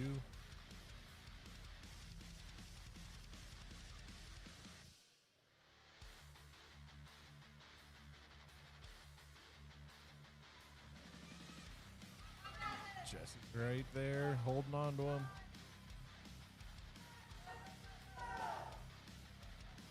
So close. There it is. Jesse taking the win on table 2.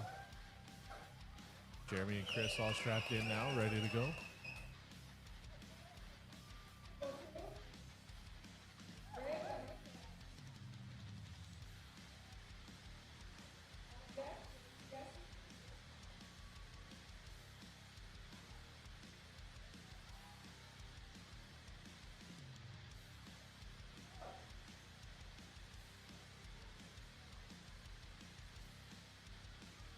Looks like an elbow foul on Chris there. Table 2 is getting ready. Greg Burnett's coming back out here.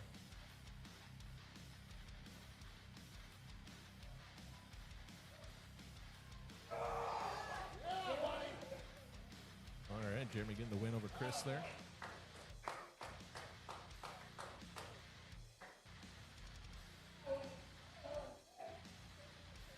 Calling up Kyle and Chris now to table 1.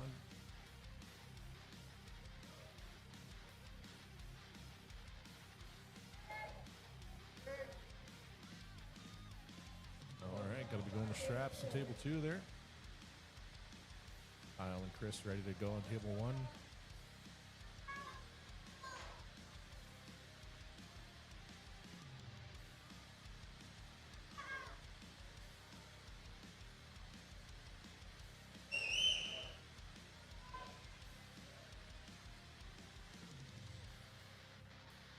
All right, going to straps here. Both tables will be under straps for the next polls.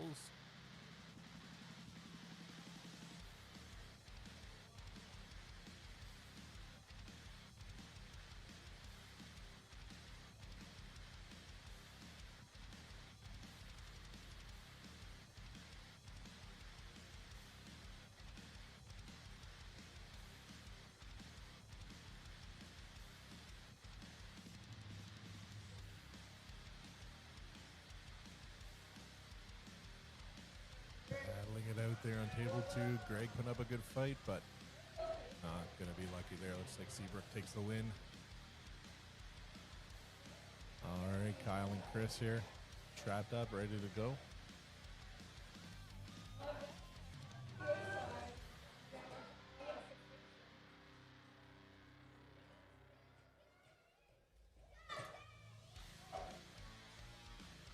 Ooh, Kyle almost had him. There it is. Kyle getting the pin over Chris. All right, we got Brad up next against Jesse here.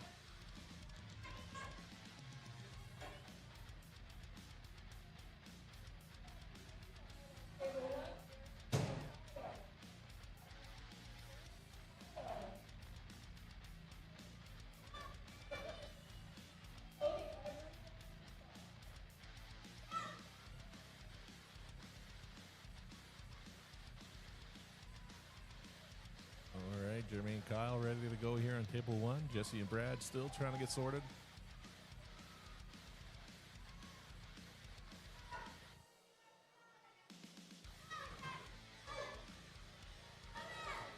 I think that might have been an elbow foul on Jesse. Yeah. Popped up a little bit there. Let them get resituated.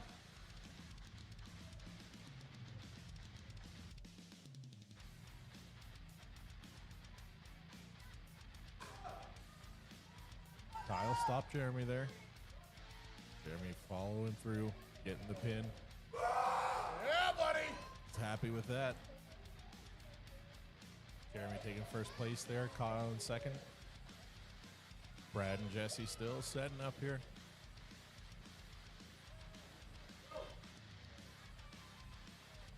All right, going to straps.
boys getting ready here on table 2.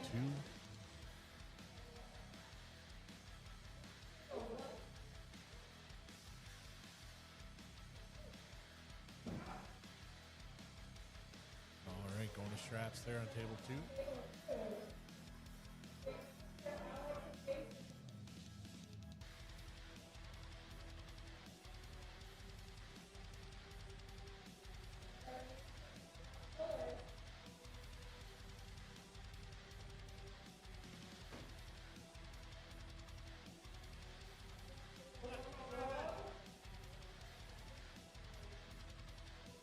All right, Evan Ferguson on table 1 there wanted to give Giannis a good pull here.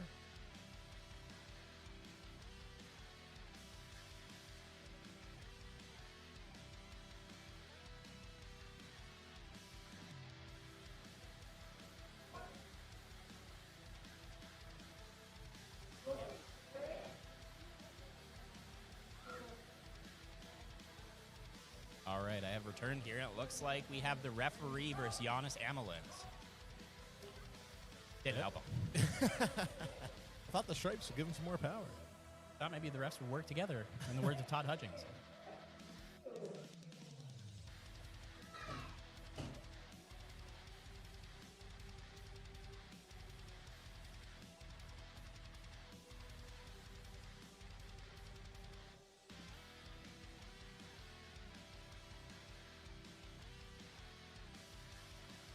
All right, we have Hugh Nutbrown versus Derek Glennie on the left, and we have Jason T-Bach versus Alex Martisis on the right. Seriously solid matches here. Jason getting a stop there. Impressive. Alex transitioning, though, into a clean hook. Hugh running right through Derek's hand there. Nice. Solid match. Oh, looks like Alex got an elbow foul there. Seems like there might be a little bit of a higher level of standard of reffing against Alex and Jason. Just looking for some more high-level stuff here.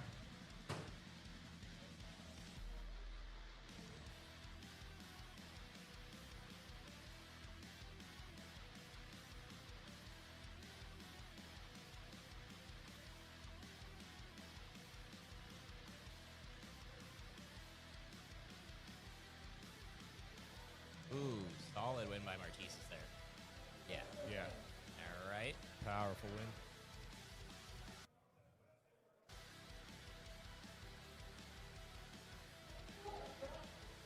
All right, we got Giannis up on the right again. We have Michael Seabrook versus, I believe, Brad Prince on the right table. Run through the class pretty quick. I believe this is the 198s here on the right and 220, so we're almost actually done the entire tournament here at a reasonable hour. Yeah, that's crazy. Only 4:02. You guys would be blackout by 8. Yep. Yep. I myself do not drink, but I guarantee many others will be. Yeah. There will be some struggle busting individuals showing up to the seminar tomorrow. Ooh, Michael Seabrook just mean mugging there in the center. All right, Giannis looking for the correct lane here. Oh, Giannis going. Giannis admitting it was him. The false start? Yeah, it was a false start. They both did it, but Giannis admitted that he went first there.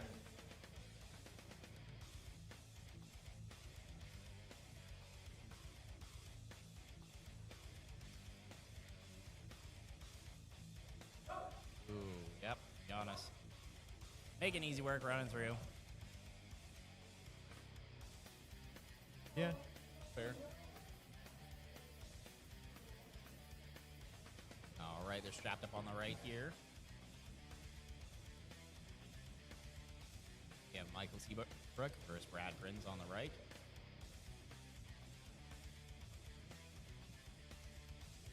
Strapping up here. Got Alex Martisis going against Rob Gold. Ooh, Michael Seabrook running through Brad there. Solid effort. There was a bit of an elbow foul on Brad, but I mean he was going that way unfortunately anyway. All right, Rob's trying to find some purchase against Alex. Rob is a very, very strong individual, having trained with him a couple times myself. He's trying to find something here. Alex is looking to set, I believe, a trap for him. Reading what he's doing.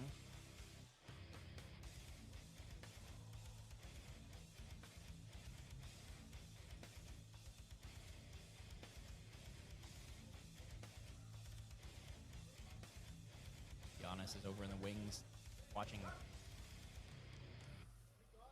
Ooh. Both false starts. Nothing happens. Reset. We have Michael Seabrook versus Jason. T-Block over on the right. Teammates pulling against teammates. Technically one of the coaches of Edmonton Extreme. We're going to see what Michael has. Ooh. I think that's straps-ish. That's a generous straps. I think that's probably a slip in a losing position. Intentional slip even. Ooh. Rob got up and over Alex there. Impressive. Now we're going to see what changes in the strap, though.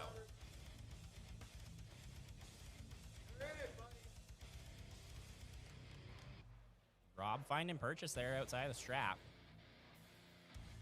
Alex is likely going to make some adjustments here. Looks like the right side is also going to the straps. The refs are going to let it go. I think that was a learning moment there for Greg, who's a level 1 ref. We did happen to have a couple of the Edmonton folks come up, some of the level 1 referees to help sub out for some of our more experienced ones. That way it gives them a break to go eat food, you know, have a couple drinks, that kind of stuff, make sure that we rotate out. All right, everyone's getting strapped in here, getting ready to go.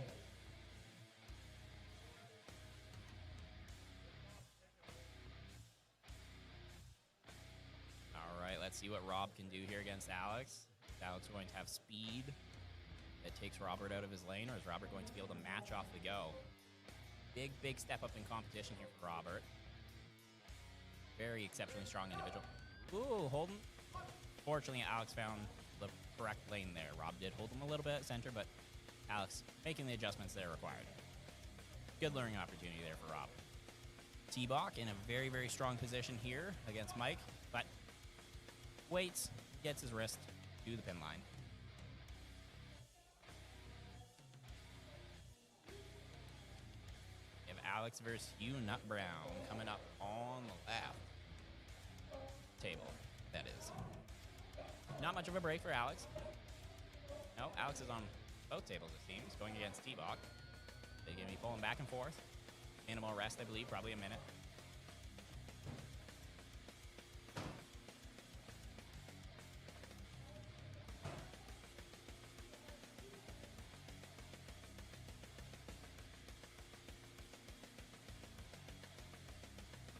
All right, Jason and Alex getting that set up here.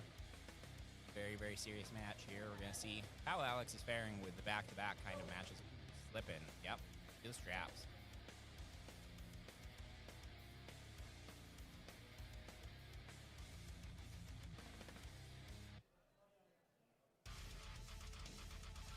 Getting strapped in.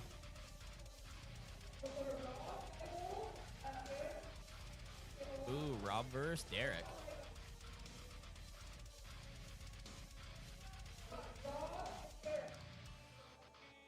We got Rob versus Derek coming up on table 1. On the B side.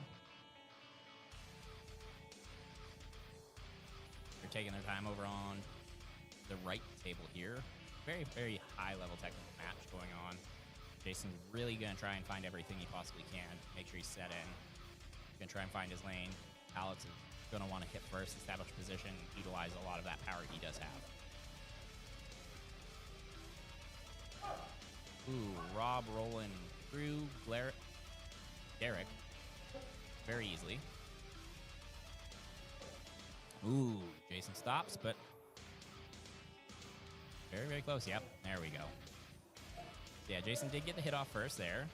Alex adjusted and managed to take his wrist and then extend his arm out. So solid work from Alex.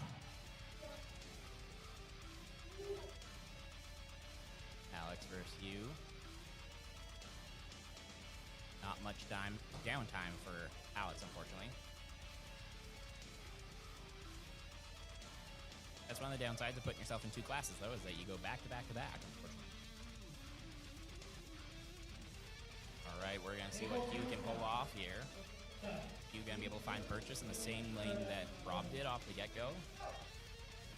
Holding up top, holding up top. Alex is going to try and gain purchase and get a finger. Ooh. Very, very solid effort there.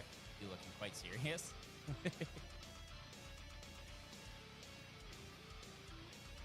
What I miss? Alex won the 198 division. Nice. And he's jumped right back to the 220 division and pulling here. So Nice. we're in our last pro division. Cool beans. Quite. This isn't the end of the show, though, is it? This is most definitely the end of the show. Wow, what an early day. I know, not bad. He ran pretty efficiently here today, so not too bad at all. Yeah, absolutely. So then it just goes to folks hanging out after pulling and a little bit of a party-ish afterwards, I would say. Yep. All right, we're going to see what kind of adjustments that Alex can make. Hugh's loading up. Ooh, Hugh took his wrist right off the get-go.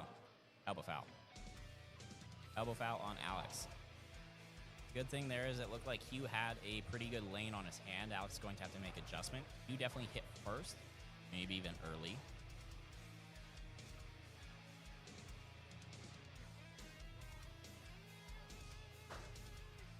The level of arm wrestlers out today in both categories, the 198 and 220, have been very, very exceptionally high.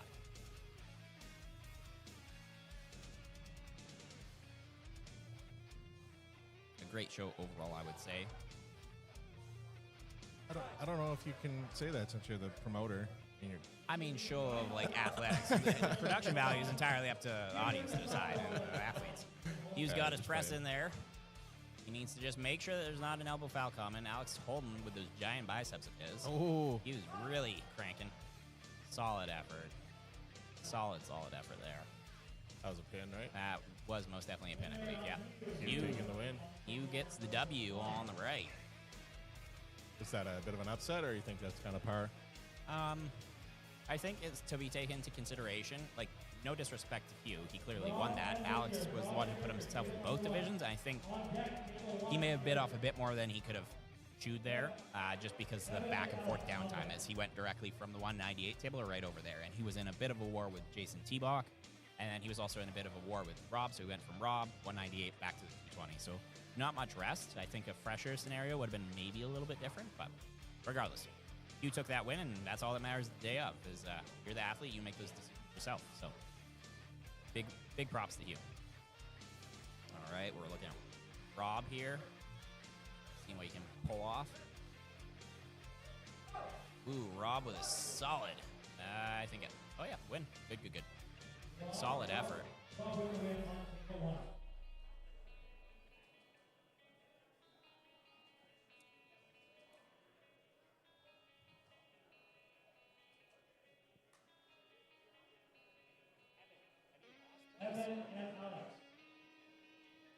Evan versus Alex Martises. So Alex isn't actually out of this. It's just he's been back and forth as is. So not much downtime for Alex. So as I was saying, it's one of those things where large consideration when you're pulling two weight classes at a time.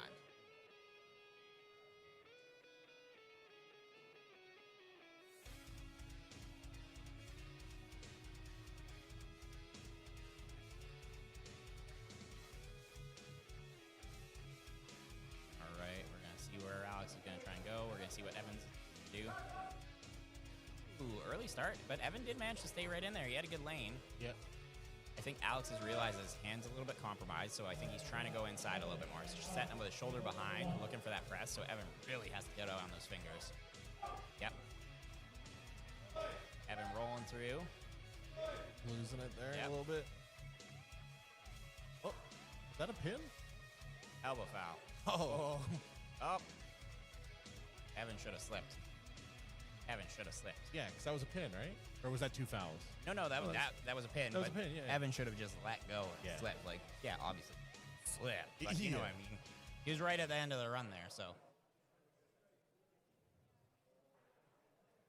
Impressive by Evan, though, holding him up. But, yeah, I definitely think that Alex is fatigue here. Ooh, Giannis versus Hugh. This is, I believe, the A side of this.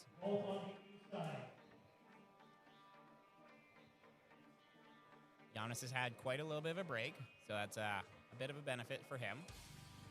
Hugh's had a little bit of a break too, but definitely did get into a little bit of a burner there with Alex.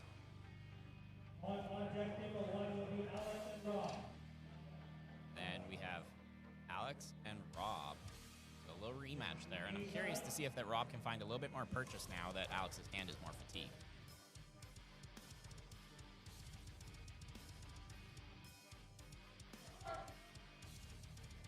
All right, we're gonna see what kind of adjustments Giannis makes.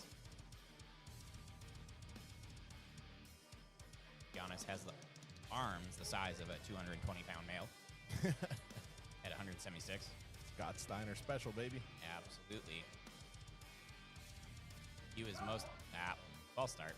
Giannis knew. He knew. Yeah. He's too honest. Yeah. His face does not lie. Yep. He was definitely looking to go inside for that press, I think, here. Loaded out. Everything stacked up behind. He's going to try and shoulder roll right in there and try and land right on the bicep of Giannis and put it to the test.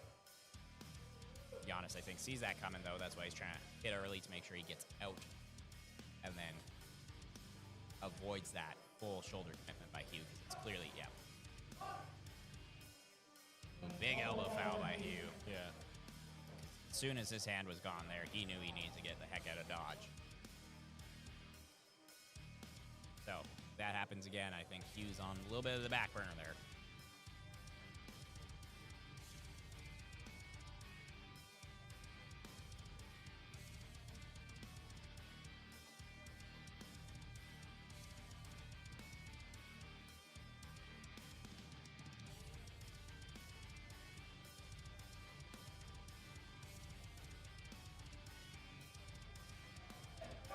Ooh, solid effort by Hugh there. Giannis still held strong in the center.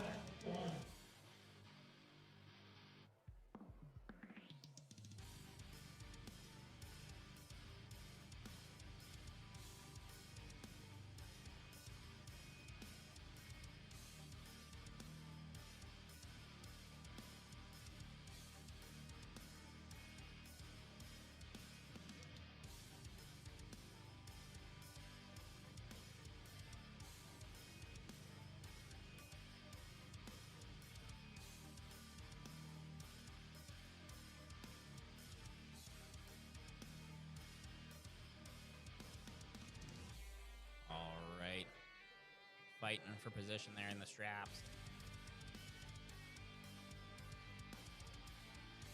Hugh's loading everything up. Both trying to get as much as humanly possible out of position there. Giannis making adjustments if needed.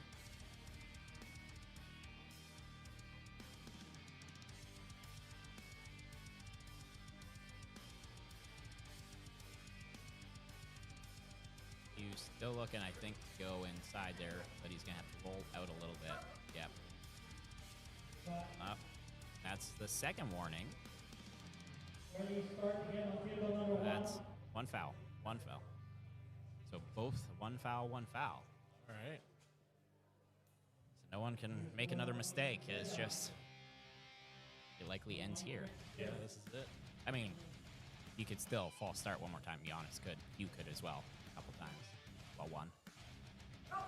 There we go. Yeah, Giannis got everything there in the straps and kind of knew it. So he's going to wait. And, yeah, there it is. He found the position he needed there on that readjustment after the false start. Very good job for Giannis. Yeah, good. Solid effort for Hugh. Put him a very, very good fight there the entire time in the setup.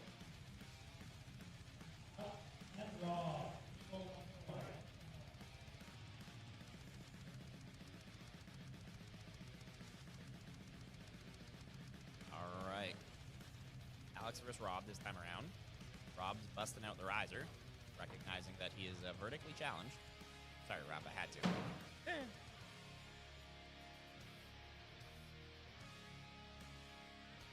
See if Alex has had time to have his hand recover a bit and what he's going to do differently here.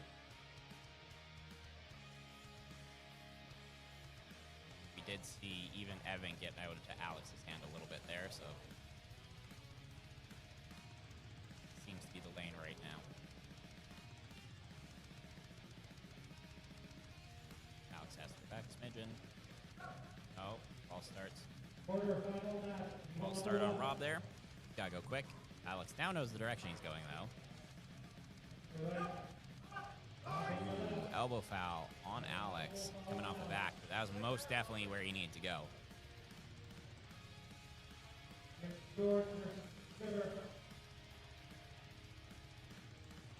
Rob's going to have to make an adjustment there. He's taking all of his chalk.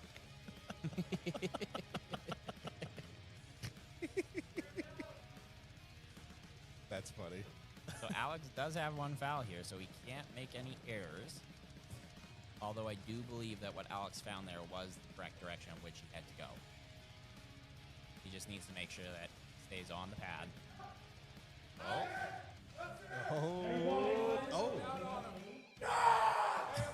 Yeah. Foul. Foul before the pin. Ooh. Oh. Ooh.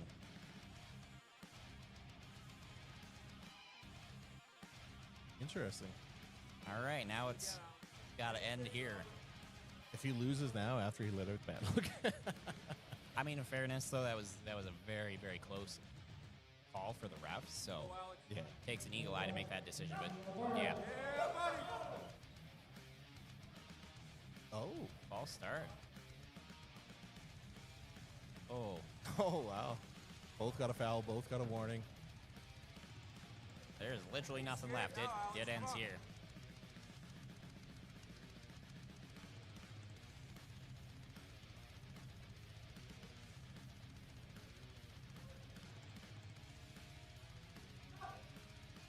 Yeah, there it is. Alex takes it. There you go. No chair this time. 2 was enough, I think. He was out of it. Fair enough. Yeah.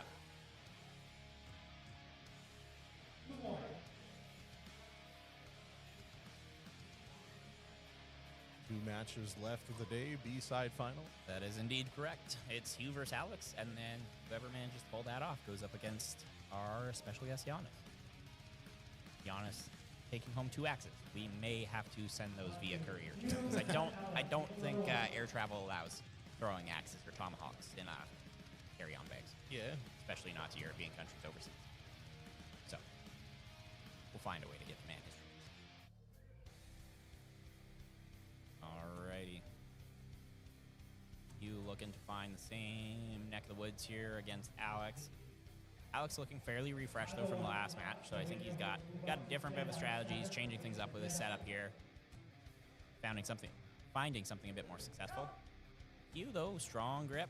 Coming. Oh, good straps. Yeah, Hugh's a very good competitor as well. Absolutely. Having a good day himself. Hugh, I think, started 5 years ago, Cody was telling me, and started at the same time. I believe they used to play lacrosse. Could be incorrect, but I believe it was lacrosse, and they both went to their first practice down in Red Deer together. Yeah, Cool. Hugh's been at the relatively high level for quite a long time. I think Cody has just really come into his own these last 2 years, so Is Hugh ranked? yes. How is he? I'd have to check. I want to say right now on the left hand, 6, maybe. The right, I think he's higher. Okay. He's not as frequent to tournaments, though. So.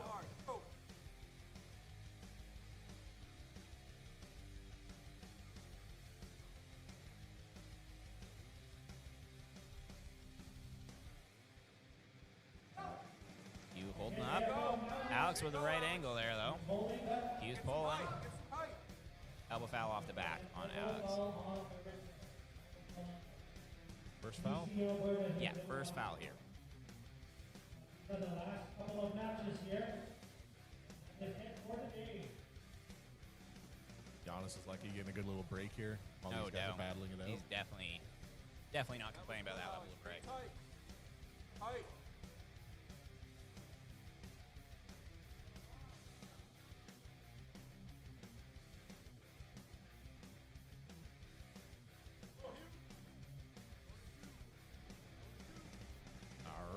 making some adjustments. Alex being told to stuff.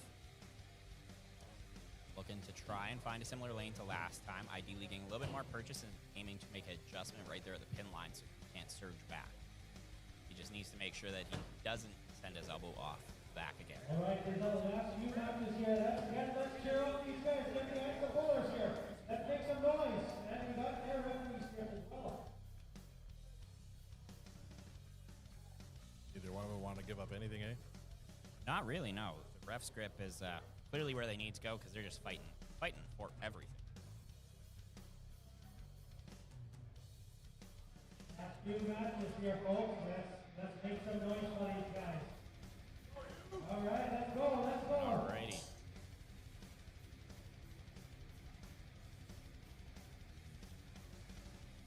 Ref's grip. Alex closing his hand first there in the ref's grip, but refs are being lenient today. We want to see stuff end in pins, not in fouls. Ooh. He has to surge and roll. Yep. Off the backside again.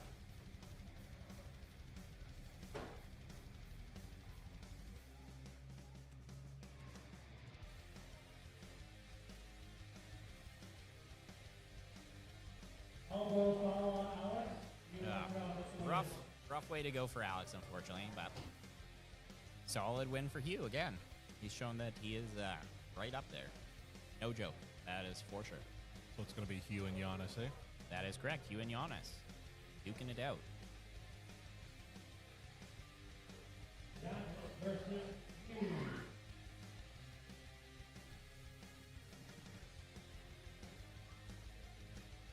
Jason, give Hugh a little bit more time. Giannis is just requesting that we give Hugh a bit longer time than normal. He's only supposed to have a minute, but Giannis wants to give him a little extra time and really give him a good battle here.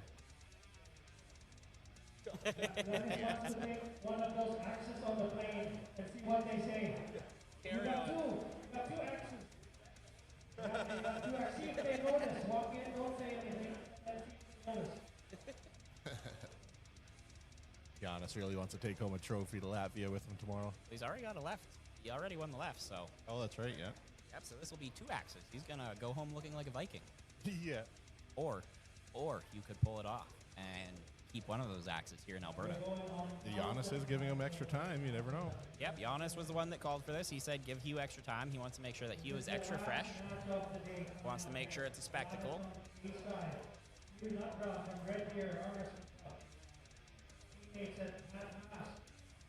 Definitely a solid turnout here today in terms of people spectating. Relatively full venue. It's nice to see. Yeah, no, it's a nice room here too. Like I said, food's always good. I had a Caesar earlier. It was delicious. Good mixed drinks. I like coming out here to the Jackpot Grill. Yep, they host excellent events. I mean, they do lots of stuff. If you happen to be local in Grande Prairie and looking for a place to host an event or do an event, we would definitely recommend the Jackpot. They've been excellent to work with. This is our 2nd year. And super accommodating, great food, great drinks, just overall excellent place to be and great people to work with. So we've been very lucky. And excellent space, so.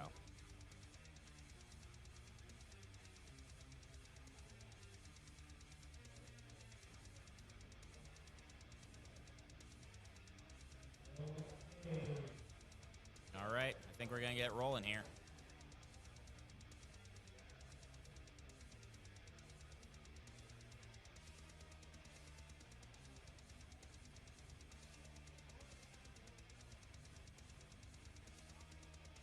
All right, here we go.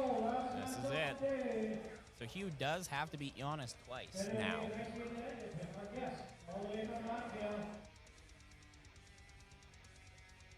Giannis wanting to see a good match here. So he's given Hugh as much time as he needs, saying take your time, take your time.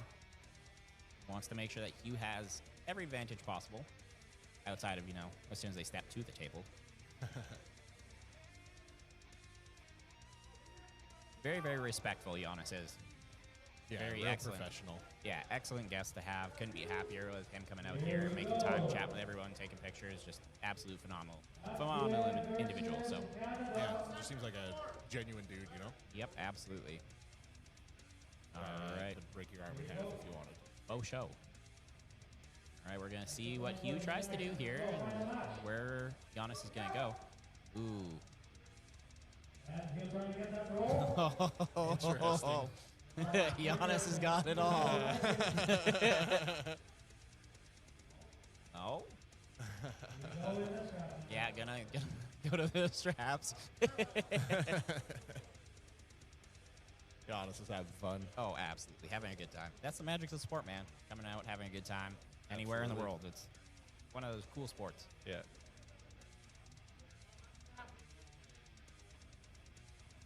So, yeah, Hugh's definitely going to need to make a little bit of adjustment. He does seem to be better in the strap because he tends to lose his hand a little bit. But he has very good ability to rotate through his shoulder and transition to presses or kind of open-handed top rolls there.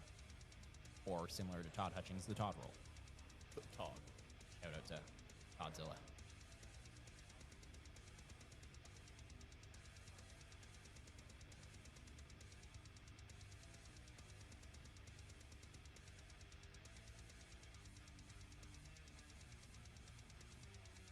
Giannis being very, very particular with his strap placement.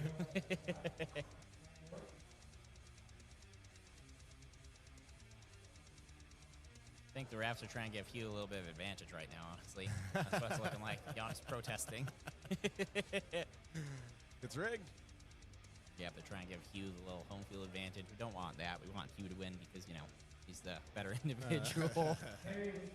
He'll never trust a Canadian again. Yeah, no, not at all. At least not if he sees Terry, that's for certain. Terry's down trying to work something there, it seems. Oh, man.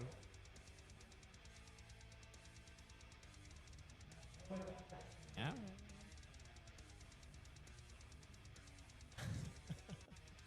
I can't tell if Giannis is actually like trying to coach you up there or what's going on. Yeah. I feel like even if Giannis was mad, you wouldn't know. That seems, yeah, that's safe to say. Yeah, there's a serious face. Yeah. The eyebrows go up. They do call him the Jedi for a reason. Ah. You with a good hit there. Yeah. Yep. Oh! Broke the pin. Took the pin right out. And that's it. Giannis winning the division. Big round of applause for Giannis there. Giannis. Yep. All right, that wraps up that. I'm gonna pop up there and sort out the awards and all that jazz, and we'll get it rolling. All right. You want me to stay live for the awards too, right? Yeah, yeah. Okay. Now we're at Andy. I might just give them the wireless mic. Sure, yeah, that works. It's hard to. All right. As we mentioned, we are going to get ready for the awards here now. So instead of me trying to hear what he's saying and relaying it to you guys, I'm going to go grab my wireless mic, clip it onto him, and then we'll be able to hear all the awards announced from him there shortly. So stay tuned, and we'll be right back.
Mike. Mike check 1, 2.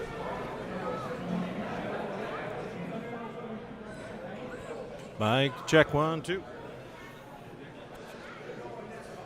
Mike check. Mike check 1, 2. Mike check. Mike check 1, 2. Mike check 1, 2.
Damn it. I'm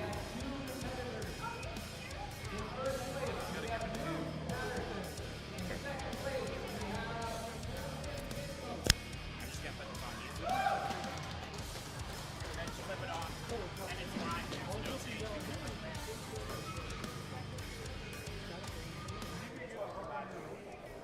Should be nice.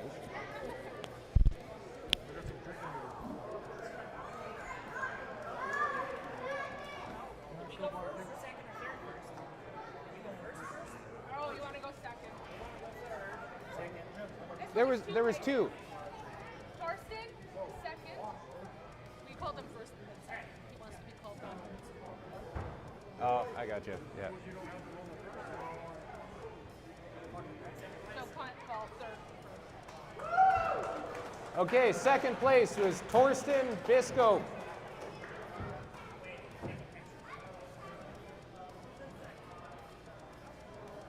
Torsten Bisco. Torsten, are you around? Or do we have a Torsten in the building? It's the 50-50. There's like $415 on each side. Okay, I just gotta pull a number. Yeah. Bonnie to shake it up and draw one or whatever. 3, 2, 1. Are we gonna go? Oh, this is the right. Here, you gotta look up. Yeah. Okay, moving on to the right arm. In third place, we have. It's not on. Oh. This seems to bounce the. It worked perfectly for me. Oh, okay. My son- Okay, third place, we have Torsten Bisco, who's not in the building. In second place, we have Luke Patterson.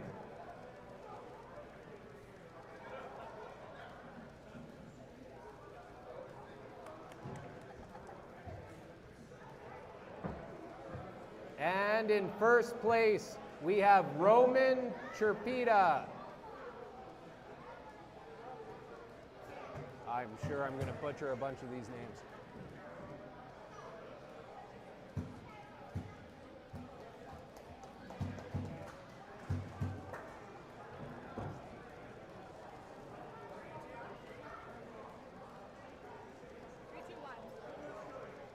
Okay.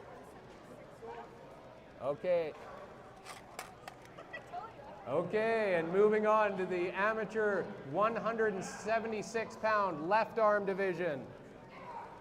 In third place, we have Aaron Rutten. Aaron Rutten, third place.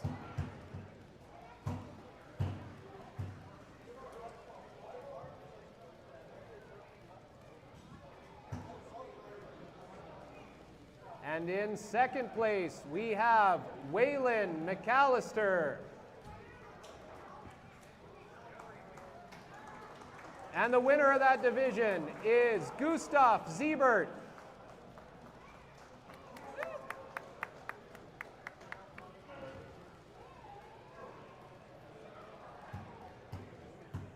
That doesn't make any sense why that works.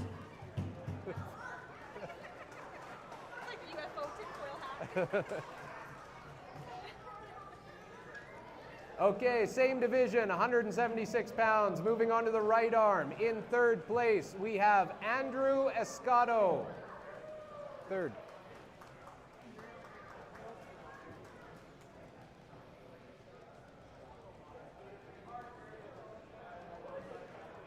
In second place, we have Gustav Siebert.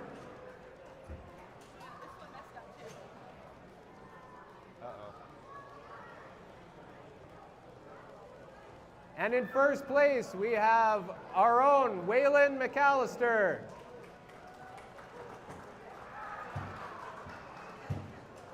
It's supposed to be Greg Burnett is third. Okay. Like, I wanted to fix the bracket. Oh, yeah, I can show you how to do that. Yeah. Okay, moving on to the amateurs. 198-pound left arm.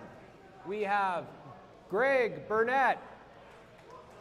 Greg Burnett, third place.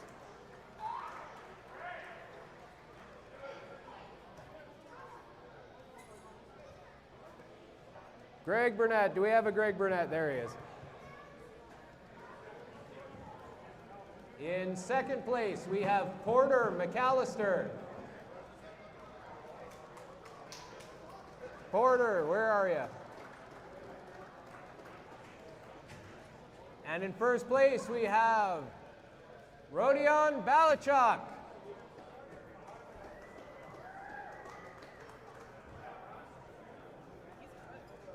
Oh, he's so good. He was that good on his first day. He's new.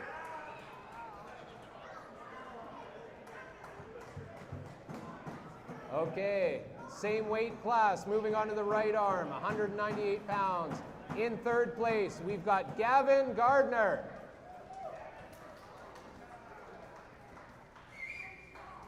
Gavin, where are you? You're probably after pulling. There you are.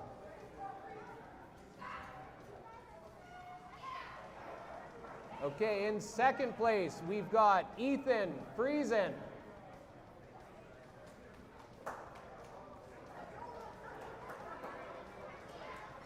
And the winner of that division, again, Rodion Balachuk.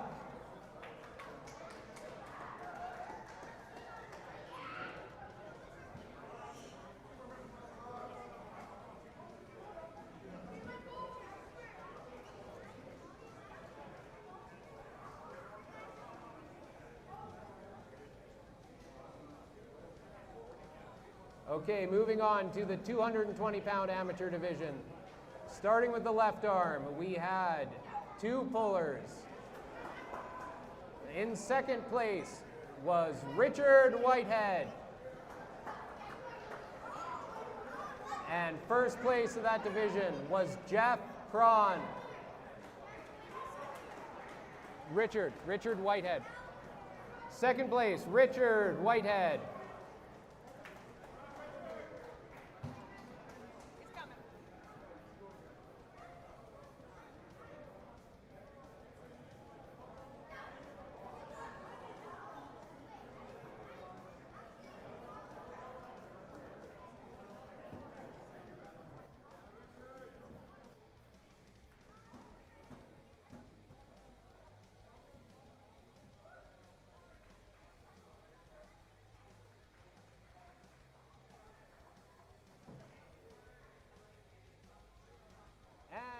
Still in the 220-pound division on the right arm, we have in second place, Brian Friesen. Brian Friesen.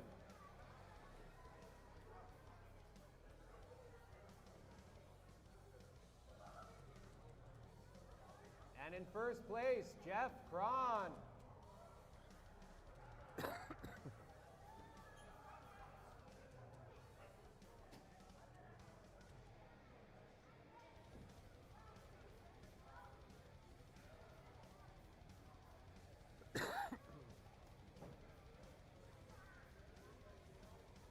Moving on to the amateur 242-pound division. On the left arm, we had 2 competitors. And in second place, Lance Woodward.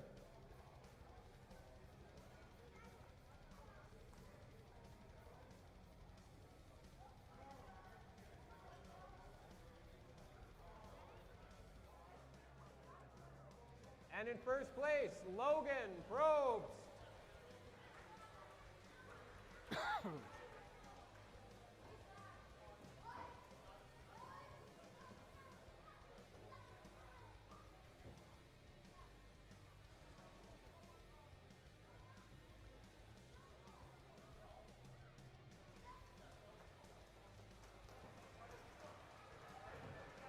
And keeping in the 242-pound division on the right arm, we have 2 competitors again. In second place, Logan Probst. And first place this time is Lance Woodward.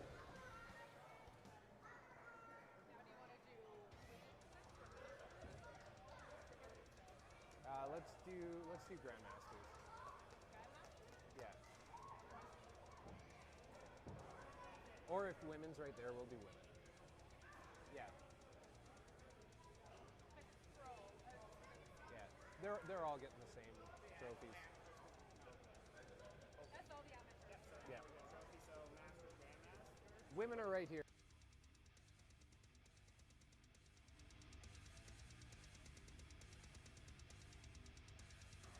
Okay, next up we've got the Women's Pro 161 plus division.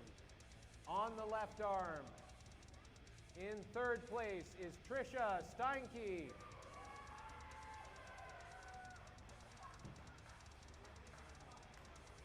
This was Trisha's first time.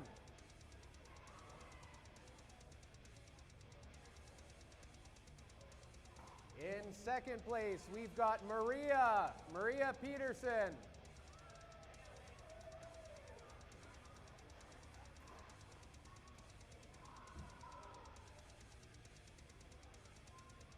We just got to hold on a minute here. Kyle's sorting through trophies.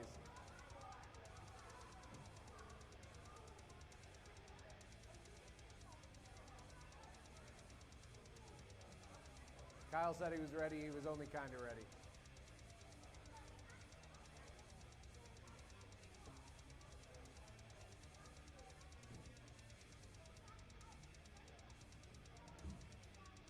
And in first place, we have Ambryn Dross.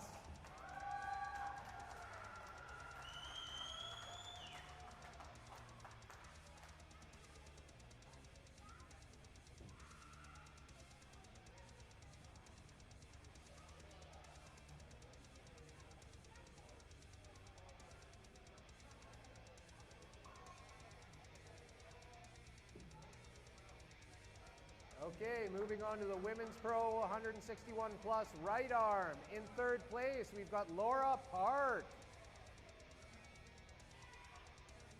Is Laura still around? Laura, where are you? Oh, there she is. She's coming.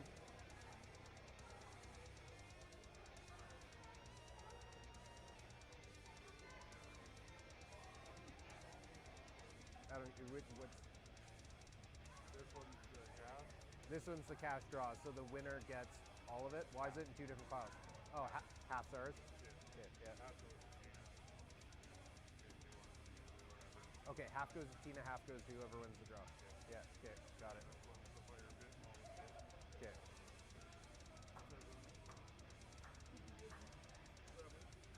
Got it.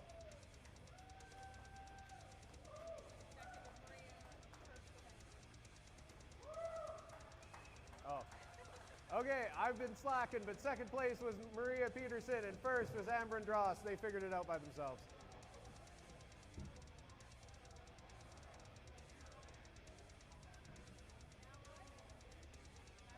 That was all the women, so let's go Grandmasters. You want to do Masters first? We're going to... Which is Masters? Okay. Masters light to heavy. Okay, moving on to the Masters division. We've got the Masters 198-pound left arm. In third place, Brian Marginette.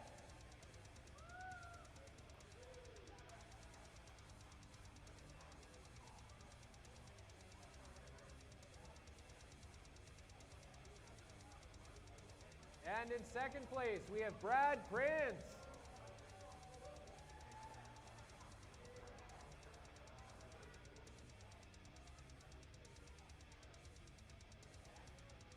And in first place, we have Darren Geedy.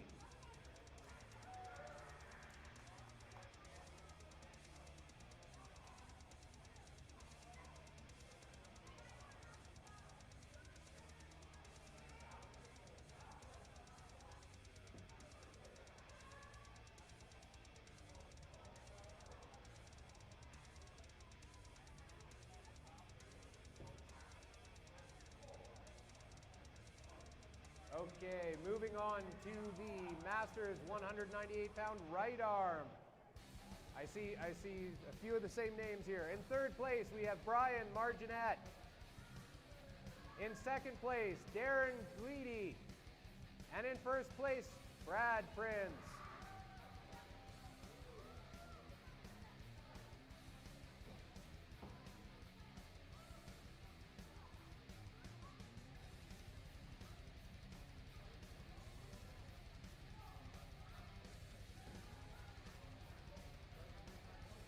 Next up, we have the Masters 199 pounds plus left arm division.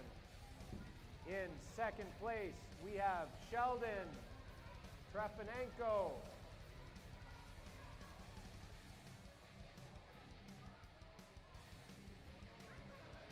Sheldon. Oh, he's coming.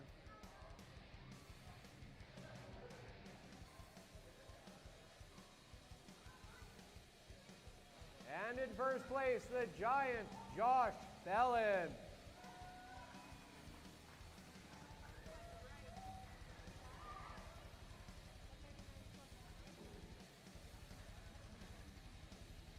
Is that the one that got kicked to the end?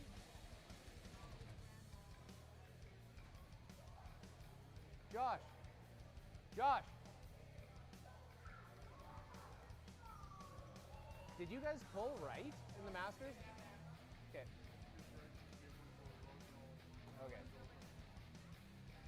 Okay, so Grand Masters. Okay, so we are moving on to the Grand Masters 198-pound division. On the left arm, in third place, we have Brian Marginette. Get off the phone, Brian. You got a lot more trophies to add to your collection.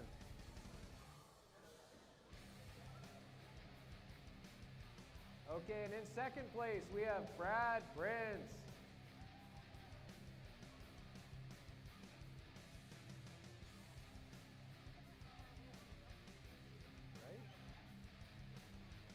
And in first place, your winner of this division, Ben Skopia. Skorepa. My apologies.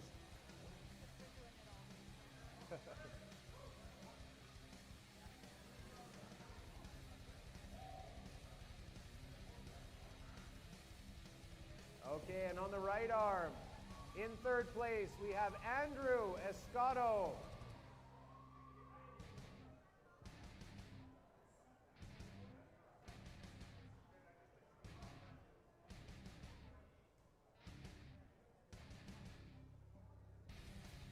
And in second place, we have Brian Marginette.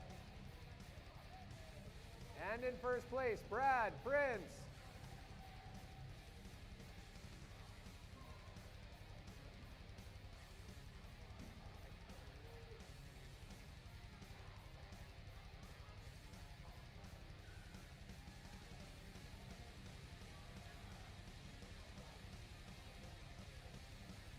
Okay, moving on to the Grandmasters, 199-pound plus division. Left arm, we have, in second place, Gary McDonald.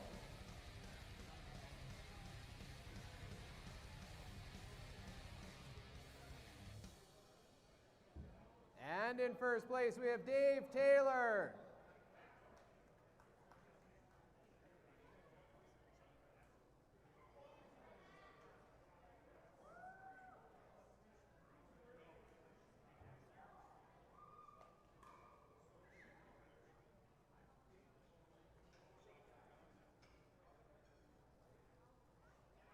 And the right arm looks the same. In second place, we have Gary McDonald, and in first place, we have Dave Taylor. Did we do amateurs? Yeah, amateurs are done. Yeah, those were the medals. Okay. Now we just got pros. Yeah, that's it, just the pros.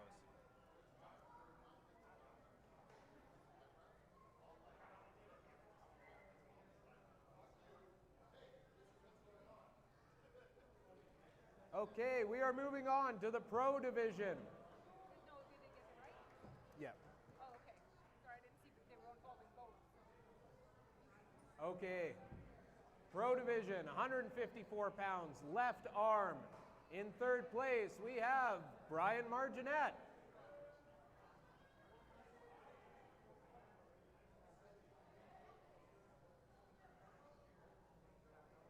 Brian, if you have too many trophies, you can just give them to my kids. In second place, we have Glenn McDonald.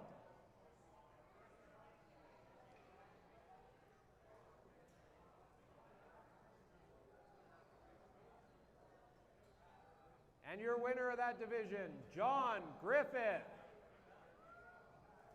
Trophy time's always the hardest time, right? Yeah, you always think that it's going to be quick. You're like, oh, okay, now we just got to hand out trophies. Everyone's so excited. It's Yeah. like not what you expected. Yeah. Okay, moving on to the right arm in that same 154-pound division. In third place, we have Glenn McDonald. In second place, Brian Marginette. And your winner of that division is John Griffith as well.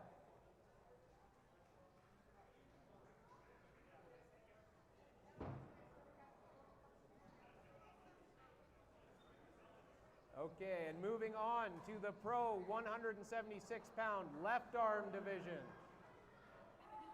In third place, we've got Darren Guidi.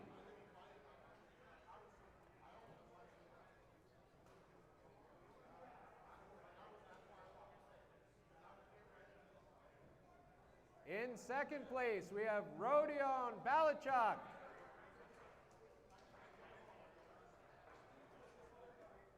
And in first place again, we have John Griffith.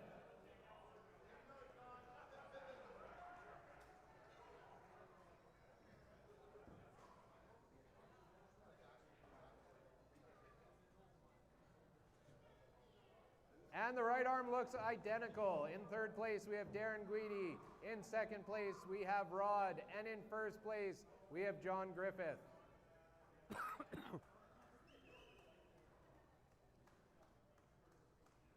John's gonna have enough of those axes. He can start a axe throwing business when he gets home. You get left and right? Yeah, pro 198s. Okay, moving on to the pro 198-pound division. In third place, Jesse Harrow.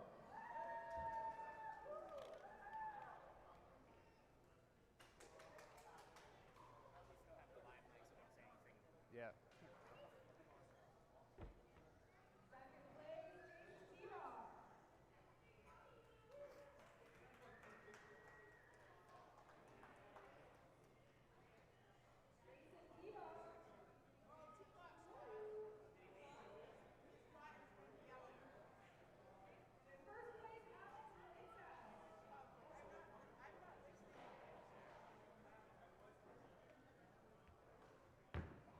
Thanks for making the trip. Appreciate it.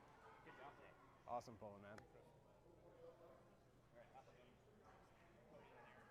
Makeshift podium. All right, well, I'm getting on this side then.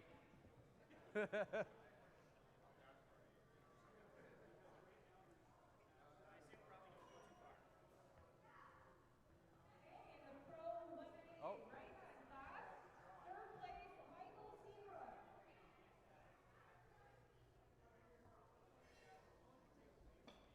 Thank you.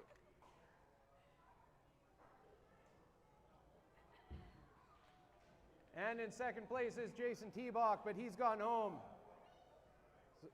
So I'll take his trophy.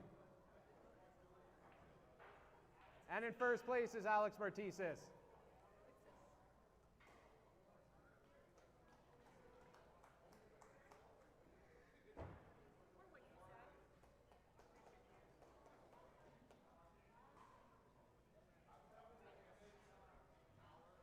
Okay, moving on to the 220-pound pro division. Left arm, in third place, we have Alex Martises.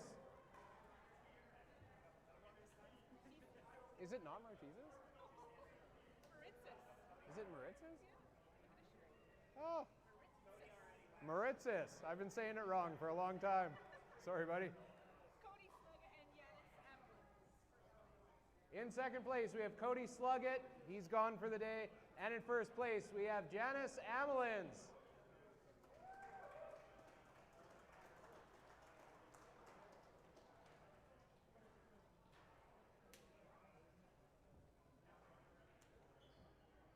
And on the right arm, third place, Alex Martises. Second place, Maritzis. I'm going to get it right. In second place, we have Hugh Nutbrown. Is Hugh still here? There we go.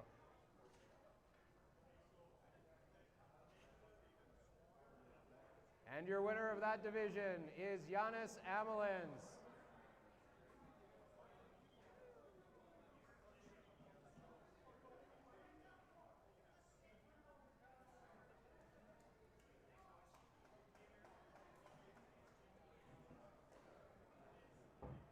Okay, moving on to the Pro 242-pound left arm division.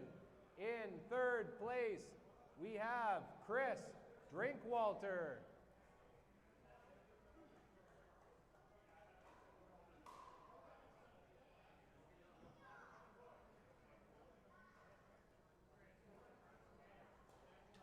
In second place, we have Logan Probst. Probst?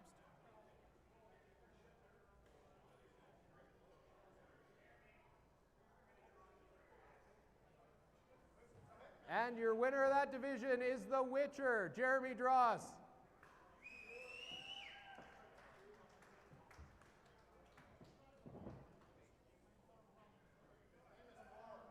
I don't know if he appreciates the nickname or not, but it was used earlier, and I think it's going to stick.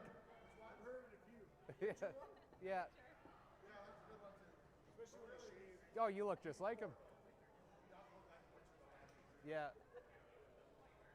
Okay, and moving on to the right arm in the 242-pound division, we have in third place Chris Drinkwalter.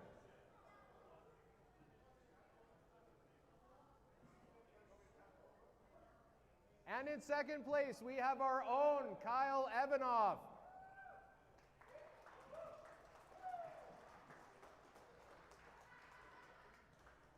And in first place, again, we have the Witcher, Jeremy Dross.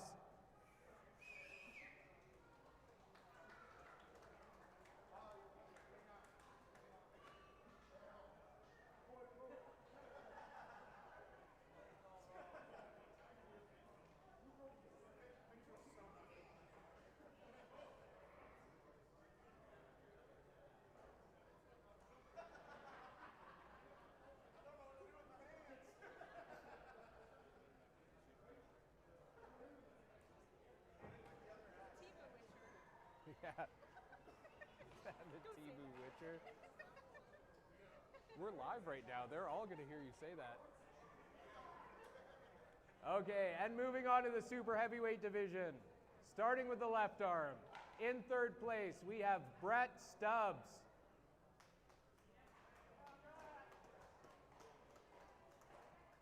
And something I'm not used to hearing, in second place, we have Josh Bellin.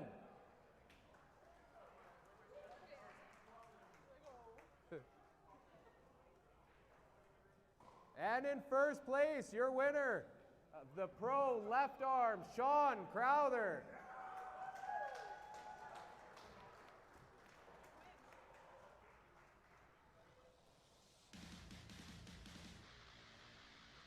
All right, the right arm looks a little bit different. In third place, we have Mark Gay.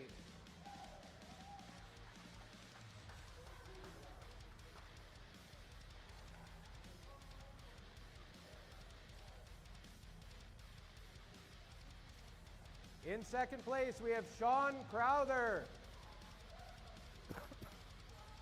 And in first place, the giant Josh Bellin.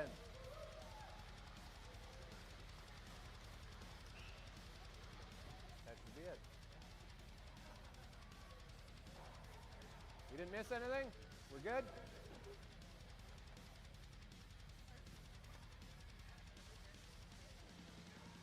All right, that's it. Thanks everyone for coming out. We're gonna have the, oh, no, we got some draws. Okay, we got some draws to do, guys. We've got 2 draws today. We are doing a 50-50 cash draw. The winner of this draw is going to get half the money. The other half is going to support the family of Brian Bassinet. Yeah, I got it. Okay, we're going to pull the 50-50 cash draw first. Give me a ticket number.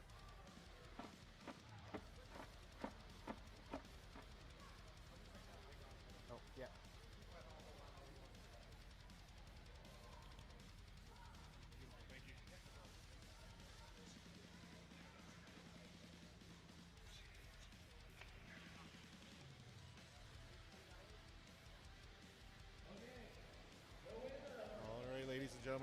wraps everything up here for the Fall Brawl 4 arm wrestling tournament here in Grande Prairie, Alberta. Thanks everybody for tuning in. They're just going to do some awards for door prizes and stuff now, so we'll let them take care of that, and then, yeah, we'll pack up and enjoy the evening. So, yeah, thanks for tuning in. Hope everyone has a good night. Get home safe.